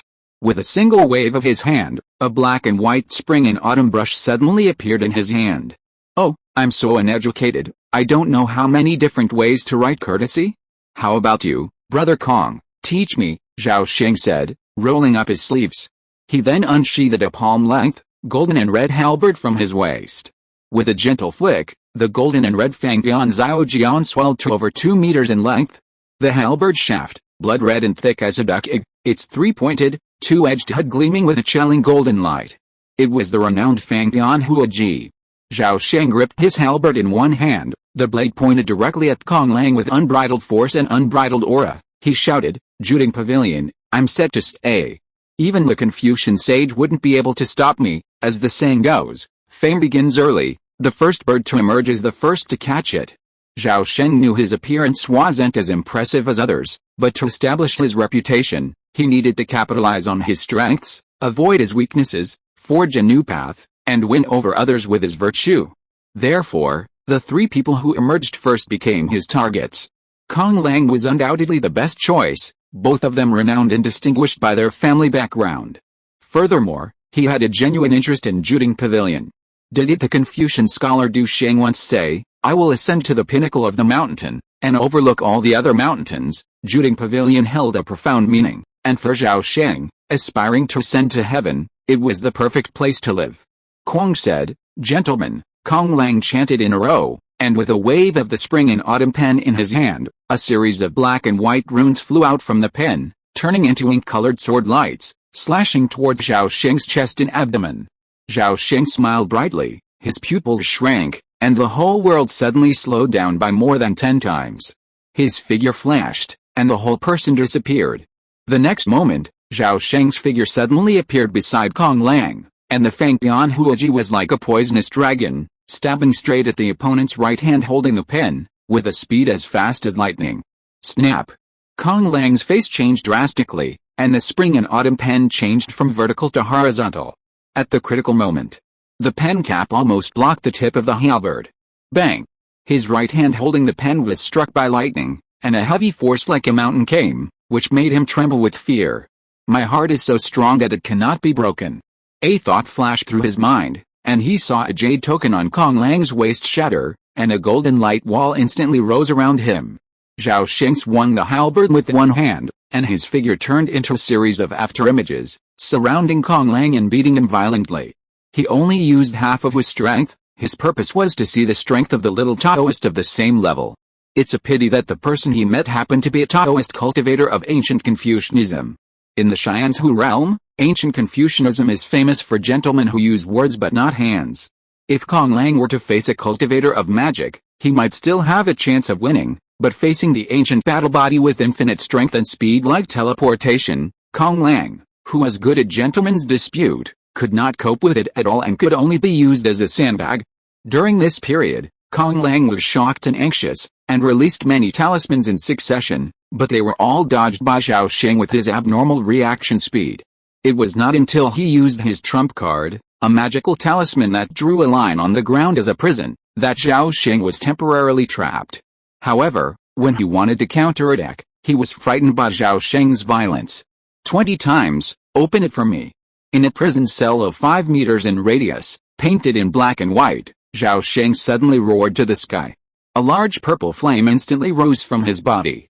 The purple sun spirit fire spread from his right hand all the way to the Fangyan Huaji, and burned fiercely on the blade of the halberd, giving birth to a huge flaming halberd. Veins on Zhao Sheng's face bulged, and he squirmed like a living earthworm. His right arm suddenly expanded several times, becoming as thick as a bucket. With the flow of time slowed down 20 times, Zhao Sheng's blood boiled, and all the strength in his body poured into his right hand. In an instant, the Fangyan Huaji slashed out continuously like a storm. In an instant, hundreds of halberds were like mountains. Infinite power erupted like a volcano, and the numerous halberd lights gathered together. In an instant, a huge 3-meter-long flaming light halberd condensed and became extremely solid. Boom!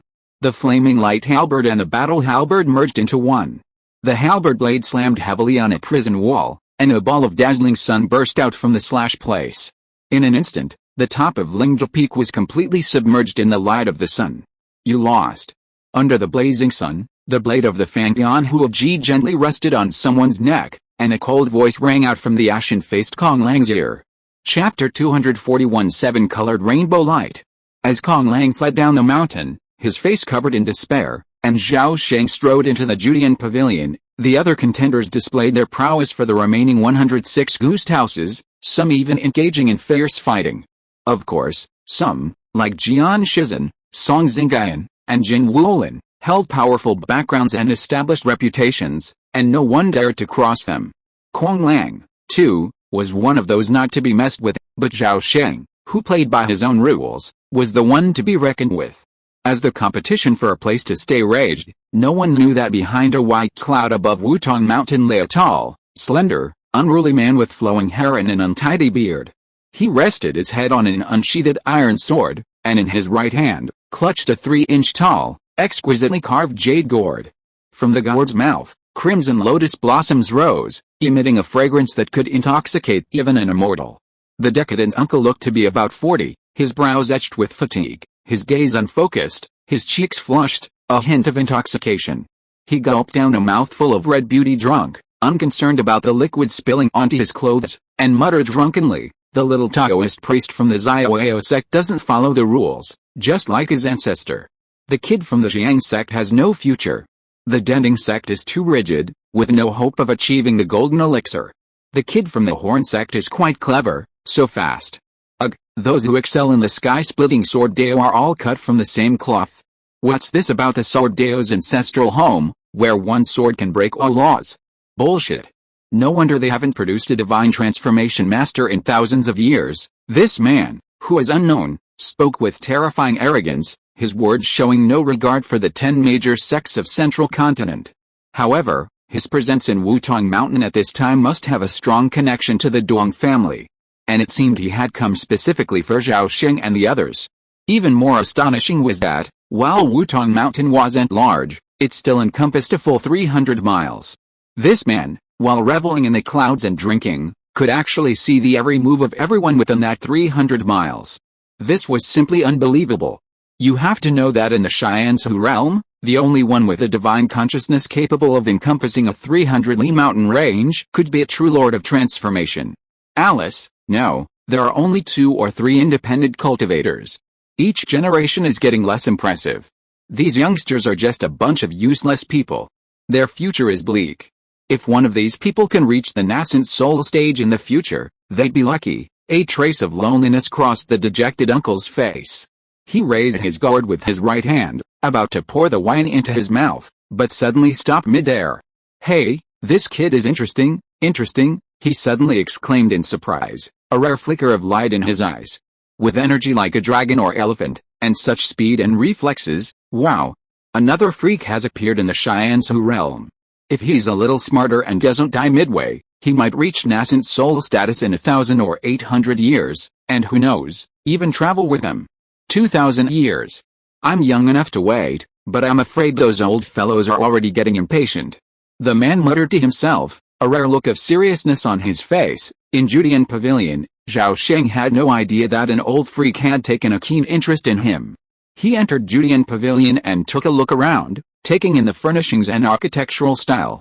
His eyes revealed a look of astonishment. The study, the 4 treasures of the study, the bookshelves filled with ancient tomes, the ancient paintings hanging on the walls, every detail told him, the Dong family's grasp of human nature was uncanny. The Dong family must have anticipated that the Confucian scholars from Lingayan Academy would stay at Judean Pavilion if they visited Wutong Mountain, and so they had already decorated a pavilion in their preferred style. What if his guess was correct? With this in mind, Zhao Sheng walked to the bookshelf and casually pulled out an ancient book. Opening it, he discovered a rare rubbing of a stone tablet. The pages bore a rubbing of an inscription from a stone tablet. Upon closer inspection, he saw it was written in ancient mortal script. Zhao Sheng's knowledge was diverse and profound, as he had learned many ancient mortal scripts in previous mortal lives, and he happened to recognize them. Notes on the source of water in Xianfu. The rubbing must have been excellent. Some of the text at the top was still very clear, though much was missing. However, a few large characters on the left were still preserved, allowing Zhao Sheng to discern them. Water source notes have long been a mortal document recording the flow of water. Zhao Sheng was well aware that many literati and scholars in the mortal world would write down these notes during their travels and engrave them on steel. This rubbing likely recorded the water flow of the Xianfu plain. In ancient times, the land of Xianfu in Central Continent boasted 9 rivers and 18 lakes. From the upper prefecture downward, a network of waterways crisscrossed, forming a swirling network of 3 rivers. The source of the river, called He, connected to the Lineage River and then to the eastern Dark Sea. Zhao Sheng carefully scanned the text and suddenly felt something strange, yet also vaguely familiar. Thinking back, He suddenly recalled some Buddhist and Taoist methods he had encountered. Buddhist and Taoist practices prioritized understanding and were often filled with metaphors. Zhao Sheng carefully compared the text and found that the description of the water source was less about the Fu water of attains and more like a cultivation method imbued with metaphors. As expected, the Dong family is truly ingenious, Zhao Sheng couldn't help but exclaim in admiration. Then, concentrating his mind, his heart suddenly sank into the vast void. With a thought, one golden figurine after another instantly emerged from the void. Through his practice of the Star God Thousand Hearts technique, he had reached the stage of 10 thoughts, capable of performing 10 functions simultaneously. Zhao Sheng concentrated his mind, and in a hazy state, his consciousness split into 10, merging into 10 identical golden figures. The figures' bodies became transparent, their acupoints, danshan, and meridians fully materializing, a truly mystical experience.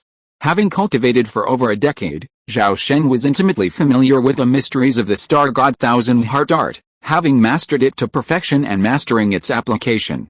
He silently recited the inscription on the ancient stele he had just read, the water source of heavenly abundance, and the acupoints and meridians of the 10 golden figures suddenly began to reveal scattered, intermittent paths for the flow of the energy. The energy flow generally began at the purple abundance and flowed down the Ren meridian, using the metaphor described in the water source node to channel spiritual energy. Though somewhat obscure at first, Zhao Sheng guided the acupoints mentioned in the water source node, channeling the energy through the meridians and opening the acupoints.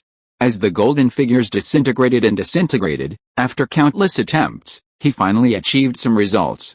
A diagram of a cultivation technique on a small figure successfully completed 9 cycles of circulation, indicating that the Fu water source node was a mental method capable of cultivation. The human meridian diagram Zhao Sheng visualized, or rather the golden figure, was identical to his own physical condition.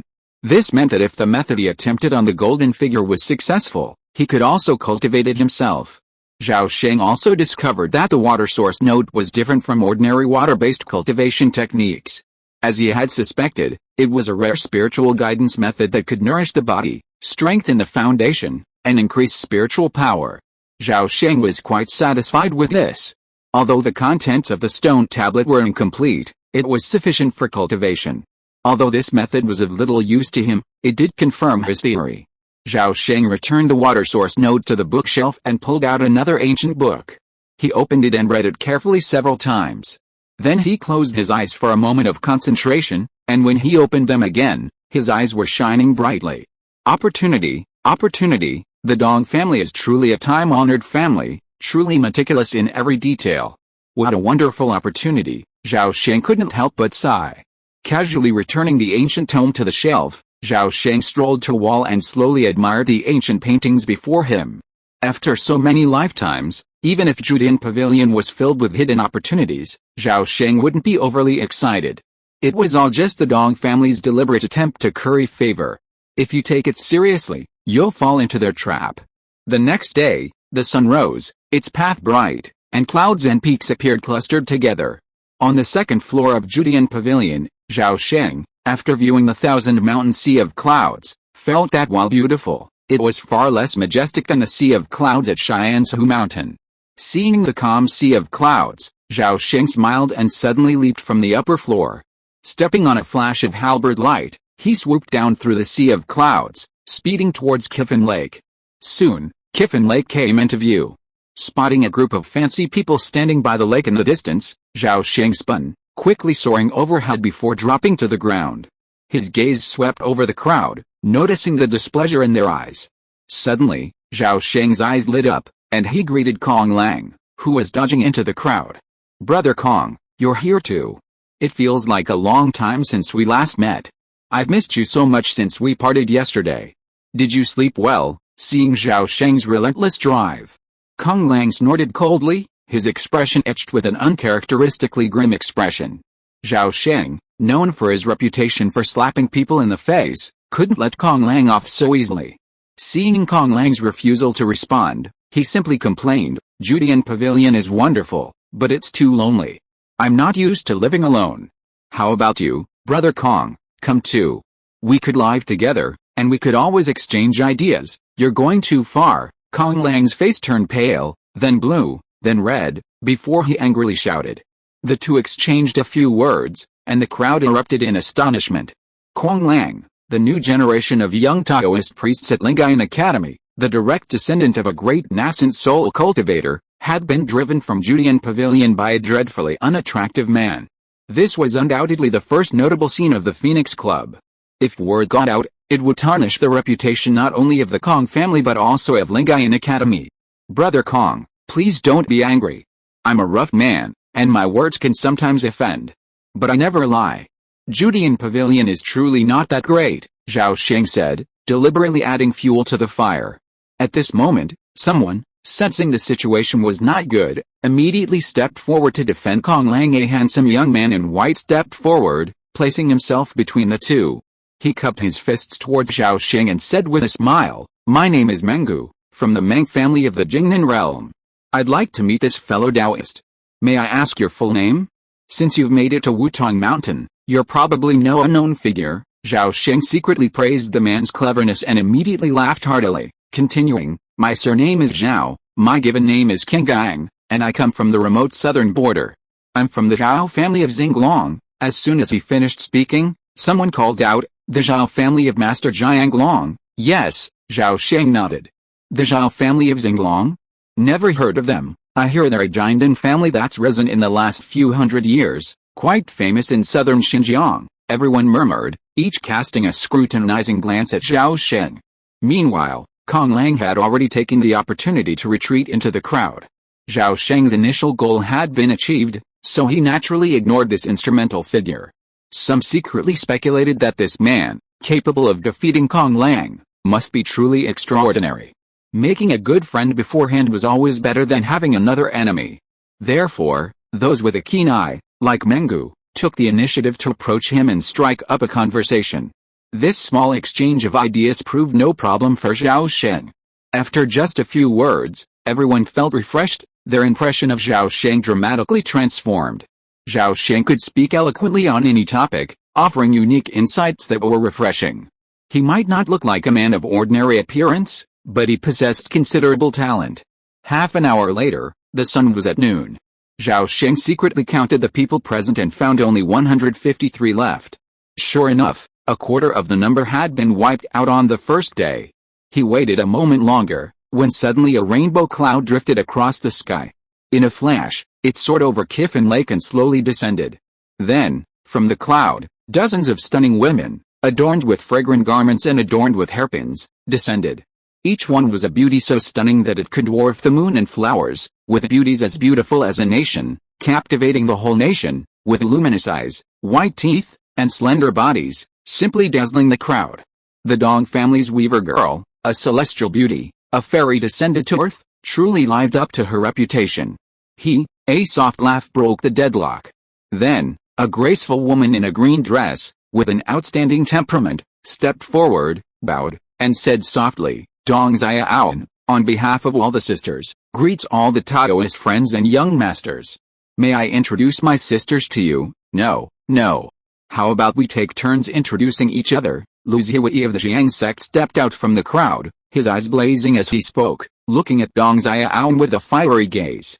"My name is Lu Zihui, the 87th generation true disciple of the Jiang sect, ranked second. I'm in the middle stage of the foundation establishment stage, and I'm just 33 this year, just in time." "Brother Lu, stop talking. It's almost dark. It's my turn. I'm Song Xingyan, a Taoist from the Zhiao sect, and my master is Elder Muyi, Dong Lion King. My name is Li Fixun, a casual cultivator, known as Dongshu of the Immortal Artifact sect." In the crowd, Zhao Sheng watched the young talent step forward to introduce themselves, shaking his head secretly, thinking, this matchmaking event in the Xianzhou realm is so old-fashioned. Could it be that they haven't changed their routine for thousands of years, like preparing a real shadow ball and making personal videos? Little did he know that the people he was imagining had been playing the same trick countless times before.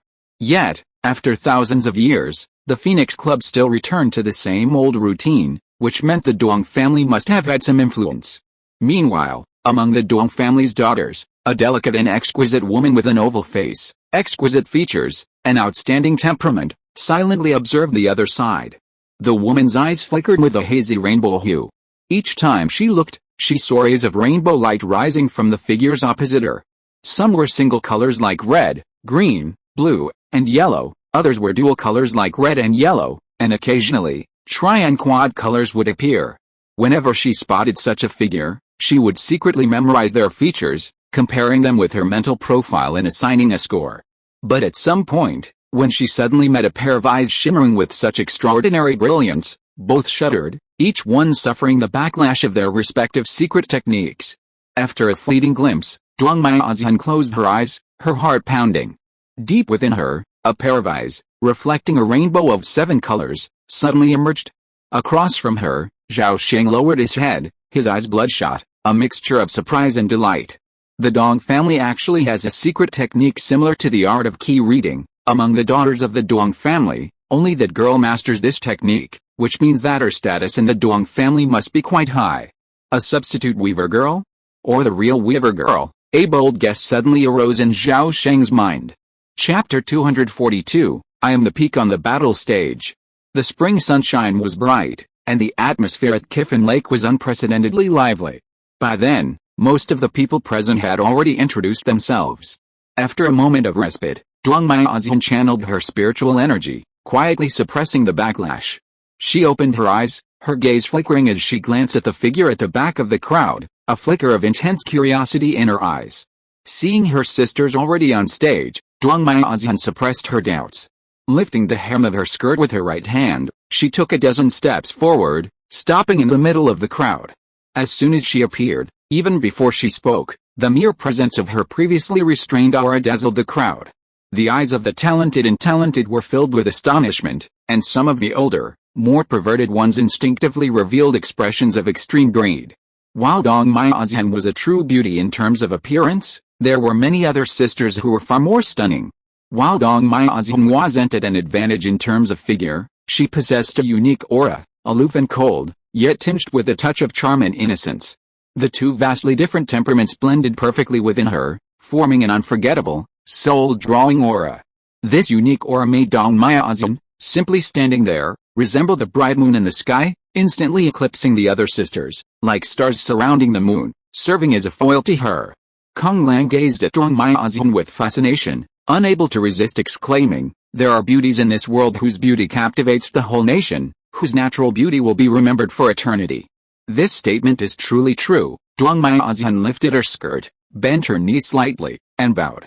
She smiled faintly, dimples forming in her cheeks, and spoke in a gentle, soft voice, "Miaozian, I cannot accept your words, Master Kong. In my opinion, you sisters are all naturally beautiful." Kong Lang, delighted, quickly struck his best pose, flashing a charming smile. "Alice, Miaozian, there's no need to be so modest." As for me, he was halfway through his words when a hand suddenly wrapped around his shoulders. A terrifying force surged into his body, compressing his chest, lungs, and trachea, leaving him speechless. HMPH, a cold snort was followed by a familiar, deeply disliked voice ringing in Kong Lang's ears. "You think you can call me Miaozian? Remember, next time you see me, you must call me sister-in-law, okay?" The moment these words were uttered, everyone erupted in laughter.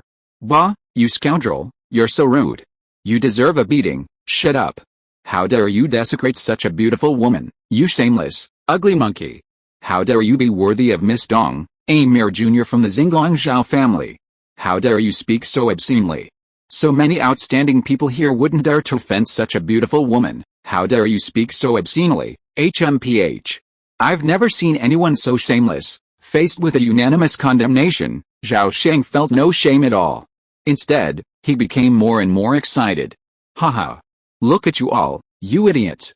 If you're capable, come out and fight me. Defeat me first, and we'll talk. I came to Wutong Mountain to find a wife. I fell in love with Miaozian the first time I saw her. I want to take her home, make her my wife, and ideally, have a bunch of children. It's that simple, Miaozian, I want to marry you." Zhao Sheng had never been so blunt and direct in his courtship, but every word came from the heart. The others present had never seen such a brazen individual before, and their emotions were immediately ablaze. Even the Duong family daughters were filled with disgust. Duong Miaozian, the person involved, reacted strangely. She wasn't angry, nor did she dislike Zhao Sheng, but rather felt a strange aversion. She instinctively believed he wasn't as shallow as he appeared. At this moment, Zhao Sheng became the target of public criticism, a kind of public enemy. In other words, he was like the clown in a storybook, the villain in a novel, a villain destined to be defeated by justice. His defeat by his allies would naturally be a happy ending. But if the outcome had been the other way around, well, it wouldn't have been the other way around. In the eyes of these brimming geniuses, Zhao Sheng would have been a mere stepping stone. Hey, boy, don't be so rude. Let Ying Xianlong teach you a lesson. You'll learn the consequences of rudeness to a beautiful woman. With a stern shout, a 9-foot-tall, imposing young man in a golden robe leaped out of the crowd and stood opposite Zhao Sheng. Ying Xianlong, the eldest son of the Ying family, a prominent nascent soul stage family in central continent, possessed dual spiritual roots of gold and fire, possessing a supremely powerful radiant energy. Furthermore, he and Kong Lang were close friends, so he was the first to step forward. Of course, there was also the desire to demonstrate his prowess in public. Zhao Sheng casually released Kong Lang and pushed him aside. He looked at Ying Xianlong, who spoke righteously, and nodded, then shook his head. Seeing Zhao Sheng remain silent, Ying Xianlong's arrogance escalated, and he sneered, "What? Are you scared? Where's that arrogance you had just now? If you're scared, then, you can't," Zhao Sheng said slowly. What? What did you say? Do you dare to repeat it again? Ying Xianlong, unable to believe his ears, erupted in anger. I told you can't. I can beat a bunch of you with one hand. Zhao Sheng's tone grew more and more arrogant. From the very beginning, he had intended to become a public enemy. A month wasn't long, but it wasn't short either. If he wanted to stand out from the crowd, he had to find a new way. Since his family background and appearance were inferior to others, he simply overwhelmed all competitors with his unparalleled strength. You're courting death? Ying Xianlong was furious, his entire body suddenly ablaze with a raging golden flame, like a fiery giant. He opened his hands, and a golden fireball instantly emerged from his palms. The fireballs quickly grew to the size of a water tank, swirling endlessly at the center, emitting flames that could melt gold and dissolve bones. A cold glint flashed in Zhao Sheng's eyes. With a single flip of his hand, the Fang Bian Hua Ji flew out from his sleeve, instantly returning to its full length of 2 meters. He grasped the shaft. Bang! He kicked the end of the halberd with his toe, sending it slanting upwards, the blade arcing with light, the tip pointed at Ying Xianlong's brow. In an instant, murderous intent filled the air. Stop! At this moment, Duang Miaozing flew up and landed between the two men. Her 2 wide sleeves spread outward, blocking the 2 men's attack route. You two stop it for now. It's really rude of you to shout and kill in front of us sisters when we meet for the first time, Miss Dong. You are polite. But this kid is so vulgar and full of foul language. I can't stand it, so I have to teach him a lesson. At this time, a tall and stern woman from the Duong family suddenly snorted coldly, HMPH, fighting in such a beautiful place like Kiffin Lake is really a disgrace.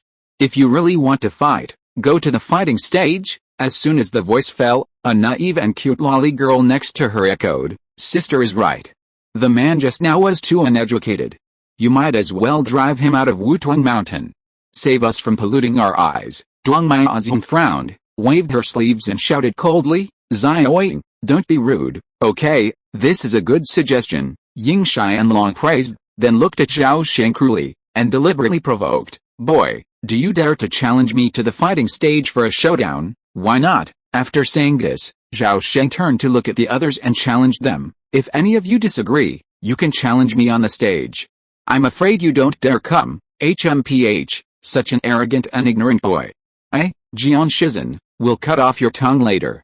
Let's see if you dare to speak such nonsense again, and I, Mangu, would like to learn from this young brother Zhao, haha. Count me in, Jinghong, I've been itching to do something, Jin Wulin. Zhao Sheng's words infuriated the crowd, and nearly a third of the crowd immediately stood up, threatening to beat him up. Of course, he couldn't die. After all, death in front of such a beautiful woman would be too unlucky, but cutting off a few limbs wouldn't be a big deal. And now it was a disaster. Zhao Sheng had turned a meeting into a complete mess, turning it into a full-scale brawl.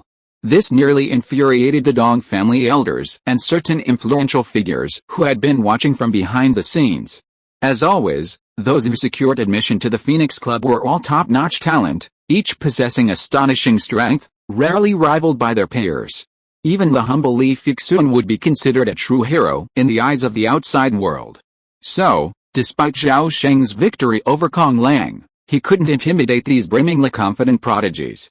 Seeing this, Zhao Sheng secretly rejoiced. This move was exactly what he wanted. Without hesitation, he accepted all the challenges. If you're brave, let's go to the battle arena right now. Let's go. Haha, just what I want. Seeing that they were truly powerless, Duang Miaozhan couldn't help but give Zhao Sheng a deep look and stop trying to stop them. For a weaver girl, failing to control the situation on the first day was a sheer humiliation. Indeed. Just as Zhao Sheng had boldly suspected, Duang Miaozhan wasn't just a reserve weaver girl, but one of the Duang family's few destined weaver girls. A little-known fact in the Xianzhu realm is that during each phoenix gathering, the Dong family secretly dispatches a weaver girl to observe the fortunes of the participants and, based on their luck, select suitable husbands for the candidates. Of course, if someone sets their sights on one of the Duang family's daughters, the family wouldn't refuse the marriage, rather, they would welcome it. After all, the cultivators who participate in the phoenix gathering are all exceptional. It's a remarkable feat. The Dong family's patriarch once secretly declared at a family meeting, "Every talented person in the world would be my husband." While this statement may be exaggerated, it holds some truth. The fighting arena is located southwest of Wutuang Mountain. It's called the arena, but it's actually a square of diamond rock, nearly 10 miles in size. The ground is paved with large blocks of diamond rock, impervious to damage by magical weapons. While its surface is as smooth as a mirror, it surprisingly doesn't reflect any sunlight at all. Everyone stood at the edge of the square, observing the two men in the arena. Zhao Sheng stood empty-handed, without his Fangbian Huaji. Opposite him was Ying Xianlong. "Kid, quickly take out your spiritual weapon. That way, if you lose, you won't have me accusing you of bullying you." Ying Xianlong was surrounded by 7 or 8 blazing sun balls. In his hand, he held a foot-long jet-black scepter, a golden spiritual flame hovering at the top. This flame, known as Golden Sun Fire, was one of the spiritual fires of heaven and earth, characterized by its explosive, fiery nature. Upon seeing the fire, Zhao Sheng's heart was stirred. He said, "I don't need the Fangbian Huaji to deal with you.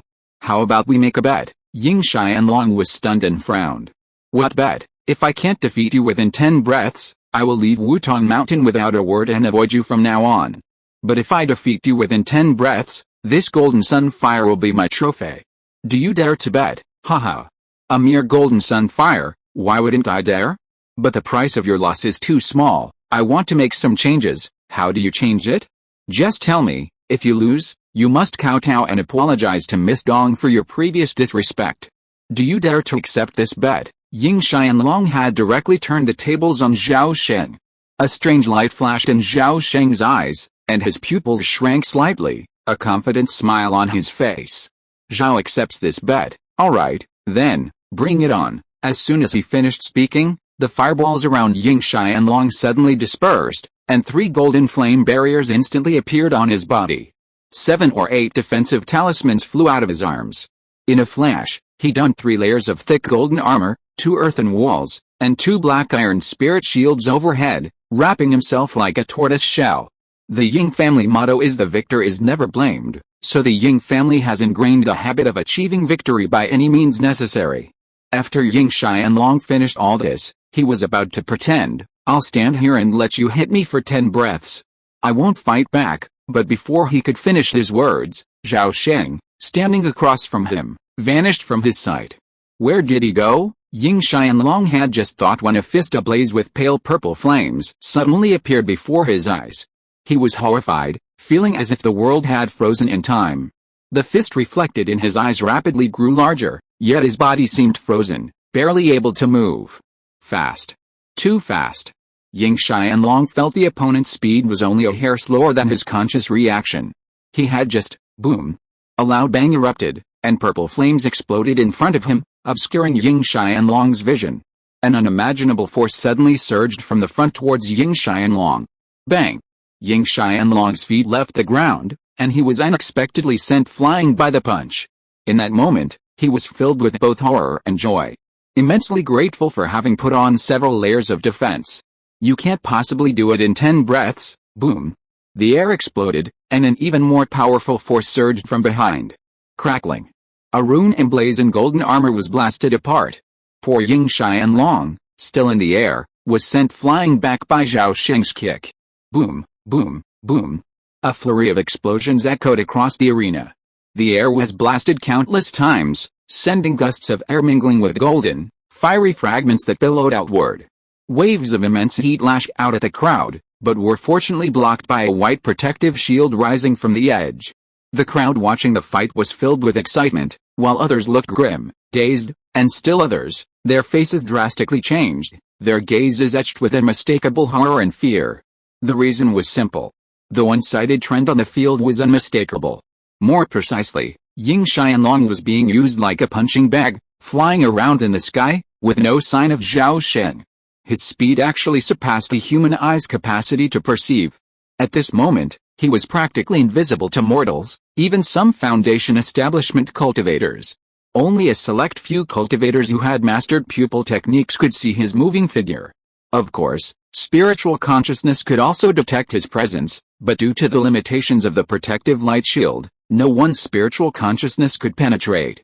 Chapter 243 A Moment of Spring and Autumn. Boom, boom, boom. On the battle stage, vast flames scatter and bursts of deafening roars erupt. After 5 breaths, layer after layer of defense is broken. Ying Xianlong can only subconsciously release defensive talismans, futilely trying to stall for 10 breaths. But, it's too difficult. Ying Xianlong secretly despairs. Before he began, he had never imagined that he would not even be able to fight back. No, I am the Ying family's prodigy, a genius destined to ascend to the nascent soul stage in the future. Only then can I lose. Before the thought could fully form in his mind, he felt a strange force suddenly penetrate the black iron spirit shield above his head and strike the Beihu point of the 6 Yang leader. Buzz! Ying Xianlong felt as if struck by a heavy hammer. Stars suddenly appeared in his eyes, his head was dizzy, his consciousness instantly dispersed, and his spiritual energy stagnated. Because of this single oversight, Ying Xianlong's tight defenses inadvertently left a gap. The next moment, waves of even more ferocious and surging power suddenly found their way through, striking his vital points, including his head, face, chest, abdomen, and danshan. Streams of blazing spiritual energy quickly sealed his spiritual orifices and meridians. Barely 7 breaths passed, followed by 2 faint screams. Like a broken doll, Ying Xianlong slammed against the protective shield with a thud, then slowly slid to the ground. His face was bruised and swollen, his breath was nearly gone, and he was completely unconscious. Snap! Zhao Sheng spun in midair, approaching from a distance, and landed effortlessly in front of the crowd on tiptoe. Who's next? Zhao Sheng smiled at the audience, his face clear and refreshed, not even a drop of sweat on his face. As he spoke, he extended his hand, and the black staff of golden sunfire, which had been tumbling down nearby, flew off the ground, flew into his hand, and then was stored in his storage bag. No one could have predicted Ying Xianlong's defeat so swiftly and humiliatingly. Seeing Zhao Sheng's abnormality, most people hesitated, and some simply avoided his sight, believing they were no match for him. In his entire reincarnation, Zhao Sheng had only cultivated 3 physical training techniques. The vacuum-shattering mountain palm focused on attacking, somewhat similar to the mountain-shooting ox technique, but infinitely more advanced. Ying Xianlong was powerless not only because of Zhao Sheng's speed, but more importantly, every time he attempted a counterattack, an extremely strange force penetrated his layers of defense and struck his danshan with uncanny precision, repeatedly dispersing his accumulated spiritual energy. A world away within reach was undoubtedly a form of immortal lightness skill, similar to the ability to shrink the earth into an inch. Within a few inches, it was as if he could teleport within 10 feet. As for the immortal golden body, there is no need to elaborate. Zhao Sheng was born with a monstrous physique. Under 20 times the gravity, he could still easily run dozens of laps carrying 300 kilograms of heavy armor. 10 years ago, when he was still in the key refining realm, he could fight on equal terms with Zhao Diqian, a Foundation establishment cultivator. Now, 10 years have passed, and no one except Zhao Sheng himself can guess his true strength. Let's put it this way. The unilateral beating of Ying Xianlong just now was just a warm-up. He didn't even use a third of his strength. I'll do it. After hesitating for a breath or two, Seeing that no one stepped forward, Jian Shizhen, with a stern face, suddenly stepped out from the crowd. Off to the side, Duang Miaoxian's eyes flickered as she mused, Jian Shizhen, though he's only been building his foundation for a mere 10 years, has fought countless sword fights throughout his life and possesses immense practical experience. He's a renowned sword maniac within the sky-splitting sword Dao. He cultivates the wind and thunder sword technique, excelling at swift counterattacks. I've heard he's reached the realm of sword energy and thunderous sound. This is going to be a good show. While he was pondering, the protective light shield was released, and Jian Shizhen strode onto the fighting stage, standing 2 feet away from Zhao Sheng. With a mere sword chant, a 3-foot-long, silver-white sword flew from Jian Shizhen's palm, swift as lightning and as fast as a startled wild goose. It circled 3 times in an instant before landing in Jian Shizhen's hands. An external sword cultivator, Zhao Sheng asked in a deep voice, his gaze fixed. Indeed. This sword is called Rainbow Lightning. It's 3 feet 3 inches long and weighs 36 pounds and 6 ounces. It's forged entirely from 1,000-year-old lightning iron. After decades of refining it day and night, it has become one with me. Be careful. Sword in hand, Jian Shizhen's aura transformed. He was like a sharp sword unsheathed, his brilliance radiating. As he spoke, wisps of lightning gradually danced on the 3-foot-long rainbow lightning sword. A bright white light, nearly a foot long, flickered from its tip, and faint rumbles of wind and thunder filled the air. Excellent. I've long wanted to see how an orthodox swordsman fights his enemy. Today, I finally get my wish. Watch out, I'm going to attack your left. Before he could finish his words, Zhao Sheng vanished from his position like a phantom. Kill. Even as the word kill formed in his mouth, Jian Shizhen's heart trembled. His spiritual sense swept across the surface, and a figure suddenly appeared to his left. Zhao Sheng's punch was as fast as lightning, instantly striking Jian Shizhen's waist and ribs. Even before the fist reached him, the sharp wind from the fist had already caused Jian Shizhen's ribs to ache violently, and alarm bells rang in his heart. Facing a foundation establishment sword cultivator, Zhao Sheng surprisingly still did not use a weapon. It was unclear whether he was simply due to his skill and courage, or simply due to arrogance. But Jian Shizhen was extremely angry, feeling that the other party looked down on him. In an instant, his heart was filled with anger, and he decided not to show any mercy. Buzz! The rainbow lightning sword instantly transformed into a flash of lightning, sweeping across his waist, and the tip of the sword emitted a cold star, shooting it with uncanny precision at Zhao Sheng's eyebrows. Zhao Sheng's eyes reflected the cold star like lightning, and his eyebrows stung with unbearable pain. He secretly praised, and suddenly his body flashed, retracted his fist, and turned around. With a thud, he was behind Jian Shizhen and kicked the kissing star in the back, aiming directly at the opponent's anus. Despicable, Zhao Sheng's movements were swift, but they couldn't escape his divine sense. Jian Shizhen cursed him inwardly, calling him despicable and shameless. He flipped the longsword in his palm and thrust it out from his side. Blade flashes as swift as meteors pierced Zhao Sheng's face, chest, and abdomen. Zhao Sheng retreated, not engaging Jian Shizhen. For a moment, he dodged and spun, leaving countless afterimages. On the battle stage, the roar of wind and thunder roared. Sword flashes rained down, and sword energy surged like an endless sea. Waves of darting sword light continuously struck the protective light shield, creating ripples. Unfortunately, Jian Shizhen's sword, though lightning fast, appeared to Zhao Sheng a fraction too slow. Zhao Sheng concentrated on 10 thoughts, one focused on dodging, while the others memorized Jian Shizhen's wind and thunder sword technique bit by bit, even finding enough energy to decipher his opponent's moves. It seemed like an eternity, but in reality, only a few dozen breaths had passed since the start of the exchange. Though brief, both the men fought with swiftness, and before they knew it, countless exchanges had already taken place. The crowd below was stunned. Most saw only the sea of swords blazing across the stage, believing Jian Shizhen to have the upper hand. Yet, even now, the ground remained clean, not a drop of blood. Trample, trample, trample. A series of rapid, sharp stomping sounds, like a haunting sound, echoed around Jian Shizhen. The sword light dispersed like water, but Zhao Sheng easily dodged most of it. Those he couldn't avoid were blasted with spiritual energy, either neutralizing or deflecting them. Despite Jian Shizhen's full force, he couldn't hurt him at all. At a certain moment, Zhao Sheng's heart reacted. Seeing a flash of sword light coming towards him, he blocked it with his arm without dodging or avoiding it. Swish! Blood splattered, flesh split, and a deep wound appeared on his arm, visible to the bone. At this moment, Zhao Sheng saw the marks on the exposed bones were fading, almost disappearing, and nodded silently. Even though the Zhengjin sword bone hasn't yet fully developed, it can still withstand such a powerful sword beam. Very impressive. With this level of defense, even magical weapons can hardly harm it. Let's test the lethality of the Zhengjin sword's light on him again. With this thought in mind, Zhao Sheng's pace quickened by an inch. His hands continuously released purple sun spiritual energy, sending back streaks of sword light and gradually closing in on Jian Shizhen.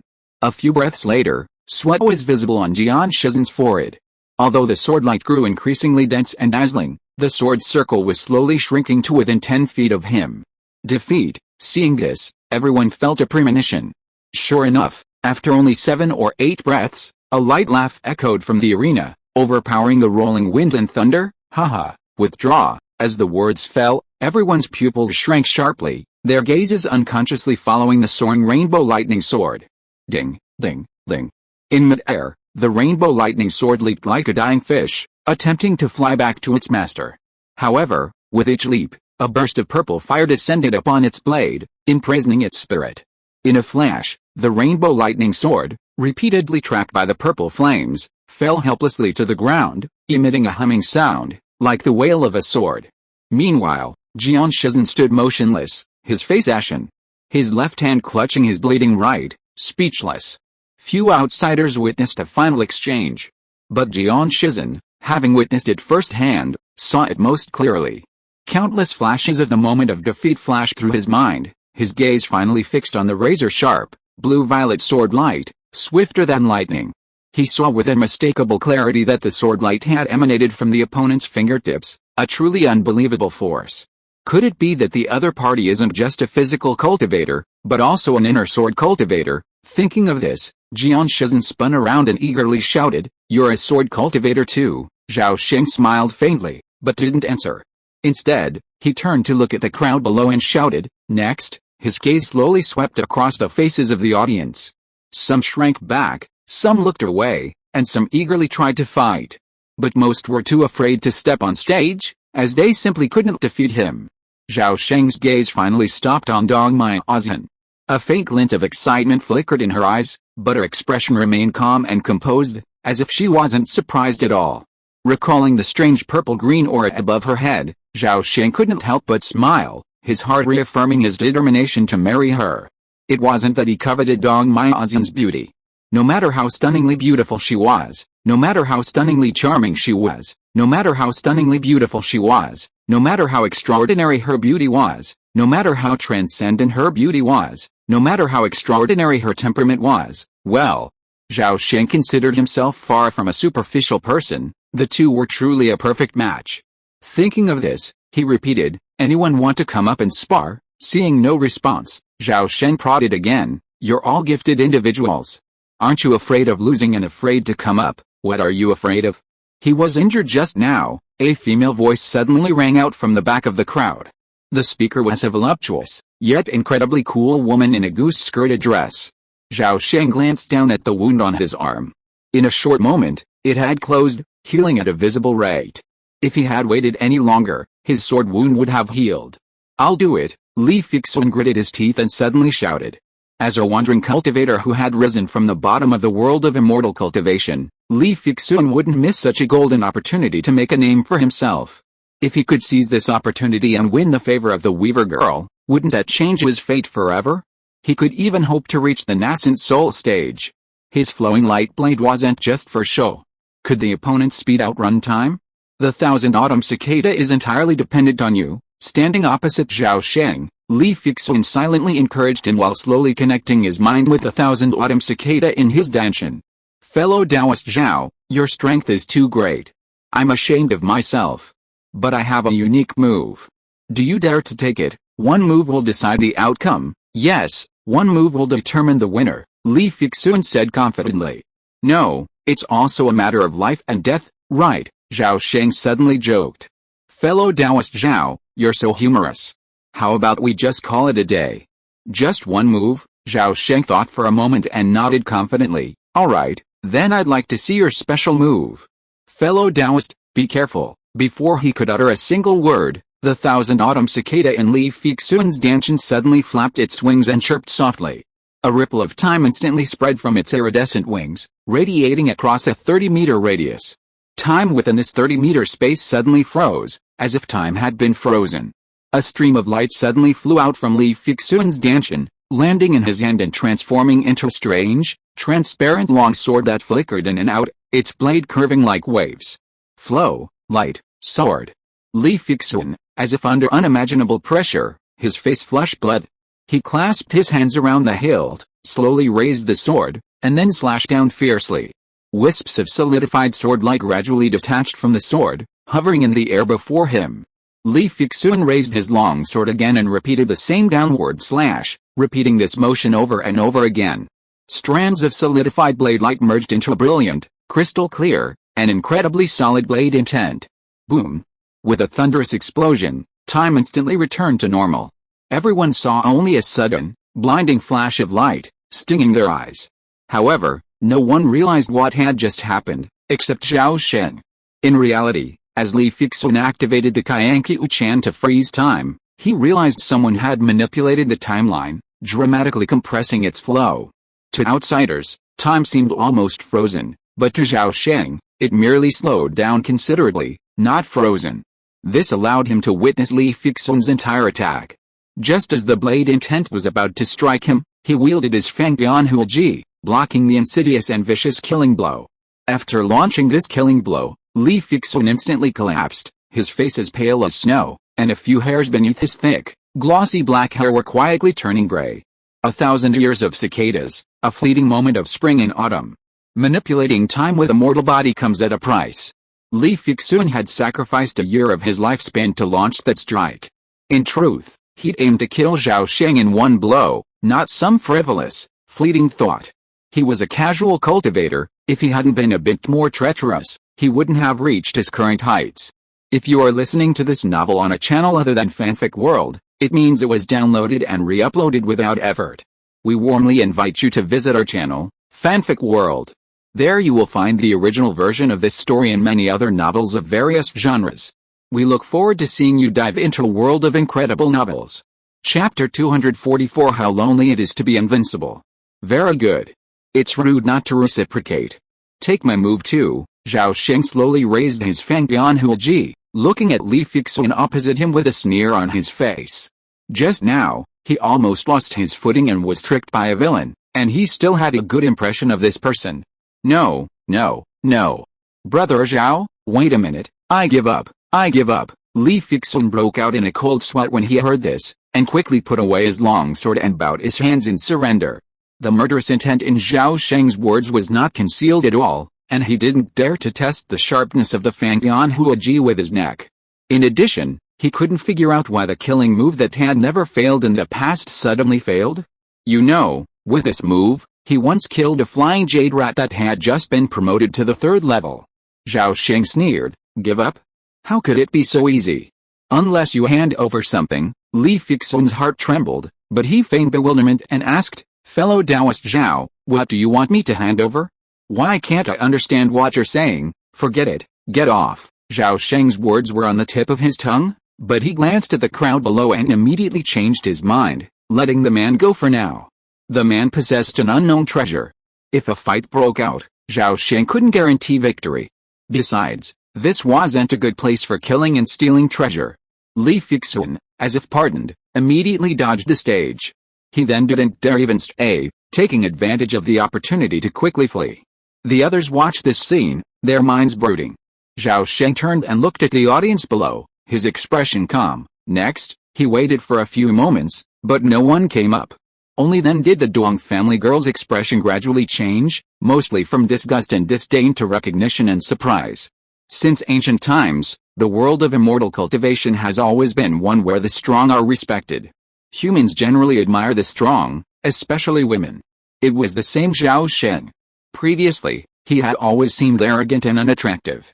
Now, he was still the same person, but he looked much more pleasing to the eye. Not only was he confident, but he also possessed a unique charisma. He may be ugly, but ugly is still handsome, some of the Duong family's daughters couldn't help but think. Meanwhile, a group of competitors offstage were communicating with each other through telepathic communication. What just happened? Does any fellow Taoist know? I don't know. The fight just now was too fast, and I didn't see clearly. Fellow Taoist Jin Wulin of the Horn sect, it said you were born with divine eyesight. Do you know what just happened? Song Xingyan asked helplessly through telepathic communication. Well, there are countless extraordinary skills and techniques in the world, but I've never seen anything so remarkable displayed like this. Honestly, the clash between those two just now was so quick, I didn't see the entire thing. I only saw a flash of sword light. Zhao Zi'er blocked it with his halberd, and then Li Fixun immediately conceded. As for why he immediately conceded, I'm a bit puzzled. But I admit, that strike was too fast and too fierce, and I couldn't block it. In the crowd, Jin Wulin, with his elegant demeanor and soft, handsome features, sent a telepathic message to Song Xingyan. What are you afraid of? Zhao Zi'er may be extremely powerful, but he's not without weaknesses. If we can slow him down, then how can we be afraid of a physical cultivator relying on brute force? Someone shouted to the others. At this remark, some eyes lit up, suddenly realizing the truth, while others scoffed, thinking, if it's so simple, why hasn't anyone stepped up yet? Just then, a man in white clothes, white hair, and a face as sharp as a knife stepped out. I'll meet fellow Taoist Zhao, it's him, Jin Qianbing. A true disciple of the beast-taming sect has taken action. This is going to be a show? That's right. From what I understand, this person was born with dual spiritual roots of ice and wood. He primarily cultivates the beast-taming heart sutra and also practices the Great Ice River method. The Aurora Ice Moth he raises comes from the depths of the ancient frigid plains of the northern cold continent. Rumor has it that it possesses the bloodline of the ancient Ice Mang, one of the 10 great ancient exotic insects. It's truly formidable. While everyone was discussing and communicating, Zhao Sheng and Jin Qianbing had already engaged in combat. This person, worthy of being a true disciple of the beast-taming sect, the dominant power in southern Xinjiang, transformed half the arena into the Arctic icy plains with a single strike. With a wave of his sleeves, a vast puff of crystalline white mist whistled out from beneath his sleeves. Accompanied by a continuous buzzing sound, it instantly filled half the arena. Crackling. Suddenly, the temperature on the stage plummeted, and flakes of frost fell from the sky, instantly forming a thick layer of solid ice on the ground. Countless ice crystals condensed in the chilly mist. Dust-sized auroral ice borers gathered into winding, swirling belts of light, reflecting a myriad of dazzling auroras through the icy mist. While seemingly beautiful and captivating, they were actually filled with murderous intent. Water and fire counteract each other, and this auroral ice mist would also significantly slow Zhao Sheng's speed. On the surface, it seemed Jin Qianbing was Zhao Sheng's natural nemesis. Jin Qianbing felt the same way. As soon as the Aurora Ice domain took shape, he held the Aurora Ice Mirror, a top-grade spiritual weapon, in his hand and said confidently in a loud voice, "Friend Zhao, you are indeed very strong, but it's a pity that you met me. You must know that there are always people better than you. If you are more sensible, you will immediately withdraw from the competition stage. Jin will not make things difficult for you." Zhao Sheng was stunned when he heard this, then shook his head and sighed, "What a pity." Jin Qianbing misunderstood for a moment, and immediately persuaded him, "The most important thing for a person is to know himself. Friend Zhao, you are too young, don't think it's too shameful to admit defeat. You don't know that face is not important, winning or losing does not matter, but there is only one life. No, no, no. Senior brother Jin, don't get me wrong. I don't want to admit defeat, but it's a pity that you, a genius of the beast-taming sect, are going to be defeated by an unknown person like me. If the elders of the family blame me in the future and say that I have slapped the face of the beast-taming sect, I will be very conflicted too." Zhao Sheng scratched the back of his head, looking very embarrassed. "HMPH, stop your rhetoric. I was initially willing to give you some face, considering we're both from southern border. Now, it seems like being nice is a mistake." Seeing the other party's stubbornness, Jin Qianbing's face suddenly turned cold. The Aurora Ice Mirror in his hand suddenly emitted a myriad of rainbow-like rays. These rays merged and refracted with the aurora within the ice field, instantly transforming the icy mist into a dazzling riot of color. However, behind this, a sinister murderous intent lay hidden. Seeing this, Zhao Sheng nodded secretly. Finally, he had encountered someone with some skills. Jin Qianbing, using the power of his spiritual artifacts and demonic pets, had created this aurora ice field, which clearly bore traces of the nascent soul realm. Although it was only a superficial introduction, for someone so young, and only at the 3rd level of foundation establishment, to have achieved this level of skill was truly remarkable. No wonder he became a true disciple of the Beastmaster sect. He must have some talented people under his wing.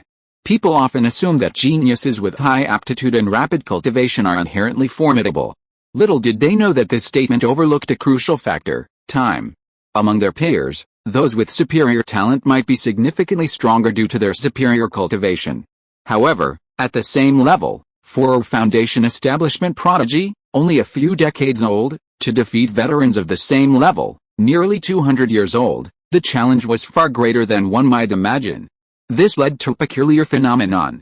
In the world of immortal cultivation, a considerable number of talented cultivators often seem lost in the crowd compared to their peers. Then again, the Dong family prioritized potential and luck when marrying off their daughters, and would never choose a veteran with greater strength. Therefore, the unspoken rules of this Phoenix Club were quite obvious. All participants were under 60 years old. This meant that most of them were only in the early stages of foundation establishment, with fewer than 20 people like Zhao Sheng in the middle stages. Although Jin Qianbing believed he was a natural match for his opponent, he had no idea what kind of perverted monster he was standing opposite. Zhao Sheng said nothing as his entire body suddenly erupted in blazing purple flames, instantly transforming into a fiery figure. The next moment, a streak of purple light streaked across everyone's eyes, leaving a long trail of light and shadow. Boom boom boom. From the aurora mist that filled half the arena, a sudden, rapid, continuous explosion erupted. Vast swaths of icy mist trembled, expanded, and spread, churning the air into a turbulent mess. Simultaneously, a humming sound rose within the ice region, sounding incredibly chaotic. Myriad auroras suddenly scatter, folding and reflecting incessantly, the dazzling aurora nearly blinding everyone. For a moment, no one could clearly see what was happening on the stage. Only a few, like Jin Wuolin, who possessed extraordinary skills or exceptional talents, could vaguely perceive that Jin Zuanbing's condition was grave. Violet rays of light rapidly swirled around him, and Jin Qianbing was barely able to fight back, as if being assaulted unilaterally. Sure enough, after just a dozen breaths, Jin Qianbing was suddenly sent flying backwards from the iridescent icy mist, slamming heavily into the protective shield at the edge of the field. A moment later, the aurora ice domain quickly faded, leaving the aurora ice moth sparsely scattered in the air, barely clumping into a small, white mist. Zhao Sheng stood unharmed in the center of the field, his feet covered in a thin, dense layer of crystal white ice particles. Some of the ice particles were still alive, still fluttering and struggling on the ground, emitting a mournful buzzing sound. Zhao Sheng fiddled with the aurora ice mirror for a few moments before casually tossing it far away, landing near Jin Qianbing, who had risen from the ground. The aurora ice mirror, a transparent mirror about a foot in diameter, was crafted from the dark scale ice jade, the nest of the aurora ice moth. It served as both a spiritual weapon and an insect nest. If Zhao Sheng took it, it would likely bring the Zhao family into serious trouble. This was Jin Qianbing's life-saving weapon. It was a hot item. After Jin Qianbing retreated, covering his face, Zhao Sheng continued his usual tone. Next. A cup of tea later, a prodigy with a thunder-based spiritual root engaged Zhao Sheng in a duel, but was quickly defeated. Despite the profound profundity of the Jiang sect's heavenly thunder method, this individual clearly hadn't mastered it to the fullest, casting thunder spells too slowly. While his thunder spells boasted unparalleled attack speed, they were useless if they couldn't hit anyone. This individual's desire to win with thunder spells was sheer wishful thinking. Who else? A moment later, Zhao Sheng smiled as a certain Zhangqi sect illusionist genius fled in disarray, his words only growing more arrogant. Playing tricks in his presence was courting death. Brother Zhao, I'm afraid of pain. Please be gentle. Looking at Hualian Qiao, who was posing and feigning a delicate and charming demeanor, Zhao Sheng felt a wave of frustration. Having defeated so many before, this pervert from Jalishan dared to take the stage. Wasn't he ruthless enough? A fierce look flashed in Zhao Sheng's eyes at this thought. Unexpectedly, upon their initial exchange, Hualian Qiao immediately gave Zhao Sheng a big surprise. Despite his distorted sexual orientation, Hualian was an undoubted genius in the cultivation of immortality. His mental power was naturally several times stronger than that of an average person. After becoming a disciple of the blissful heavenly realm, he specialized in the demonic technique, the Devil of Desire Sutra. This technique uses 7 emotions and 6 desires to generate inner demons, which are then refined to significantly enhance one's spiritual awareness. Lust is paramount among the 7 emotions and 6 desires. To foster the most potent inner demon, Hualian deliberately distorted his sexual orientation. This tactic proved remarkably effective. In just 20 years, despite his inferior aptitude of 4 spiritual roots, he successfully advanced to the foundation establishment stage and became one of blissful heaven's rare golden cordeo seeds. However, his impulsive pursuit of quick success inevitably led to significant consequences. Over time, Hualian became what she is today. Even he couldn't tell whether he truly loved men or was simply plagued by deep-seated demons. But one thing was certain, Hualian spiritual awareness was immensely powerful, rivaling that of a late-stage foundation establishment cultivator. At the outset of their fight, Hualian unleashed a god-slaying spear on a whim, catching Zhao Sheng off guard and causing him to sustain minor injuries. Fortunately, his cultivation of the Star God Thousand Heart Sutra also increased his spiritual power, and his spiritual awareness was among the strongest of his peers. While the god-slaying spear's damage wasn't significant, it was the first time anyone had posed a threat to him. Zhao Sheng finally got serious, intending to use half his full strength. Meanwhile, Hualian saw his carefully planned attack fail, and was deeply disappointed. The next moment, his expression changed dramatically. Bang! Even his spiritual awareness only detected a figure approaching at unimaginable speed. Hualian body was unable to react, and he subconsciously activated the Wujin shield hidden within his arms. The next moment, an overwhelming force surged from his chest. Hualian was instantly sent flying. Simultaneously, he was horrified to discover that a strange force was channeled through his spiritual shield to his heart, exploding with a bang. His heart numbed, and his entire body stiffened violently. That momentary stiffness plunged Hualian into a raging storm. He suffered the same treatment as Ying Xianlong, being tossed about by Zhao Sheng like a punching bag. Half a minute later, Hualian was dragged off the field like a dead dog. Zhao Sheng loosened his collar and reached out to playfully grasp the 3-inch-long spiritual halberd.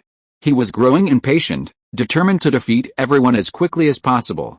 Next, at this, everyone's faces lit up with fear, afraid to speak. This man was truly formidable. 9 victories in 9 matches, not to mention 9. Even Hualian who had fought the longest, couldn't last more than half a minute, and he had been the worst beaten. All told, the battle lasted less than an hour. The sun hadn't even reached the ceiling yet.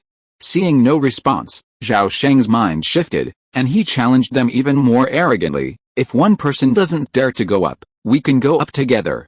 That wasn't enough just to warm up. His words immediately drew the ire of the crowd. While they were indignant at his arrogance and dismissive attitude, they had to admit that this young man, descended from the Xinglong Zhao family, possessed unfathomable strength, surpassing everyone by at least 1 level. In a one-on-one duel, no one could match him, and a 2-man showdown was completely unrealistic. As the saying goes, the vast majority of those present came from prominent families. Even if 2 people joined forces, even if they ultimately triumphed, it would be an unfair victory. Losing would be humiliating, not to mention the loss. And what about their own faction's reputation? Therefore, Zhao Sheng's move was a sure win. After waiting for a while, he saw that no one dared to go on stage, so he couldn't help but sigh softly, deliberately showing an expression of how lonely it was to be invincible. At this moment, the attitudes of the Dong family's daughters changed drastically. Not to mention Dong Miazian and the 4 candidate Weaver girls, more than half of the other ordinary Dong family girls have already had their eyes on Zhao Sheng. In the world of immortal cultivation, it doesn't matter how a man looks, what matters is that he is strong. The strong are strong. Zhao Sheng deliberately waited for a while again, and saw that everyone had been beaten and hesitated to move forward. Only then did he stride down to the stage and go straight to Dong Miazian. Dong Miazian looked at the thin figure who walked in quickly, and a hazy and deep color gradually appeared in her beautiful eyes. Chapter 245, The Path of Refining the Heart and the Dao Monument. On the first day of the Phoenix Club, A glorious encounter between a talented and beautiful woman was utterly ruined by a certain arrogant individual. On the fighting stage, Zhao Sheng, wielding his halberd, crushed the talented men to their knees. My Azan, these men are too weak.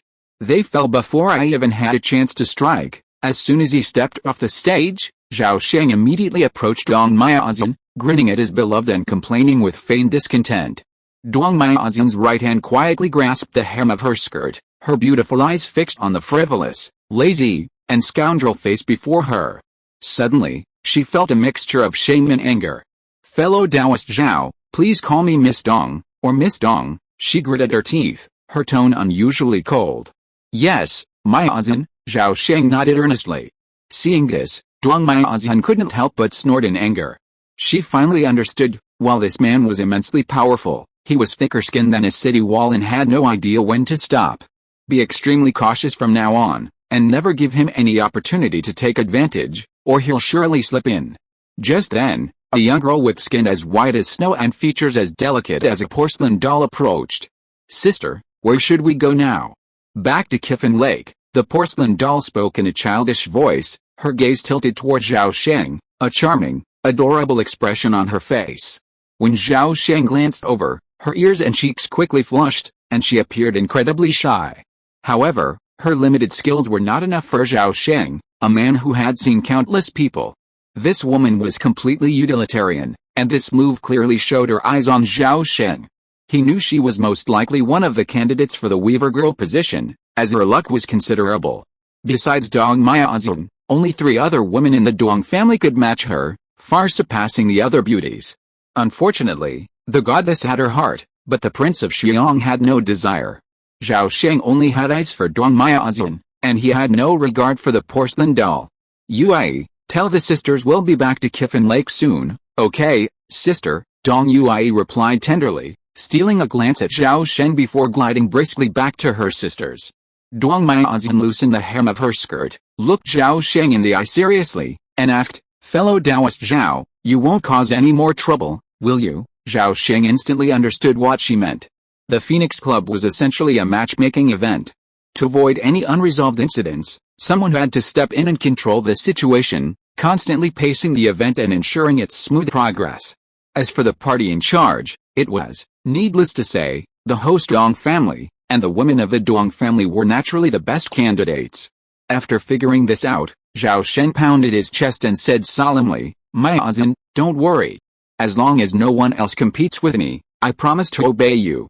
If anyone tries to disrupt the process, just tell them, and I'll beat the crap out of them. Bah, you're so rude. Dong Myazan resisted the urge to roll her eyes and spat at Zhao Sheng, a tone half angry and half angry.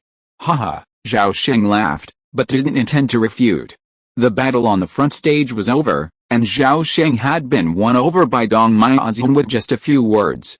The Phoenix Society finally returned to normal, and the group quickly returned to Kyffin Lake to resume their normal sightseeing. Unfortunately, despite the breathtaking scenery of Wutong Mountain, the talented people were somewhat uninspired. Whenever they saw the person standing next to Dong Myazan, they even lowered their voices. The entire tour was filled with a constant sense of awkwardness and distance, which made Dong Myazan and the other daughters of the Dong family feel both frustrated and anxious. Word quickly spread, and numerous factions outside the mountain quickly learned of the Xinglong Zhao family's young master's devastating victory at the Phoenix Conference. For the first time, Zhao Sheng's name truly caught the attention of other major factions. Within a short time, his detailed information was quickly sent to the various major factions in Jinglan City. Zhao Qinggang, foundation building at 20, dual spiritual roots, cultivating both his magic and body. Not bad, HMPH, he can't even beat an unknown individual. What a disgrace to the Ying family. The Xinglong Zhao clan. I'll take note, the Xinglong Zhao clan? The true man Jianglong has a successor. Order a team to Xinglong City immediately to gather all information on Zhao Qinggang. I'd even know how old he is since he stopped peeing his pants. What a cocky brat. Arrange for someone to spread the word to the Zhao clan members in our sect. Tell them that our Danding sect will be opening its doors soon. Jian Shizhen was defeated. What a defeat. A sword is sharpened by grinding, and Zhao Qinggang is the perfect whetstone? Zhao Qinggang? Someone, send a message to the clan immediately.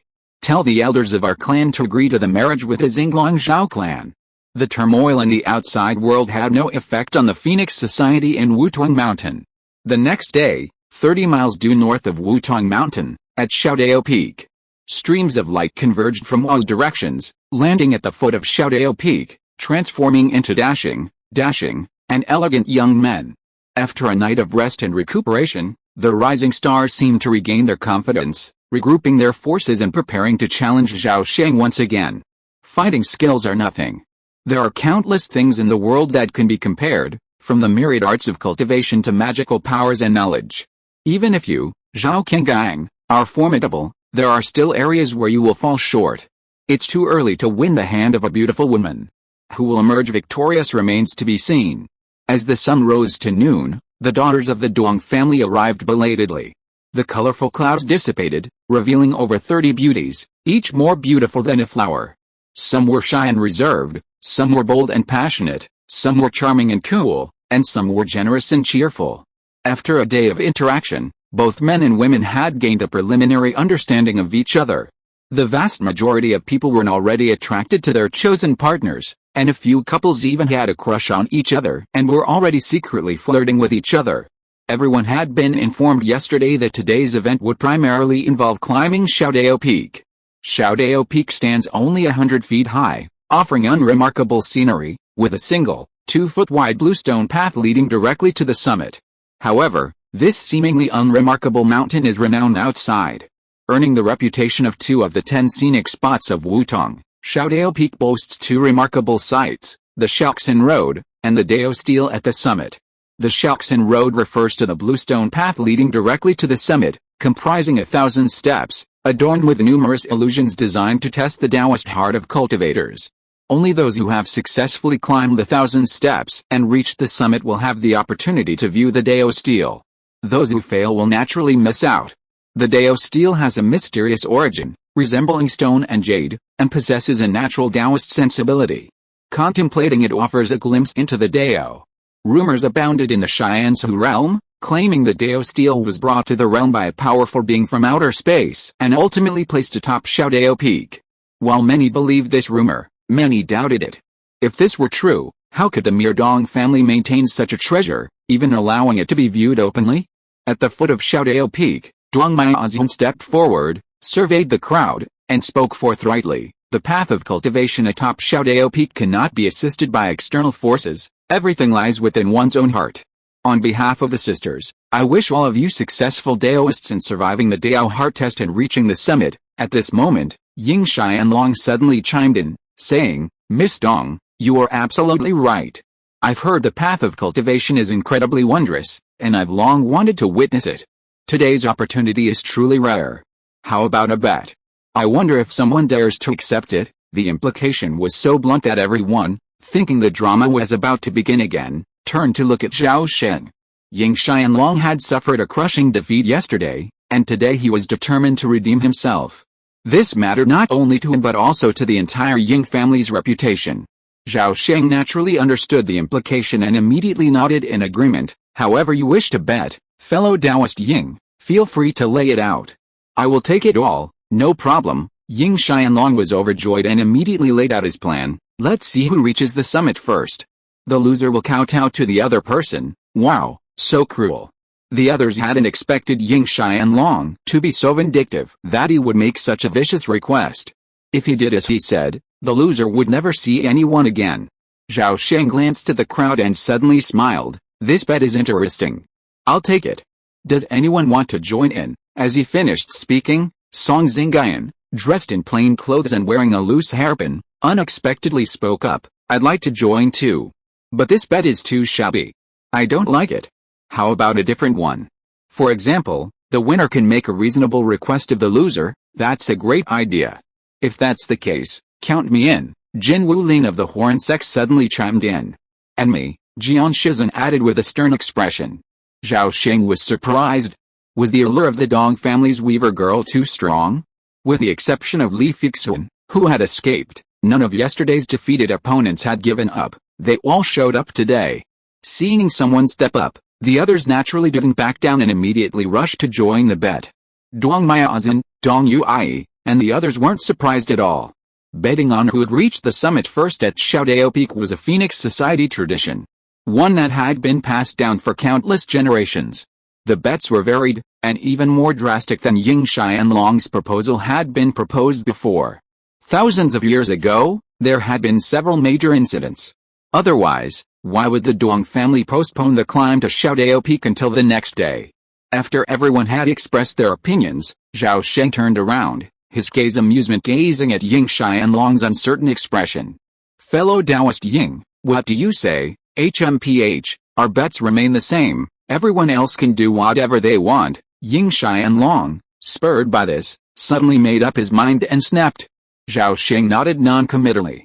Then, raising his head, he asked, who's going first? Before he could finish his words, Ying Xianlong suddenly shot out at breakneck speed, sprinting ahead of everyone onto the heart-refining path. He sprinted past the first 100 steps, as if the previous 100 trials hadn't affected him at all. Only after passing the 100th step did he stop running and start walking step by step. Seeing Ying Xianlong so anxious, Zhao Sheng smiled nonchalantly.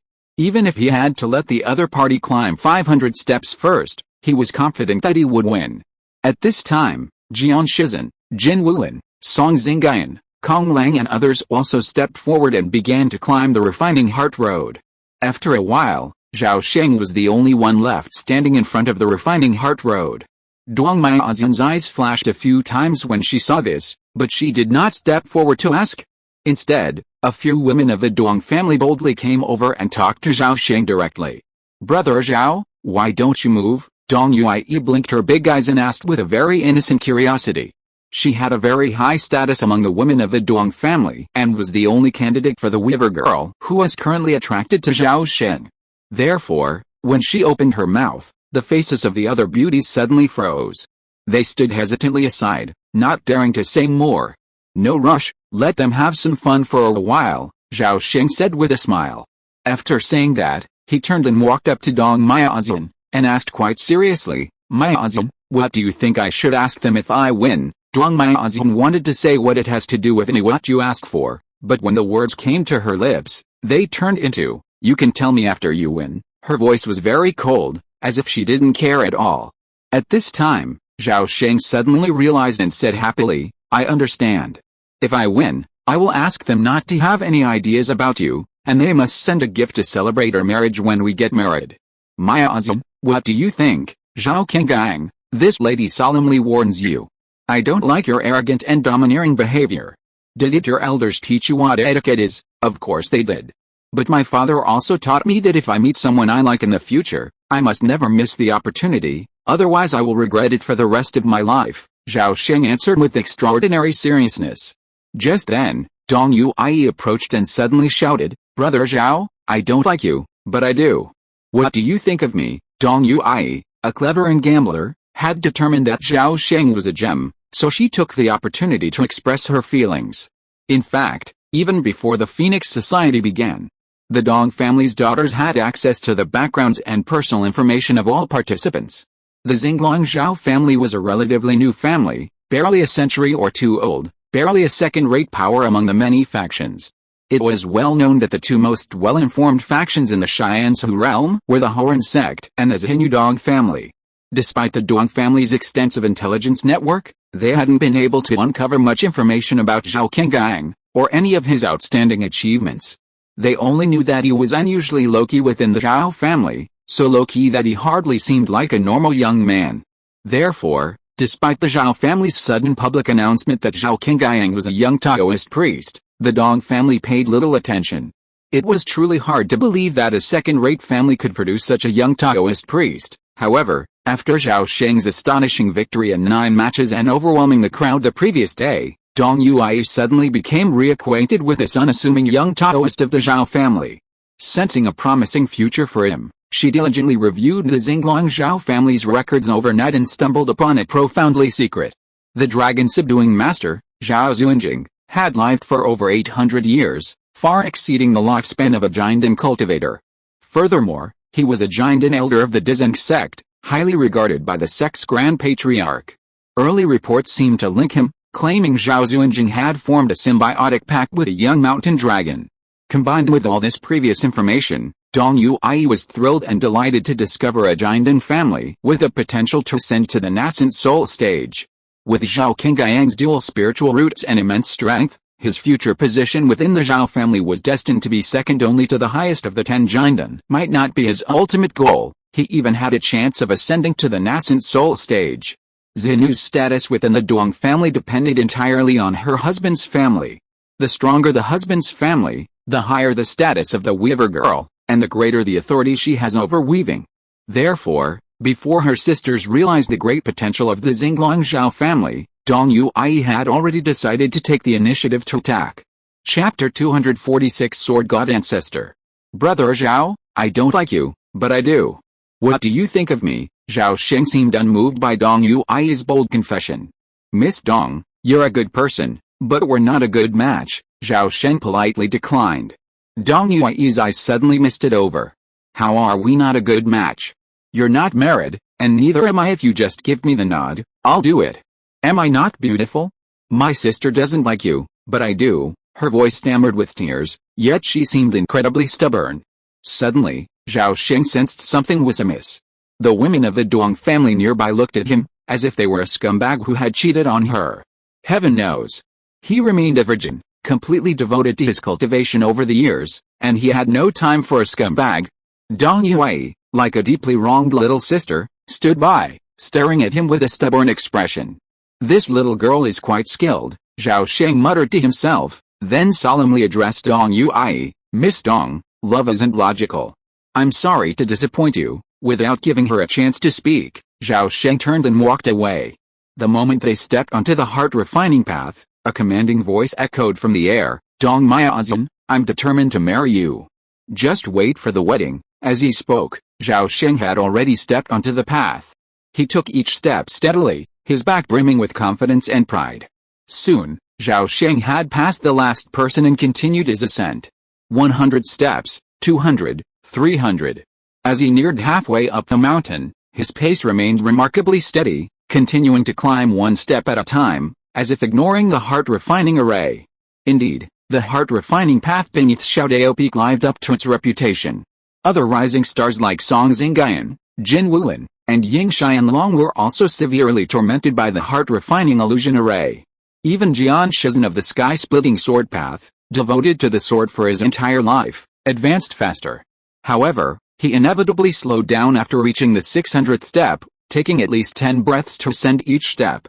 The heart-refining path is roughly divided into 5 stages. The first 200 steps are the 5 barriers of wine, sex, wealth, power, and fame. Next, steps 200 to 500 are the 7 emotions and 6 desires. Steps 500 to 700 are the 8 sufferings of life. Then, the terrifyingly difficult natural disasters and 100 tribulations descend. Only the final 100 steps reach the blissful realm of great joy and freedom, the realm that can most shake and corrode the Dao heart. Few people know that the heart-refining path is currently only 1/3 of its power. The full version of the path earns the terrifying nickname pseudo-nascent soul heart demon tribulation. In the world of Zhongzhao immortal cultivators, every golden core great perfection cultivator who transcends the nascent soul heavenly tribulation makes every effort to walk the heart-refining path and view the Dao steel. Just by guarding this Xiaodao Peak, the Dong family has earned countless favors from nascent soul ancestors over the past millennia. You're right. The Dong family's Xiaodao Peak is open to anyone who has reached the great perfection of the golden core, and they never ask for anything, only a favor. Despite the Dong family's shrewd calculations, this is a mutually beneficial deal, a win-win for both parties. At the 576th step, Zhao Sheng surpassed Jin Wulin. At the 603rd step, he surpassed Song Xingyan. At the 679th step, Ying Xianlong gazed at Zhao Sheng's back, a look of disappointment and despair on his face. Half a quarter of an hour later, at the 788th step, Zhao Sheng caught up with Jian Shizhen, who was in first place. The 788th level of illusion, the sky was filled with clouds, and everything was a vibrant crimson. Red silk ribbons danced before our eyes. The joyful sounds of gongs and drums filled our ears. In a trance, Zhao Sheng watched as Dong Miaozhen, clad in a vibrant red wedding gown and a colorful phoenix crown, entered the palace to be married. But the groom wasn't him. A wave of deep resentment and regret enveloped Zhao Sheng, tearing his heart apart. The most painful thing in life is to watch the one you love most enter the bridal chamber, only to be married to someone else. Alice, is this what it means to be unattainable? It's so unreal. Zhao Sheng sighed and slowly closed his eyes. With a thought, the festive scene before him, festooned with lights and decorations, suddenly shattered like a mirage. When he opened his eyes again, Zhao Sheng had easily escaped the illusion. After 6 lifetimes as a human, after enduring the trials of Dragon Head Island's black market in his previous life, and especially after facing a star god, the various illusionary trials on this path of spiritual cultivation seemed like playing house, unable to shake Zhao Sheng's unwavering faith in the Dao.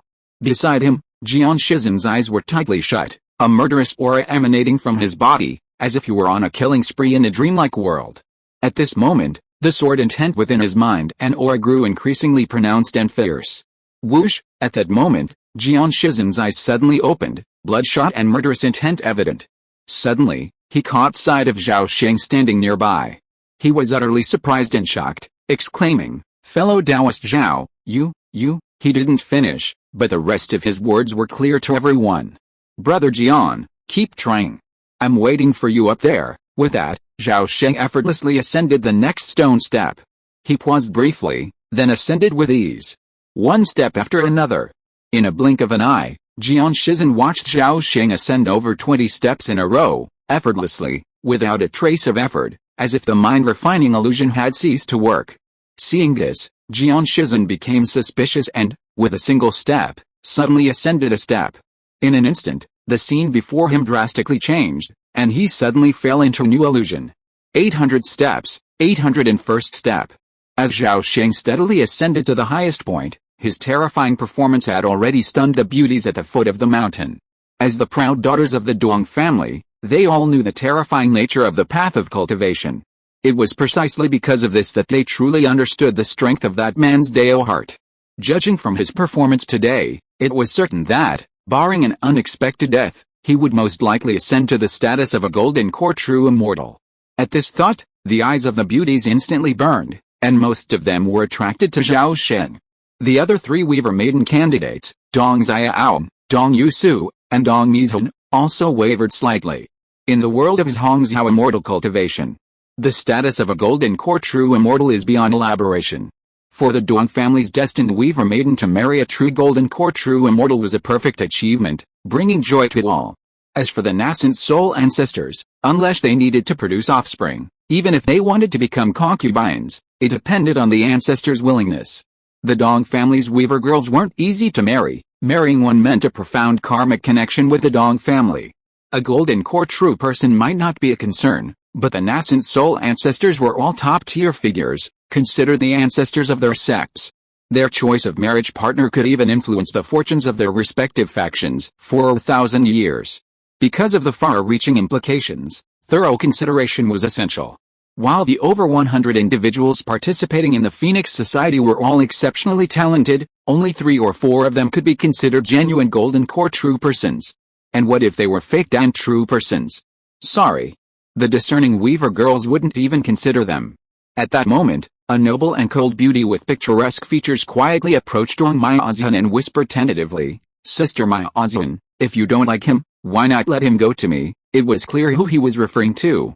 Before Dong Miazian could express her opinion, the porcelain doll Dong Yue beside her shouted angrily, "Dong Yushu, you are so shameless. Brother Zhao, it was obviously me who fell in love with you first. How dare you compete with me, humph, from childhood to adulthood, if you have something that I don't compete with me for, I will compete with you for it. What's the big deal?" Dong Yushu said with disdain. Although the 2 sisters are not twins, they are cousins and can be said to be very close in blood. However, their relationship is very bad. "You, shameless sister, you have to make the decision for me." Dong Yue is best at acting coquettishly and cute. She immediately asked Dong Miazian for help with a face full of grievance. Haha. She doesn't like you again, so don't waste your efforts. Nonsense. Brother Zhao, Dong Yue was anxious and was about to explain. But at that moment, Dong Miazian's face suddenly darkened, and she shouted sharply, "Alright, stop arguing. You all act like you're unmarriageable. There are plenty of good men in the world, not just Zhao Qingyang. As soon as she finished speaking, a voice of praise suddenly echoed from the sky. "Well said." The lingering sound revealed a middle-aged man in plain clothes, a sword in hand, and a dejected expression before the crowd. "Ah, it's the ancestor, Ancestor Lin. Long live, Ancestor." Ye greets you. As he appeared, the beauties rushed to pay their respects, fearing any impoliteness. This man was the Duong family's greatest patron and the only independent cultivator to have achieved the divine transformation stage in the Shiansu realm. His secular surname was Lin, and his given name was Yizi. In his early years, he had also been a disciple of the Zhao sect, but was later expelled. 1,000 years ago, by chance, he met and fell in love with one of the Duong family's destined weaver girls. Unfortunately, the Duong family forcibly separated the two. Afterward, the beautiful weaver girl married the wrong man, and remained depressed. Decades later, her beauty remained youthful, but her heart was dead. On her deathbed, she entrusted Lin Yizi with the care of the Duong family. For the next 900 years, Lin Yizi experienced countless adventures, his luck soaring, and he ascended to the Golden Core and Nascent Soul realms. Then, his fortune spiraled out of control. 200 years ago, Lin Yizi, already a great cultivator, entered the outer void, never to return. 100 years ago, when he reappeared in the Shiansu realm, he miraculously broke through the divine transformation gate and became one of the realm's most powerful. The Dong family's relationship with the sword god Lin Yizi is extremely complex, difficult for outsiders to fathom. However, due to his connections, the Dong family became one of the most formidable factions in the Shiansu realm. However, only the Duong family members themselves understood that they were merely using the sword god's name to gain power. This ancestor only visited the Duong family because of his beloved's last words. His seclusion in the Yunhuang mountain stemmed from a few unfinished earthly ties before his ascension. Seeking to resolve this final karmic connection, Lin Yizi had been holed up in the Yunhuang mountains for nearly a century, yet no one knew what he was waiting for. When everyone had settled back into their seats, Lin Yizi sighed slightly, waved his hand, and said meaningfully, "Well said, there are many good men in the world. But as the saying goes, it's easy to find priceless treasures, but hard to find a true lover. That boy is quite good, and he suits my temperament. If I had had his spirit, Yuru, I wouldn't have married that beast." Lin Yizi spoke calmly, but Zhuang Miazian could tell the ancestor still hadn't completely let go. Gazing at the sword god ancestor, who had been elusive for so many years, Zhuang Miazian felt a stirring in her heart, and a bold hypothesis suddenly occurred to her. She looked up at the refining heart path and saw Zhao Sheng ascend the last stone step and reach the summit. Gnashing her teeth, Zhuang Miazian steeled herself and summoned her courage to ask, "Grandfather, I'm asking, do you think Zhao Kengyang is someone I can trust for life?" Lin Yizi's face, half smiled, looked enigmatic. Zhuang Miazian was instantly uneasy, and the others were even more apprehensive. "Alice, this kid is quite something. I hope he—" Lin Yizi suddenly sighed and uttered something ambiguous, the rest of his words unseen. Before he finished, Grandfather Lin had vanished from view. Lin Yizi's arrival had been sudden, and his departure even more abrupt. His presence had caused the beauties to change their minds instantly, and it had also shocked the Duong clan leaders, who were monitoring Wutong Mountain from behind the scenes. The sword god ancestor has unexpectedly appeared. This must be reported to the patriarch and the ancestors as soon as possible. That makes sense. But why did Ancestor Lin suddenly appear? What did he just say? How should I know? Ancestor Lin blocked my surveillance array the moment he appeared. We must wait to ask Miao Zhen and the others what he said. Then why don't you go and ask them? Are you crazy? Ancestor Lin might not have left yet. Do you dare go now? It's best to wait until nightfall, when Miao Zhen returns. Then it won't be too late to ask. Brother, you're so thoughtful. I was so impatient just now that I almost ruined everything. In a hidden underground palace near Shaodao Peak, 3 Dong family giant and elders panicked, discussing their speculation about Ancestor Lin's sudden appearance. Elsewhere, Zhao Sheng had no idea what had happened below the mountain. After reaching the summit, he saw a massive, 3-meter-high, bowl-shaped light shield standing in an open space 10 meters to the north. Under the sunlight, the light shield's surface refracted a rainbow-like halo, within which thousands of ancient, intricate characters flickered. Under the light shield should be the Dao steel. Sigh, wait a moment, the people behind are too slow, Zhao Sheng sighed, then sat cross-legged, facing the colorful light shield. Unbeknownst to him, 30 or 4 feet behind him, Lin Yi's gaze was fixed on him intently. Well, this kid's aura is incredibly pure, a true human from the Xianzhu realm. He doesn't look possessed by an extraterritorial demon, nor does he resemble some malicious outsider. However, compared to his peers, his physique is incredibly strong, practically comparable to a juvenile star-moving giant. It wasn't certain before, but now it seems a bloodline mutation is undeniable. If this kid's bloodline can be passed down stably, the realm's fortune might even increase by another 2 points. In that case, our future ascension to the spirit realm might be a bit easier. Having made this judgment, Lin Yi secretly decided that he must have more children with this kid. Throughout the Xianzhu realm, he found no one more suitable for this kid than the Dong family's destined weaver girl. He knew full well that, over the past 10,000 years, the Dong family had been one of the few families chosen by this world to be destined clans, capable of giving birth to destined ones. And the Dong family's destiny lay in the Phoenix girl, naturally blessed with prosperity for husbands and beneficial for the reproduction of offspring. In the Xianzhu realm, there are other Xianming families similar to the Dong family, including Zhenlong, Yupin, Kaionki, etc. Chapter 247, Seeing Daoxin on Xiaodao Peak. Zhao Sheng was unaware that a supreme leader had set the rules for his marriage. He closed his eyes, oblivious, and waited for the others to reach the summit. Time slipped by, and as the sun reached its zenith, Jian Shizhen, sweat soaking through his shirt, staggered to the summit of Xiaodao Peak. His face was clearly fatigued, but his eyes were filled with intense excitement, his sword intent soaring to the sky, surging and fierce. Jian Shizhen, you've finally arrived. Zhao Sheng suddenly opened his eyes, stood tall, and laughed heartily. Fellow Taoist Zhao, you win this time, but I'm not sure next time. One day, when my swordsmanship is fully developed, I will definitely travel to Xingguangin to challenge you again, Jian Shizhen said with a resolute expression, his hand on his long sword. Haha, since brother Jian is so confident, then I, Zhao, will be waiting for you at Xingguangin, Zhao Sheng said with a smile, seemingly nonchalant. Following Jian Shizhen's ascent, Song Xingyan, Kong Lang, Ying Xianlong, Jin Wulin, and others also passed the trials of the heart-refining path. However, even as the sun set and dusk fell, over 60 people remained trapped in the heart-refining illusion formation, unable to break free.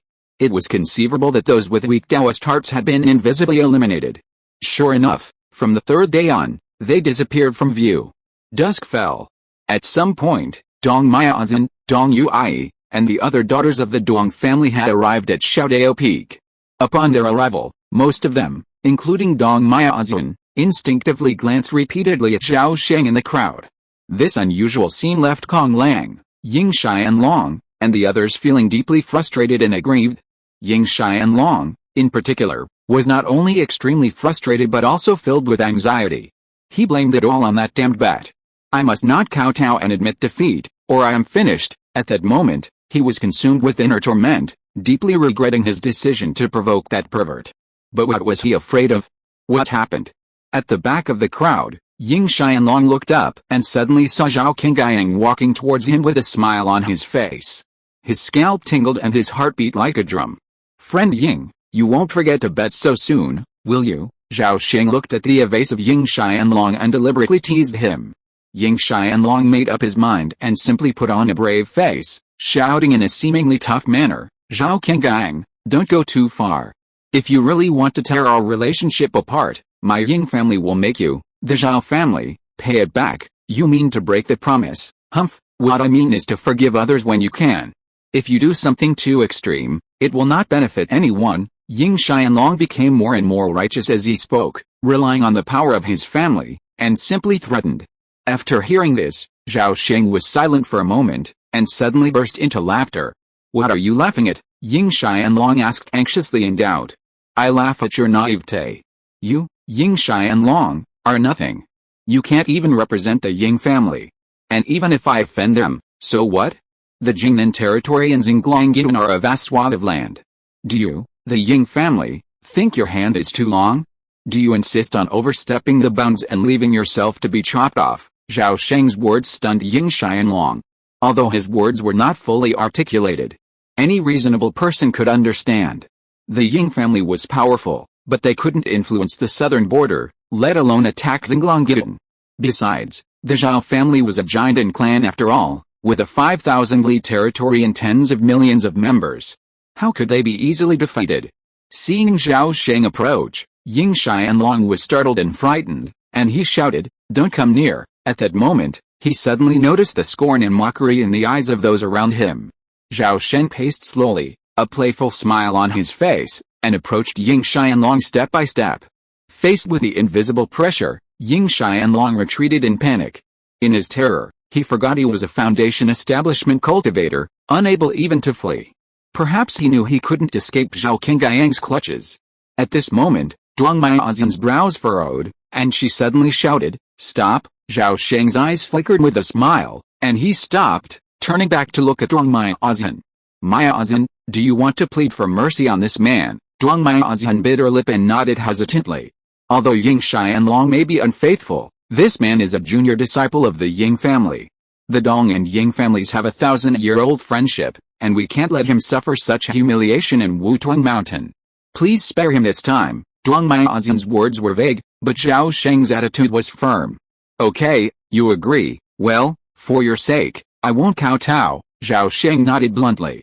Before Ying Xianlong could burst into laughter, Zhao Sheng added, "You can skip the kowtow, but you must give me a satisfactory explanation." He then made 3 demands: that Ying Xianlong leave Wutong Mountain immediately, and that he offer precious materials like ice fire copper and moonflow silver as compensation.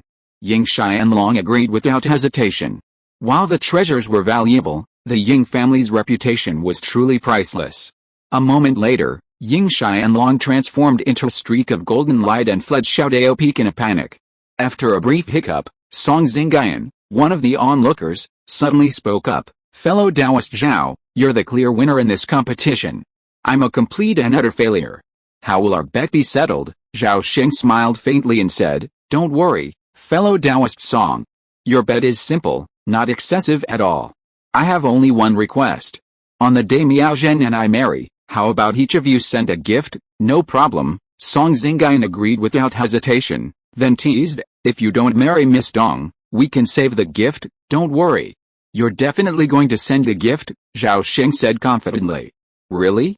I don't believe it. How about we make another bet?" "Don't worry, Ying Xianlong just ran away a while ago." In those few words, the stakes were set. On the surface, Zhao Sheng let everyone off the hook, but in reality, the others were impressed by his approach. Sending gifts may seem like a trivial matter, but don't forget that behind them all stand the might of Central Continent's most prestigious and influential forces. Imagine the immense significance of over 90% of Central Continent's prominent families sending gifts on Zhao Qingyang's wedding day. This alone demonstrates the profound foresight of Zhao Sheng's actions, and the long-term benefits they bring to the Zhao family are beyond words.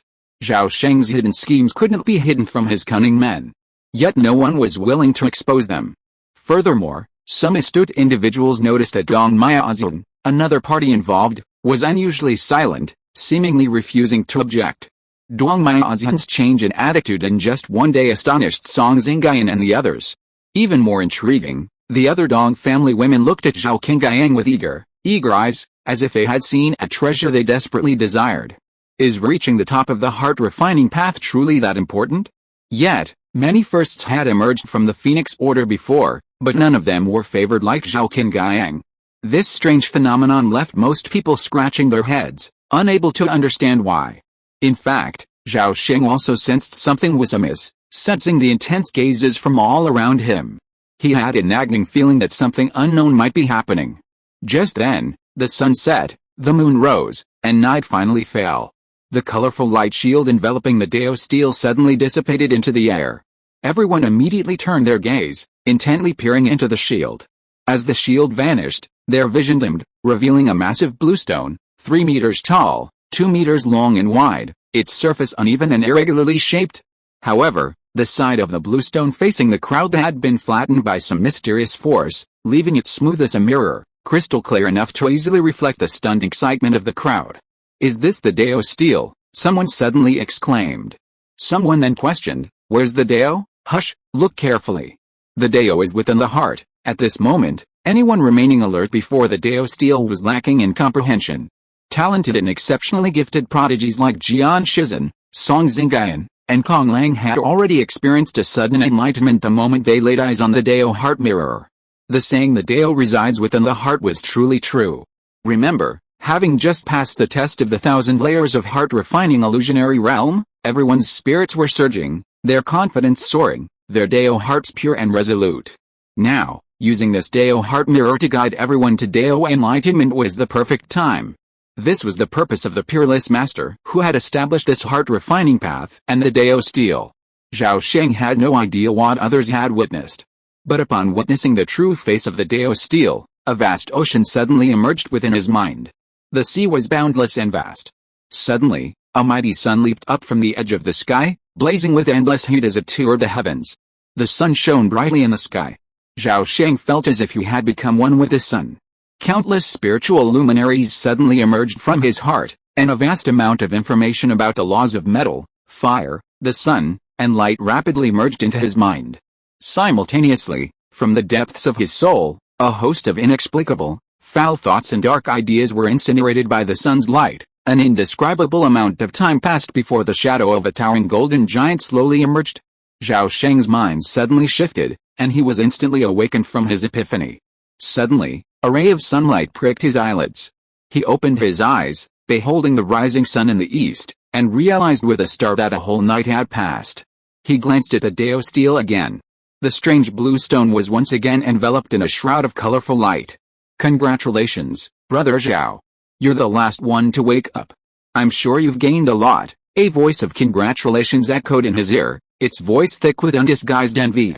Zhao Sheng stood up and turned to look at the speaker. It was actually Kong Lang. I've gained a little, Zhao Sheng casually remarked, then followed his gaze and saw that Song Xingyan, Dong Shu, Jin Wulin, and the others had all stayed, silently waiting for him to awaken. Their expressions varied, with some expressing envy, some jealousy, some resentment, and some dissatisfaction. According to past experience, the later someone awakens, the longer their enlightenment takes, and the greater their gains. Kong Lang had initially intended to reconcile with Zhao Sheng, but he refused to appreciate it and instead acted in a remarkably arrogant manner. This infuriated the normally arrogant Kong Lang, and his previous thoughts were instantly extinguished. Fellow Taoist Zhao, what are you saying? A genius like you has only achieved something. Then aren't we all blind and foolish? Kong Lang's words were so sarcastic that Zhao Sheng frowned. Song Xingyan suddenly stepped forward to smooth things over. Brother Kong, you misunderstood. I'm sure that wasn't what I meant, haha, I was just joking. Fellow Taoist Zhao, don't take it to heart. We'll go to the One Dao Tower later. I'm very eager to witness your sudden enlightenment. Kong Lang laughed, barely moving on from the previous topic, but his true intention was clear. According to Phoenix Society procedure, after walking the heart-refining path and viewing the Dao steel, everyone would visit the One Dao Tower and leave their own calligraphy. The One Dao Tower is filled with precious symbols of enlightenment left by past generations of the Phoenix Society. Most are individual characters representing the Dao, but some are texts, sword marks, runes, diagrams, paintings, casually sculpted clay figurines, or blocks of millennia-old ice. The forms are countless, but without exception, they all embody the understanding of the Dao left by their predecessors. Every time someone visits the One Dao Tower, they are inspired by these symbols of enlightenment, and their cultivation progresses greatly. Zhao Sheng, upon hearing this, said calmly, Fellow Taoist Kong, do you want to make another bet with me? Haha. The Dao is vast, and there's no high or low. How can we gamble with it? Fellow Taoist, you're such a joker. Oh, so you're scared? Zhao Sheng nodded, realizing. We'll see. Kong Lang tried to assert himself, but the thought of Ying Xianlong's fate weakened his resolve. One Dao Tower lies at the foot of a flat hillside, over 10 miles south of Shaodao Peak. From afar, it appears to be a complex of 9 quaint, 3-story pavilions, enshrouded in a second-order formation. Its defense is exceptionally tight. At 3/4 noon, the sun shone brightly in the sky, the clear light shimmered, the grass lush, and the fragrance of flowers filled the air. From afar, a group of stunning beauties approached. In a flash, the magic array's light dissipated, revealing One Dao Tower. Dong Miaozhen, Dong Xiaom, Dong Yuai, Dong Yusu, and other women of the Dong family dispersed in groups of 3 or 4, leading Zhao Sheng and the others into the various pavilions. Over the course of the night, Duang Miaoxin's attitude toward Zhao Sheng underwent another subtle shift. No longer aloof and distant, she began to grow increasingly close. This was evident not only to the two individuals involved but also to those around them. Duang Miaoxin's eyes flickered, her delicate hands twitching as she looked at Zhao Sheng with a palpable shyness. The repeated warnings from her family elders last night were still fresh in her mind. She now understood that, barring any unforeseen circumstances, her destiny would inevitably be with the unassuming Zhao Qingyang. While he wasn't the man she desired, he was not bad either.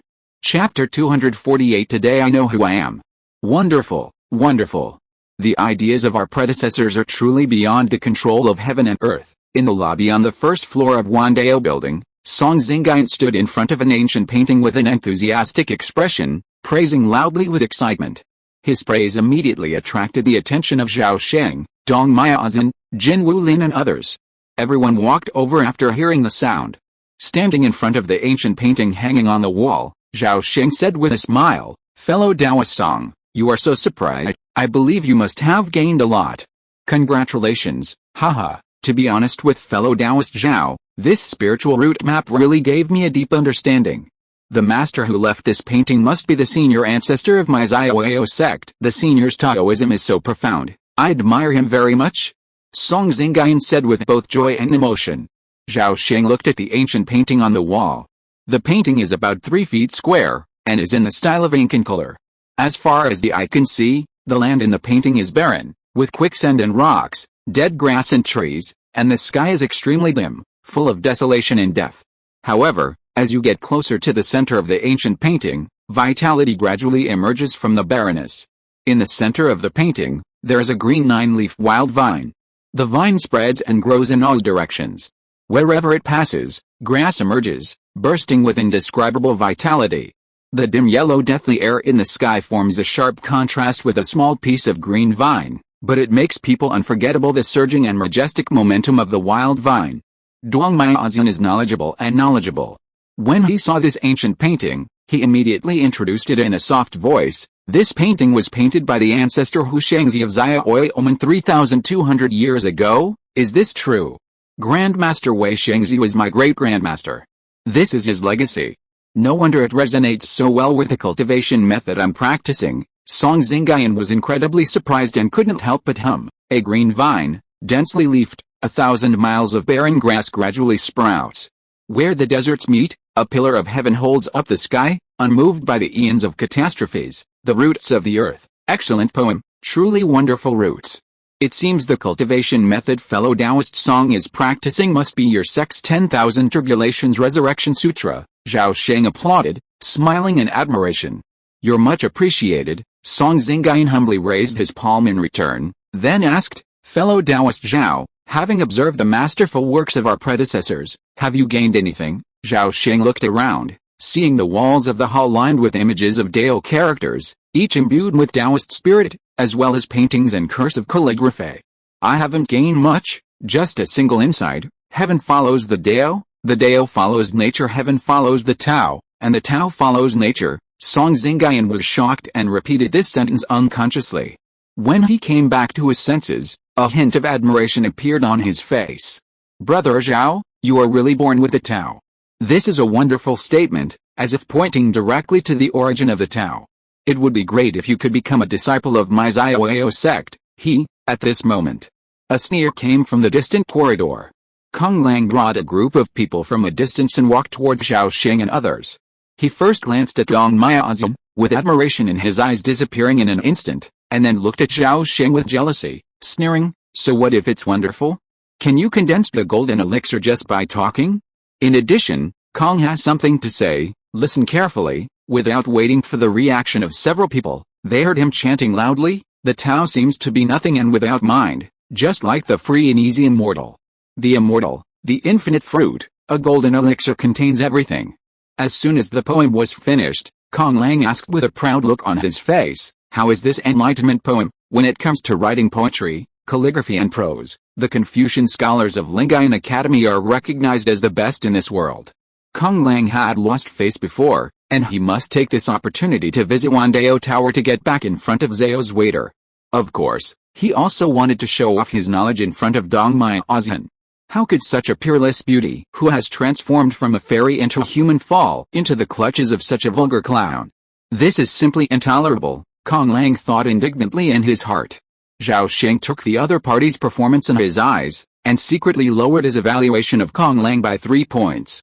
Frivolous, impetuous, and moody.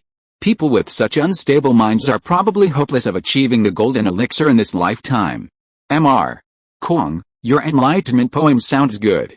But as far as I know, you come from the ancient Confucian family of Kong, and are the head of the upper dormitory of Lingayan Academy. Why are your enlightenment poems so imbued with Taoist charm? Hearing Zhao Sheng's question, Kong Lang's face darkened slightly. Zhao Sheng's final question completely shattered his composure, leaving him furious. Have all your Confucian and Taoist aspirations been utterly lost? You? Kong Lang pointed at Zhao Sheng, his fingers trembling with anger. His aura surged, radiating streams of black and white spiritual energy. What, you want to fight me? Have you recovered from your previous injuries? A fierce gleam flashed in Zhao Sheng's eyes, and a fist-sized purple flame suddenly condensed in the palm of his lowered right hand. Dong Miaozhen, observing this, immediately stepped forward to stop him. No fighting in Wandao Tower. Otherwise, not even the nascent Soul Patriarch can protect you. Kong Lang snorted coldly and sternly said, Zhao Kengang, there's no need for your temporary bravado. When we get to the discussion platform, I'll see how you make a fool of yourself. Finally, I'll give you a piece of advice on behalf of my fellow Taoists. The tallest tree in the forest will be destroyed by the wind. After that, he left with a group of people. Dong Xiaoan didn't follow him, but moved closer to Zhao Sheng.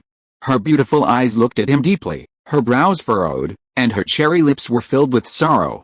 She whispered in a very worried voice, I heard that Kong Lang has contacted a group of people, and they are determined to make things difficult for you. You have to be careful, ahem. Just as Dong Xiaoan finished speaking, Dong Miaozhen on the side suddenly coughed twice, and then kindly reminded, Xiaoan, Kong Lang and the others have gone far away. Why don't you catch up? Yes, Sister Miaozhen, Xiaoan will leave now. Dong Xiaoan hurriedly bowed to Dong Miaozhen. Before leaving, her beautiful eyes were filled with sorrow and nostalgia as she looked deeply at Zhao Sheng. Alice, it seems that another candidate weaver girl has developed a mortal heart for him. Who made him so outstanding? Sword Gaodlin Yizi smiled and said nothing. There are 9 Wandao towers in total, and inside they are tens of thousands of Taoist works by predecessors. Zhao Sheng and others spent a whole day just taking a rough look. The long night was silent, and in the blink of an eye it was the 3rd day. 10 miles south of the Wandao Tower, in the center of a valley nestled between mountains and rivers, stands a 9-colored magic platform built according to the heavenly stems and earthly branches, yin and yang, 5 elements, and 8 trigrams and 9 palaces. This 9-colored magic platform is the famous discussion platform.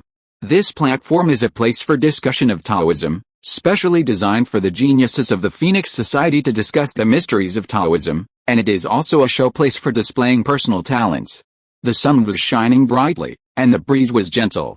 On the discussion platform, Zhao Sheng, Dong Miaozhen, Song Xingyan, Dong Xiaoan, Dong Yui, Kong Lang, Dong Shu, and others sat cross-legged in groups of 3 or 4, surrounding the yin-yang Tai Chi diagram in the center of the platform.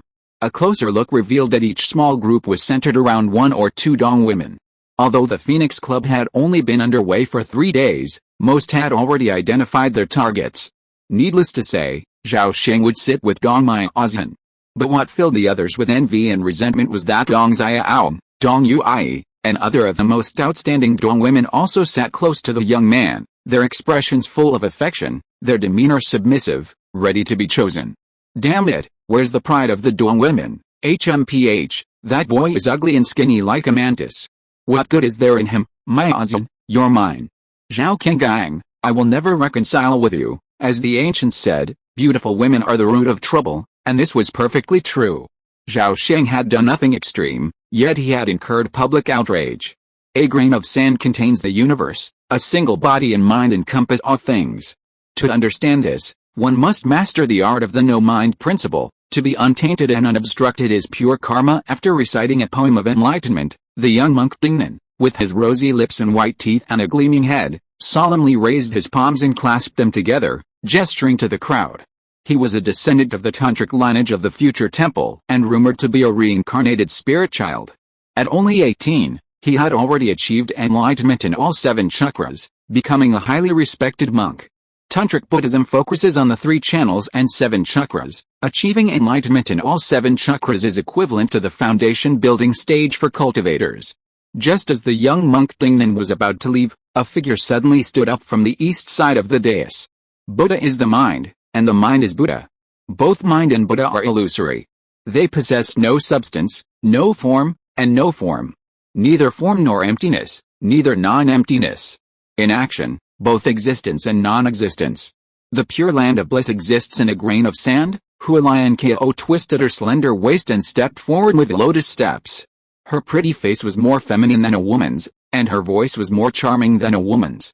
Little monk, how about this Buddhist prayer? The true Buddha is like this, the pure land of ultimate bliss. My paradise has a great connection with your tantric Buddhism.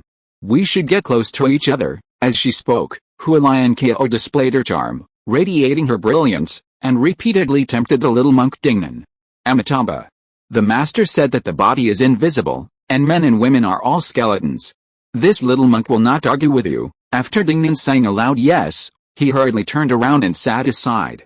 Hualian Ko smiled complacently, covering her mouth with her hands, looked at everyone, and proclaimed, all things are born for desire, and the Tao is in the middle of all desires. Desire is the true suchness, the true Buddha, and the Tao. The dark is essence and the peaceful and calm shines. The mysterious and boundless emptiness is called the cave.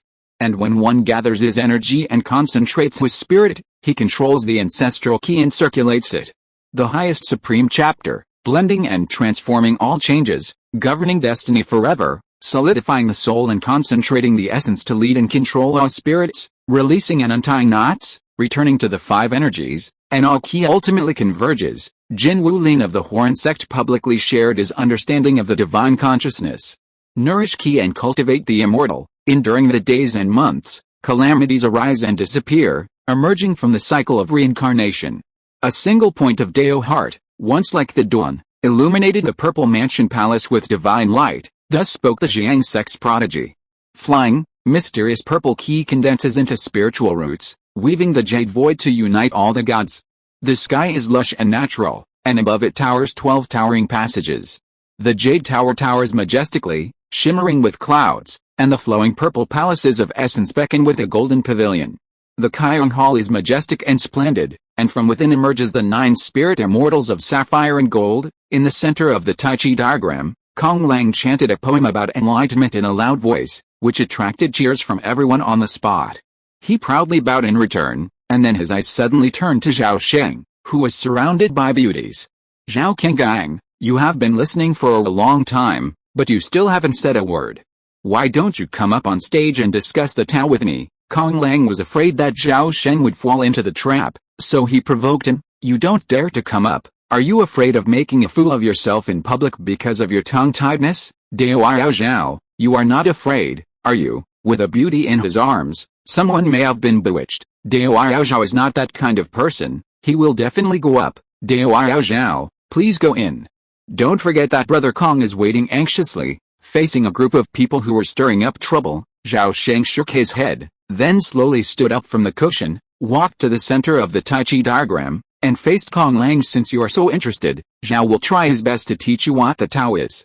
HMPH, arrogant. Kong Lang couldn't help but spit and curse, then spoke first, saying loudly, in my opinion, anyone who practices cultivation should first transform himself. The incarnation must first be determined to the Tao. The Tao is in the heart, and the Tao is in the heart. The Tao cannot be seen, and the heart cannot be forgotten. Those who do not forget the heart keep the Tao firmly and righteously. The righteous Tao is in the heart, and the heart has no worries. Zhao Sheng shook his head and retorted, your Tao is too narrow, it is just the small Tao of the human heart.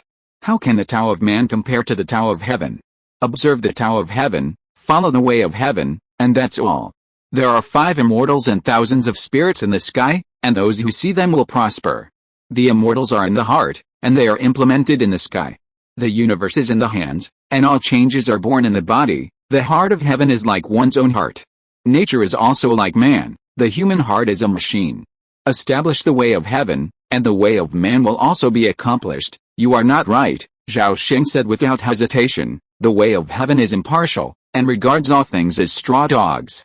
It is said that when heaven sends murderous intent, the stars will shift and change their positions. When earth sends murderous intent, dragons and snakes will rise from the land.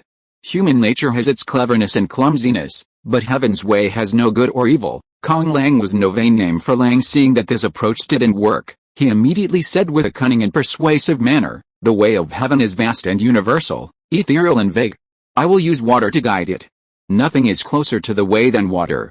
Water benefits all things without contention, and it dispels all evil. Zhao Sheng's face darkened after hearing this, and he said in a cold voice, the ancients used water to illustrate the way, which is indeed a brilliant example.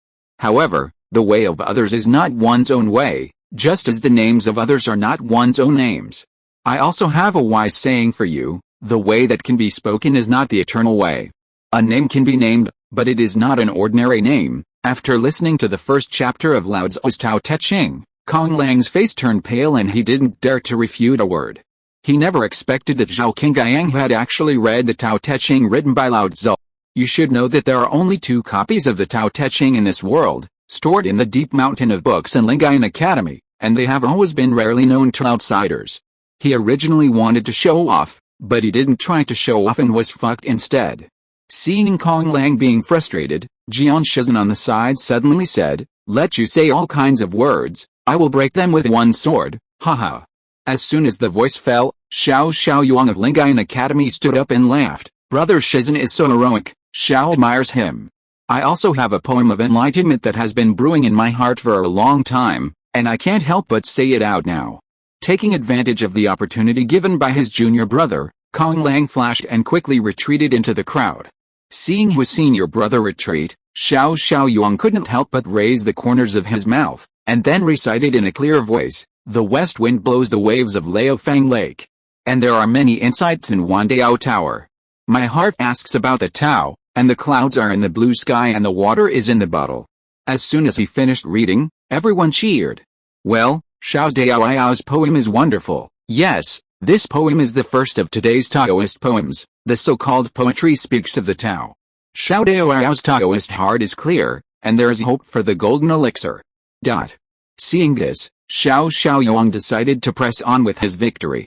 Kong Lang was defeated by Zhao Qingyang twice. If the news spread back to the academy, he would certainly lose face. If he defeated Zhao Qingyang, not only would he be able to win back a game for the academy, but it would also be of great benefit to the academy's ranking.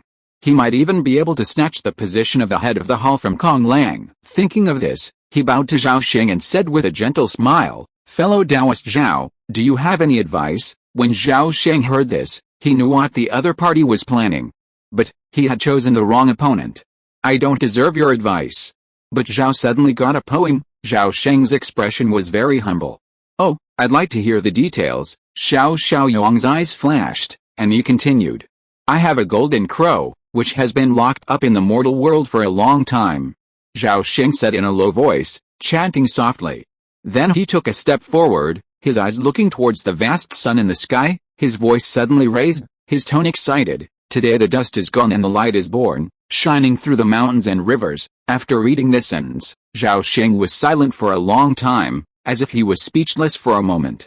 Seeing this, Xiao Yuan pretended to be puzzled and asked, why don't you read it any more, fellow Taoist Zhao?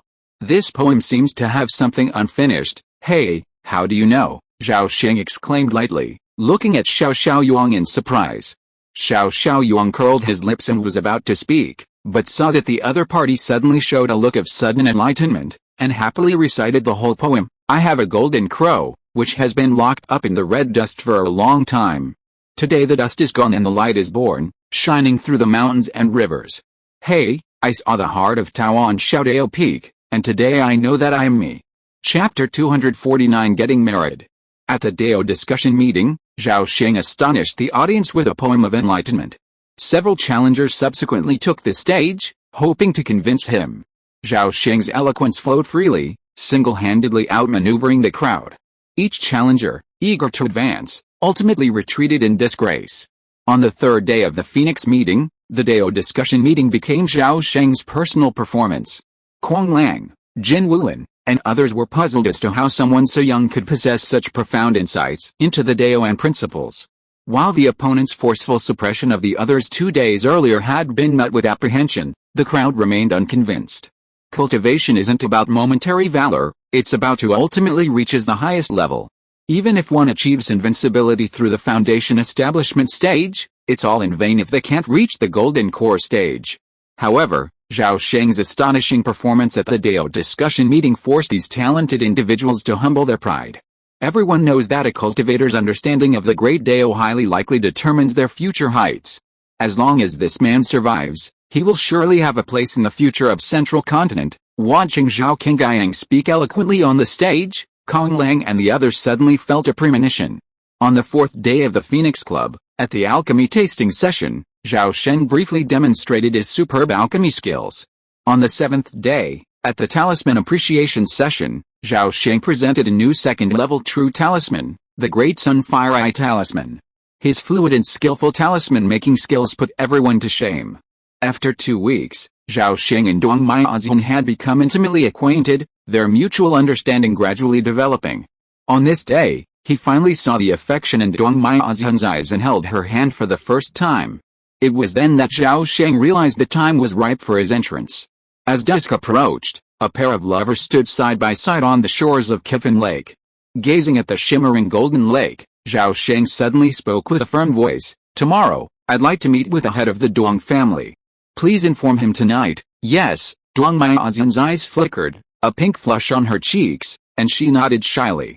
Even though she had long known the outcome, when the day finally arrived, she was still instinctively shy.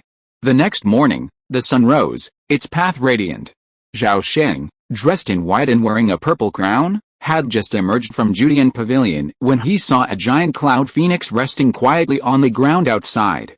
Upon seeing Zhao Sheng, an elegant, long-bearded elder bowed and said respectfully, "Young Master Zhao, the head of the family has instructed this servant to invite you to Yunding Peak." Yunding Peak was the core base of this Hinyu Dong family, and the elder's meaning was self-evident. Zhao Sheng smiled gently, saying, "Thank you." A moment later, the cloud phoenix bird let out a long cry, flapped its wings, and clouds emerged from its white feathers, effortlessly carrying Zhao Sheng and the other two off the ground. Rising above the sea of clouds, the cloud phoenix bird flapped its wings and flew deep into the cloud phoenix mountains. 1,000 miles passed in a flash, and along the way, a vast sea of clouds cascaded, its waves cascading and surging. Boundless. Suddenly, the cloud phoenix bird let out a clear cry and plunged headfirst into the sea of clouds below. Zhao Sheng felt himself enveloped in mist, his consciousness trapped in the purple palace by a mysterious force, his eyes unable to discern the surroundings. The cloud phoenix bird, like an experienced horse, weaved through the sea of clouds, circling and gliding for a while before finally landing on a mist-shrouded jade square. What we saw along the way is self-explanatory. Soon, Zhao Sheng, guided by a long-bearded elder, finally met Dong Yiren and Lu Hao, the current patriarchs of the Hinyu Dong family. Due to the Dong family's unique nature, the head of the family has always been a woman, with a husband chosen as a gifted son-in-law. Dong Yiren was a dignified, graceful, and stunningly beautiful woman. In comparison, Lu Hao, his son-in-law, was much more ordinary, with ordinary looks and a reserved demeanor. However, Zhao Sheng absolutely dared not underestimate this man, considering he was among the top 10 Jindan warriors in Central Continent. If nothing unexpected happened, he might soon ascend to the nascent soul stage. Junior Zhao Qingyang, greetings to Patriarch Dong and Master Lu. Zhao Sheng respectfully bowed to the Jindan couple. No need for formalities. Rise. Dong Yiren flicked her hand, sending out a stream of invisible true energy, helping Zhao Sheng to his feet. After the ceremony, Zhao Sheng removed a carved box containing longevity peaches from his sleeve, held it forward, and handed it to him. Our ancestor Jing, having learned of the upcoming birthday of our ancestor King Ying, has specifically instructed this young generation to send a birthday gift. Please, Patriarch, pass it on. The so-called birthday gift was merely a pretext. In essence, it was a formality, a token of the Zhao family's sincerity. With the sword god's hint, Dong Yaran naturally wouldn't refuse this gesture. Today's meeting wasn't truly important, it was merely a formality. Of course, Zhao Sheng didn't realize this. Although he had felt extremely confident beforehand, he still began to feel apprehensive when the moment finally arrived. However, the subsequent events went more smoothly than he had anticipated. Patriarch Dong didn't even bother to be polite, he readily accepted the birthday gift. Even more flattering was his unusually gracious attitude. Not only did he invite him to sit down, but he also cordially inquired about his life and anecdotes about the Xinglong Zhao family, without a hint of nitpicking. Dong Yaran, in turn, looked at him with the air of a mother-in-law regarding her son-in-law. This left Zhao Sheng even more bewildered. No matter how brilliant and gifted he was, common sense wouldn't have esteemed him so highly. After Zhao Sheng left, bewildered, the Dong couple remained alone in the room. "What do you think?" Dong Yaran suddenly asked.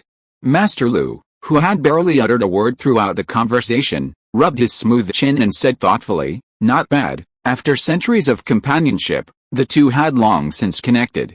Upon hearing her husband's words, Dong Yaran looked at Zhao Sheng with awe. Her husband not only had an uncanny eye but also a profound vision and immense pride. To hear him pronounce the word "not bad" was a rare assessment. But this person's fate is limited to 3 colors, and his future is worrying, Dong Yaran said worriedly. "I've said before that fortune-telling can't determine a person's life. The future is unpredictable, and destiny can be changed. And are you questioning Senior Sword God's decision?" Dong Yaran's heart sank at the words and she immediately shook her head.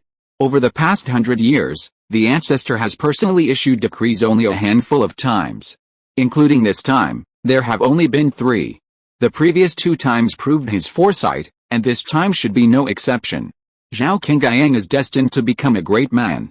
My Ozhan's marriage to him will live up to the title of Heavenly Weaver Girl, Lu Hao said with relief. "It's good that you've come to terms with it. The Dong family has very few Heavenly Weaver girls, usually no more than 5 in a generation.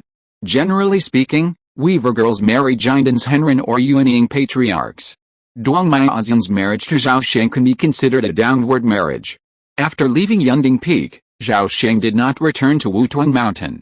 His purpose had been achieved, so there was no need to continue competing with others. The Cloud Phoenix bird carried Zhao Sheng south, directly across most of the Cloud Phoenix Mountains, and finally landed in Jinlan City. At the Zhao family villa, the half-bald old man Zhao Jiayu was startled to see his young master return. Before the month had passed, he assumed Zhao Sheng had returned empty-handed. After Zhao Sheng had met with the Dong family's head and successfully presented his gift, Zhao Jiayu and the other Zhao clan members were incredibly excited. They believed that since the Dong family had accepted the gift, half of the deal was done. "Young Master Qingyang, the most urgent thing is to inform the family as soon as possible so that the head and the ancestors can make the decision," Zhao Jiayu suggested excitedly. "We'll discuss this matter after we return. Now pack your belongings and we'll return to Xinglonggyun immediately," Zhao Sheng ordered decisively. "Okay, young master, I'll notify everyone immediately," Zhao Jiayu, recognizing the gravity of the matter, quickly agreed and turned to leave. Just as the Zhao family was packing, news of Zhao Sheng's appearance in Jinlan City quickly alarmed numerous factions within the city. The Phoenix Society had been going on for half a month, long enough for many factions to clearly see Zhao Qingyang's immense potential and that he was a formidable enemy. His sudden return to Jinlan City today could have 2 possibilities. One was that he had returned in defeat. However, given his outstanding performance at the Phoenix Society, this possibility was highly unlikely. The second possibility is that this person has already met with the Dong family head and received approval. If it's the second possibility, this person cannot be kept. In a luxurious mansion in the east city of Jinlan City, a disciple of the Halran sect whispered, "Grandmaster, should we take action? Foolish. Is that 6th rank crocodile dragon so easy to deal with? But according to the intelligence we've received, there's a very real chance that a real Weaver girl will be participating in the Phoenix Society this time. So far, it seems that Dong Miaozhan has the biggest grudge. Are we supposed to just watch? What else can we do? With that crocodile dragon guarding it, unless there are multiple Jindan true immortals attacking together, ordinary Jindan late-stage cultivators can't do anything to it. How about we contact other sects like the Xitigarbha sect and the Jiang sect?" the disciple asked tentatively. "HMPH, don't worry about your senior brother Jin's affairs. You're the one who came up with the idea of joining forces with other sects. Not only is there no time, but even if I had the chance, I can't afford to lose face. Get out of here, disciple. I admit my mistake. Please forgive me, Grandmaster. Soon, Zhao Jiayu and the others had finished packing. Seeing this, Zhao Sheng didn't waste any time and immediately led everyone out of the mansion, heading outside the city. A moment later, a crocodile dragon, as massive as a mountain, slowly emerged from a lake. Zhao Sheng, Zhao Jiayu, and the others immediately flew onto the crocodile's back and entered the palace. Boom! The lake exploded, and a vast amount of water surged into the sky, instantly transforming into a vast gray demonic cloud that stretched for 10 miles.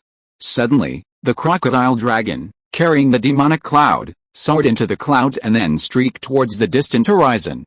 In the blink of an eye, it disappeared from the sight of the numerous nearby spies. More than 2 weeks later, Zhao Dingguang, the ancestor of the Xinglong Zhao clan, traveled to the Yunhuang Mountains and proactively visited the Duong family. He was warmly received by the Duong clan's Golden Core Masters. For the next 6 months, contact between the Xinglong Zhao clan and the Zhinyu Dong clan intensified. By then, Duong Miaoxian's marriage into the Zhao clan was a foregone conclusion. However, according to tradition, the marriage process, proposal, engagement, 3 letters and 6 ceremonies, and wedding, had to be completed step by step. The entire process would take at least a year. The details are needless to elaborate. For the Zhao clan, the marriage of a member of the clan to Dong Xinyu was a momentous occasion that required significant celebration. Zhao Sheng and Duong Miaoxian's wedding also required lavish celebrations. The rationale is well understood, and there's no need to explain it in detail here. A year passed in the blink of an eye. The 9th day of the 9th lunar month, an auspicious day for weddings and funerals. On that day, Xinglong City was festooned with lights and colorful decorations, gongs and drums resounded, and the residents beamed with joy, eagerly anticipating the once-in-a-century wedding. For the past 2 weeks, Xinglong City has been flooded with guests. They include various immortal cultivation families that have formed alliances with the Zhao family, as well as relatives, friends, and important figures from affiliated factions. Furthermore, the major sects in southern Xinjiang have sent representatives to offer their congratulations. Members of the Zhao family who have joined their sects have also returned to Xinglong City. This grand wedding was a prime opportunity for the Zhao family to showcase their strength. On the wedding day, the Zhao family's 2 giant ancestors and 31 foundation establishment elders all appeared, shocking everyone and deterring numerous malicious forces, successfully dispelling the false rumors that the Zhao family was on the verge of collapse. For the past 2 weeks, Zhao Sheng has been so busy that he's barely found time for cultivation.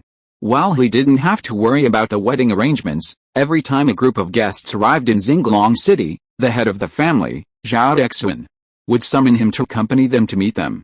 Zhao Sheng knew Zhao Dexuan's purpose. He was about to emerge from the shadows and become the face of the entire Xinglong Zhao family. Since this meant face, socializing was essential, and connections were equally crucial. Zhao Sheng mastered the mundane tasks of welcoming and sending off guests, handling them with impeccable skill, requiring no instruction from Zhao Dexuan. This, in turn, amazed Zhao Dexuan. The sun was at its zenith, the auspicious moment had arrived. The pounding of a mighty bell echoed through the clouds, resonating for 100 miles. Suddenly, countless petals fell from the sky across Xinglong City, and lush green trees sprouted from the ground. A rainbow of 7 colors suddenly appeared across the sky. A massive rainbow bridge, over 100 feet wide, stretched from the sky, connecting its end to the Bagua Guangming Tower. In a flash, a terrifying crocodile dragon, 100 feet long and as massive as a mountain, streaked across the sky, soaring above Xinglong City. Surrounding the crocodile dragon were thousands of cloud phoenixes with white feathers and colorful crowns.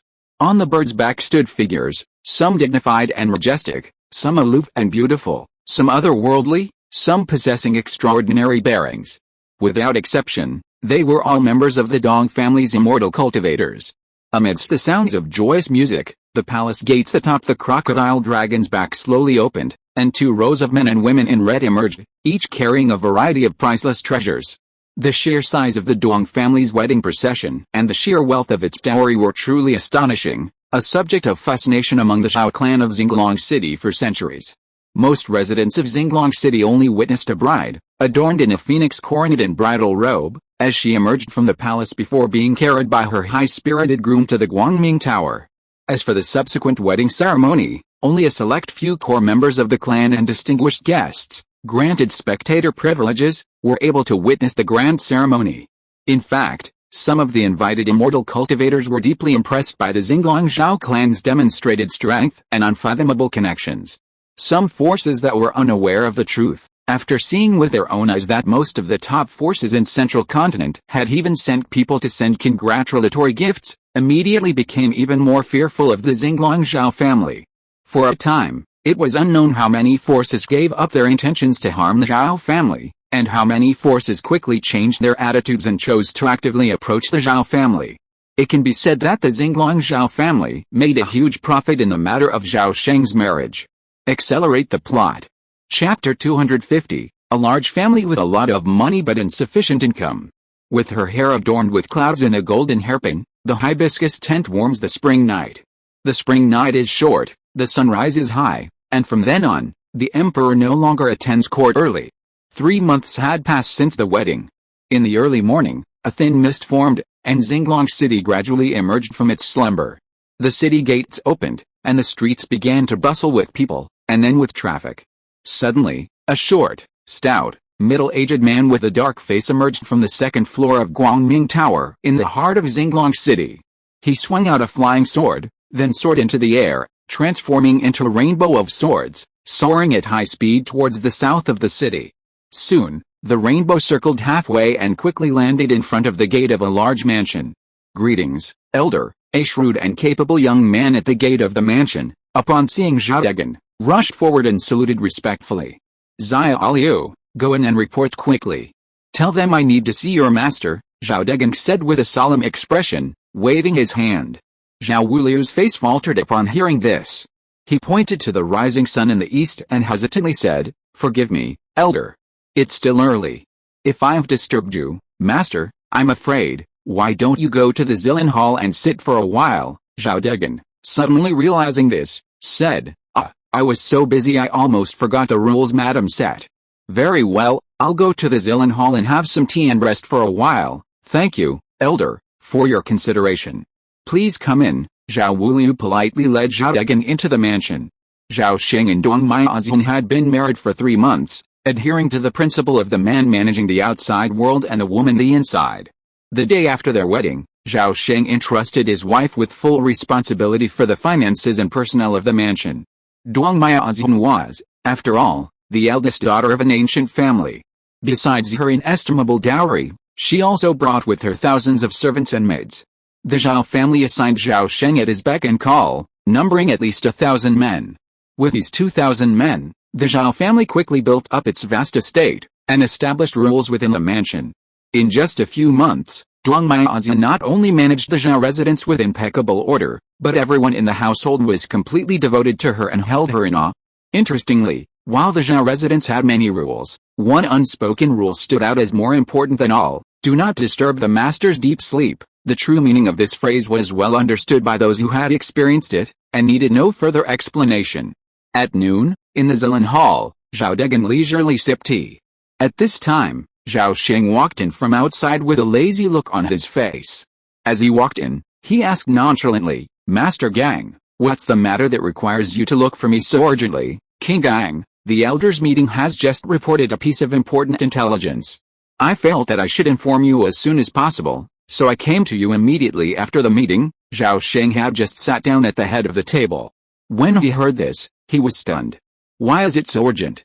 Don't you know that the most important thing for me now is to have a son?" "There's no rush to have a son. I believe my wife won't blame me if I delay for a few days." Zhao Degan smiled awkwardly. Zhao Sheng blurted out, "You don't know." "Hey, why am I telling you this? Let's get down to business." Halfway through his words, he realized that he had said something wrong and quickly turned back to the main topic. Zhao Degan chuckled to himself at this, then quickly regained his serious expression. His tone was solemn yet excited as he spoke. "Your guess was correct. The family has received accurate intelligence that a large black iron mine exists within the Ren family's territory." Zhao Sheng chuckled upon hearing this. "Haha. A lot of 9 returning iron has been leaking out of the Ren family recently. I immediately suspected there was something fishy going on. It seems the Ren family truly wants to make a fortune quietly.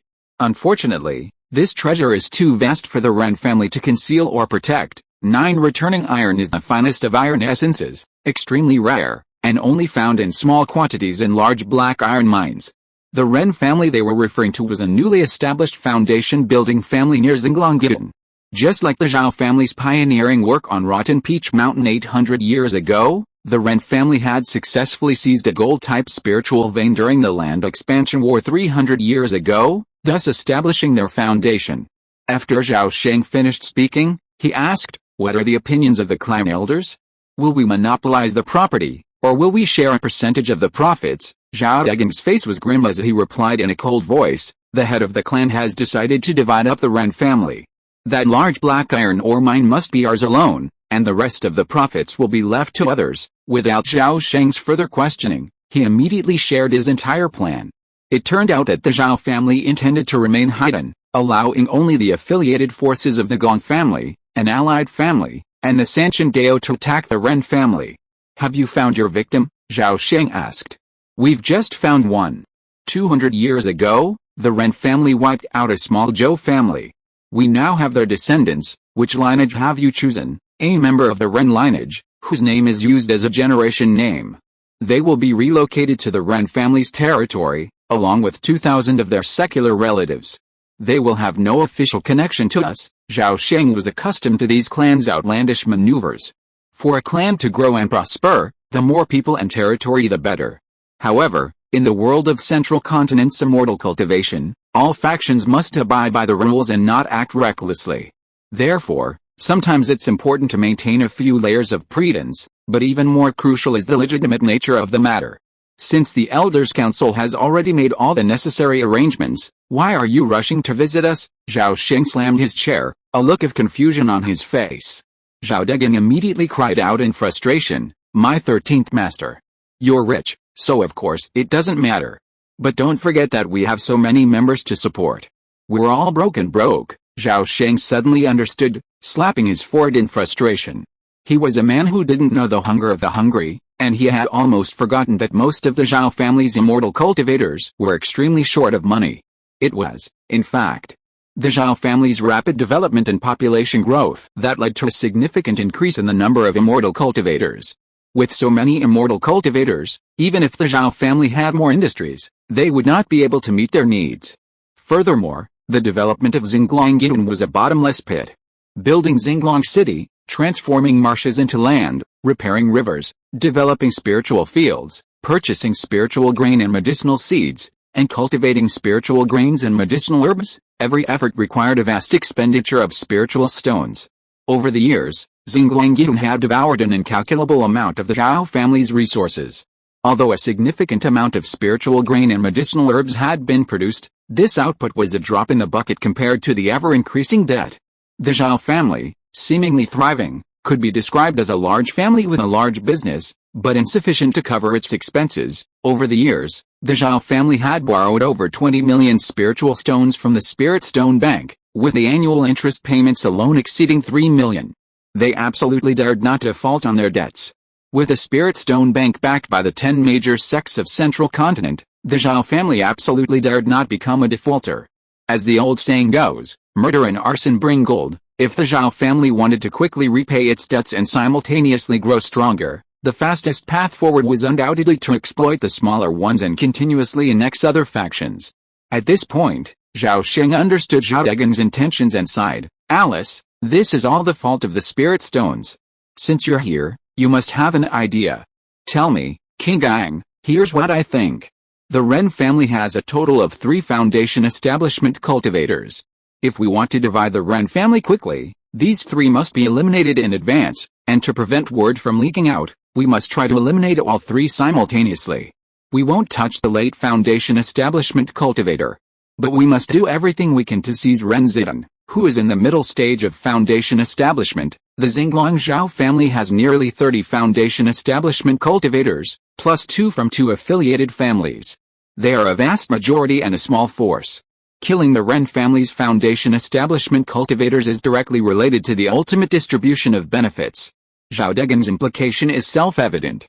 Originally, the Shen lineage, including Zhao Sheng, had 3 foundation establishment elders.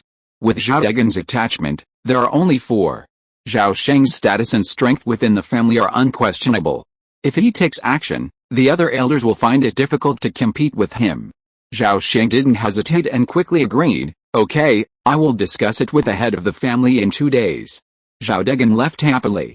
Zhao Sheng returned to the bedroom and happened to see his wife, who was bright and charming.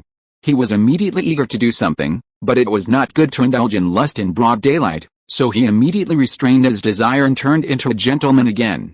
Then, Zhao Sheng told Dong Miaoxian in detail about the family's plan to divide the Ren family. Dong Miaoxian's face was motionless after listening. The world of immortal cultivation has been a world of the survival of the fittest since ancient times. The Dong family has been able to develop to this height today, and they have done a lot of such justice business in the early years. She would not care about this little thing of the Ren family at all. For her, having children is the top priority now. After Zhao Sheng finished talking about the Ren family, Dong Miaoxian flipped her hand, and a jade slip appeared in her hand, and then handed it to her husband. "This is the shared intelligence just delivered by Zhewen. My husband, please take a look at it." Zhao Sheng took the jade slip and asked casually, "Is there anything in it that you should pay special attention to?" Dong Miaoxian shook her head and said, "Not really.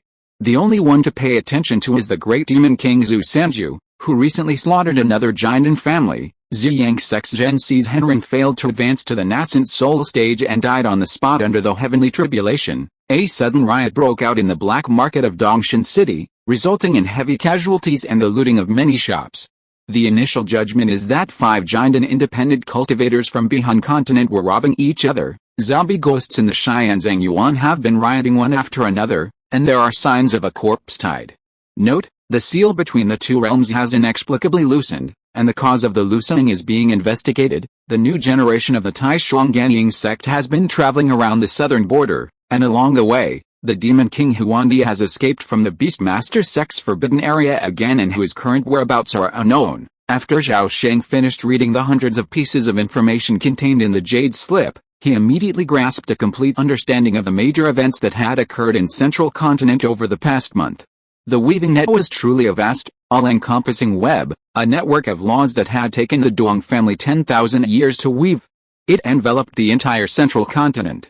Seeing her husband remove the jade slip, Dong Miaoxian added, "We've found the mercury crystal marrow, but it's a small quantity, only 3 ounces. The seller only wants a foundation establishment pill, at least mid-grade. It's not expensive, just give him one." Zhao Sheng then pulled a pill bottle from his storage bag and handed it to his wife. "The mercury crystal marrow will be delivered within 3 days, Dong Miaoxian said swiftly, accepting the bottle. Zhao Sheng nodded in delight. After repeated verification over the past few months, he was fully aware of the power of the weaving net. Of course, Zhao Sheng adhered to the rules and never delved into the secrets of the weaving net after their marriage. "Husband, the clan has sent the thunderbolt. When will Elder Xuanjing return to retrieve it?" Zhao Sheng was overjoyed upon hearing this and immediately said, "Excellent. I'll notify Elder Xuanjing immediately, and he'll return to Xinglong City from the Dizeng sect. There are many secret techniques for avoiding disasters in Zhangzhou, but the thunderbolt is an exceptionally miraculous talisman, capable of neutralizing any lightning strike, even one of the nascent soul tribulation. Now that the mountain dragon is facing imminent disaster, this thunderbolt is a life-saving treasure. Time flows like water, gurgling into the future." 3 days later, Zhao Xuanjing secretly returned to Xinglong City. Then, 6 months later, a sudden, clear air thunderstorm struck a swamp northwest of Xinglong Plains, lasting half an hour. A month later, Xinglong City suddenly held a grand celebration. That same month, Dong Miaoxian's period suddenly disappeared, followed by the joyous news that the young mistress was pregnant. The Zhao family rejoiced, and the elders of the Zhao clan were also overjoyed. Meanwhile, the plan to divide the Ren family was proceeding smoothly, orchestrated by the clan elders. After 10 months of pregnancy, the baby was born, a boy weighing 25 pounds. Overjoyed, Zhao Sheng named his eldest son Zhao Huaying. At the full moon banquet, the Zhao family's 2 golden core ancestors unexpectedly appeared at the Zhao residence, shocking the entire family. That day, Zhao Sheng assumed the position of master of the Shen lineage, commanding the Xian Wu Hall and concurrently serving as deputy master of Longli Academy. A year later, the time was ripe to divide the Ren family. Late one night, Zhao Sheng disguised himself and quietly flew away from Xinglong City. Half a month later, in an unnamed valley, a fierce battle was drawing to a close. Boom! The mid-grade spiritual weapon, the roaring tiger spear, transformed into a bolt of black lightning and pierced someone's body. In an instant, piercing black light erupted, spreading throughout the body. Ren Zidong's expression froze with excitement. Under his full-strength attack, the mysterious enemy, clad in black and wearing a TOD mask, retreated only a step, his wounded abdomen barely piercing the skin. Suddenly, a hand grasped the spear shaft. Ren Zidong's pupils constricted, and he unleashed his full spiritual awareness, attempting to steer the roaring tiger spear back. However, no matter how he moved, the spear continuously radiated blazing black light, but the hand, like a steel clamp, held it firmly. Instantly, a layer of purple-gold spiritual fire suddenly spread from the palm of his hand, engulfing the spear in an instant. Zhao Sheng calmly gazed at the pale Ren Zidong across from him, the purple-gold spiritual energy within him surging into a vast expanse of purple-gold spiritual fire. A moment later, a mournful whine emanated from the roaring tiger spear, and Ren Zidong's face darkened dramatically, his senses suddenly completely lost. Seeing this, Ren Zidong dared not utter a single harsh word. He quickly turned and fled frantically. "You can't escape." Zhao Sheng smiled slightly behind the TOD mask, and the whole person suddenly disappeared. The next moment, a bloody white arm suddenly broke out from Ren Zidong's abdomen. At this time, it can be clearly seen that the skin on the palm of the hand that was cut by the black light is healing rapidly. Beimei first thanks the book friends for their thoughts and gazes. The reward of 10,000 coins. It's too late today. I will wait until tomorrow or the day after tomorrow to add more for the big brother. To be honest, Beimei is very happy with the reward from the big brother. However, my typing speed is slow, and I only have time to write books at night, so 4,000 a day is just right. Well, I won't say anything extra. Here, Beimei solemnly informs all book friends that I do not advocate rewards for extra chapters. Note, this is the truth. End of this chapter. Thank you so much for reading until the end. Don't forget to give it a like. Looking for more exclusive content and immediate access? Subscribe to our Patreon. Remember, every like, subscription or donation encourages us to continue. Thank you all. See you in the next video.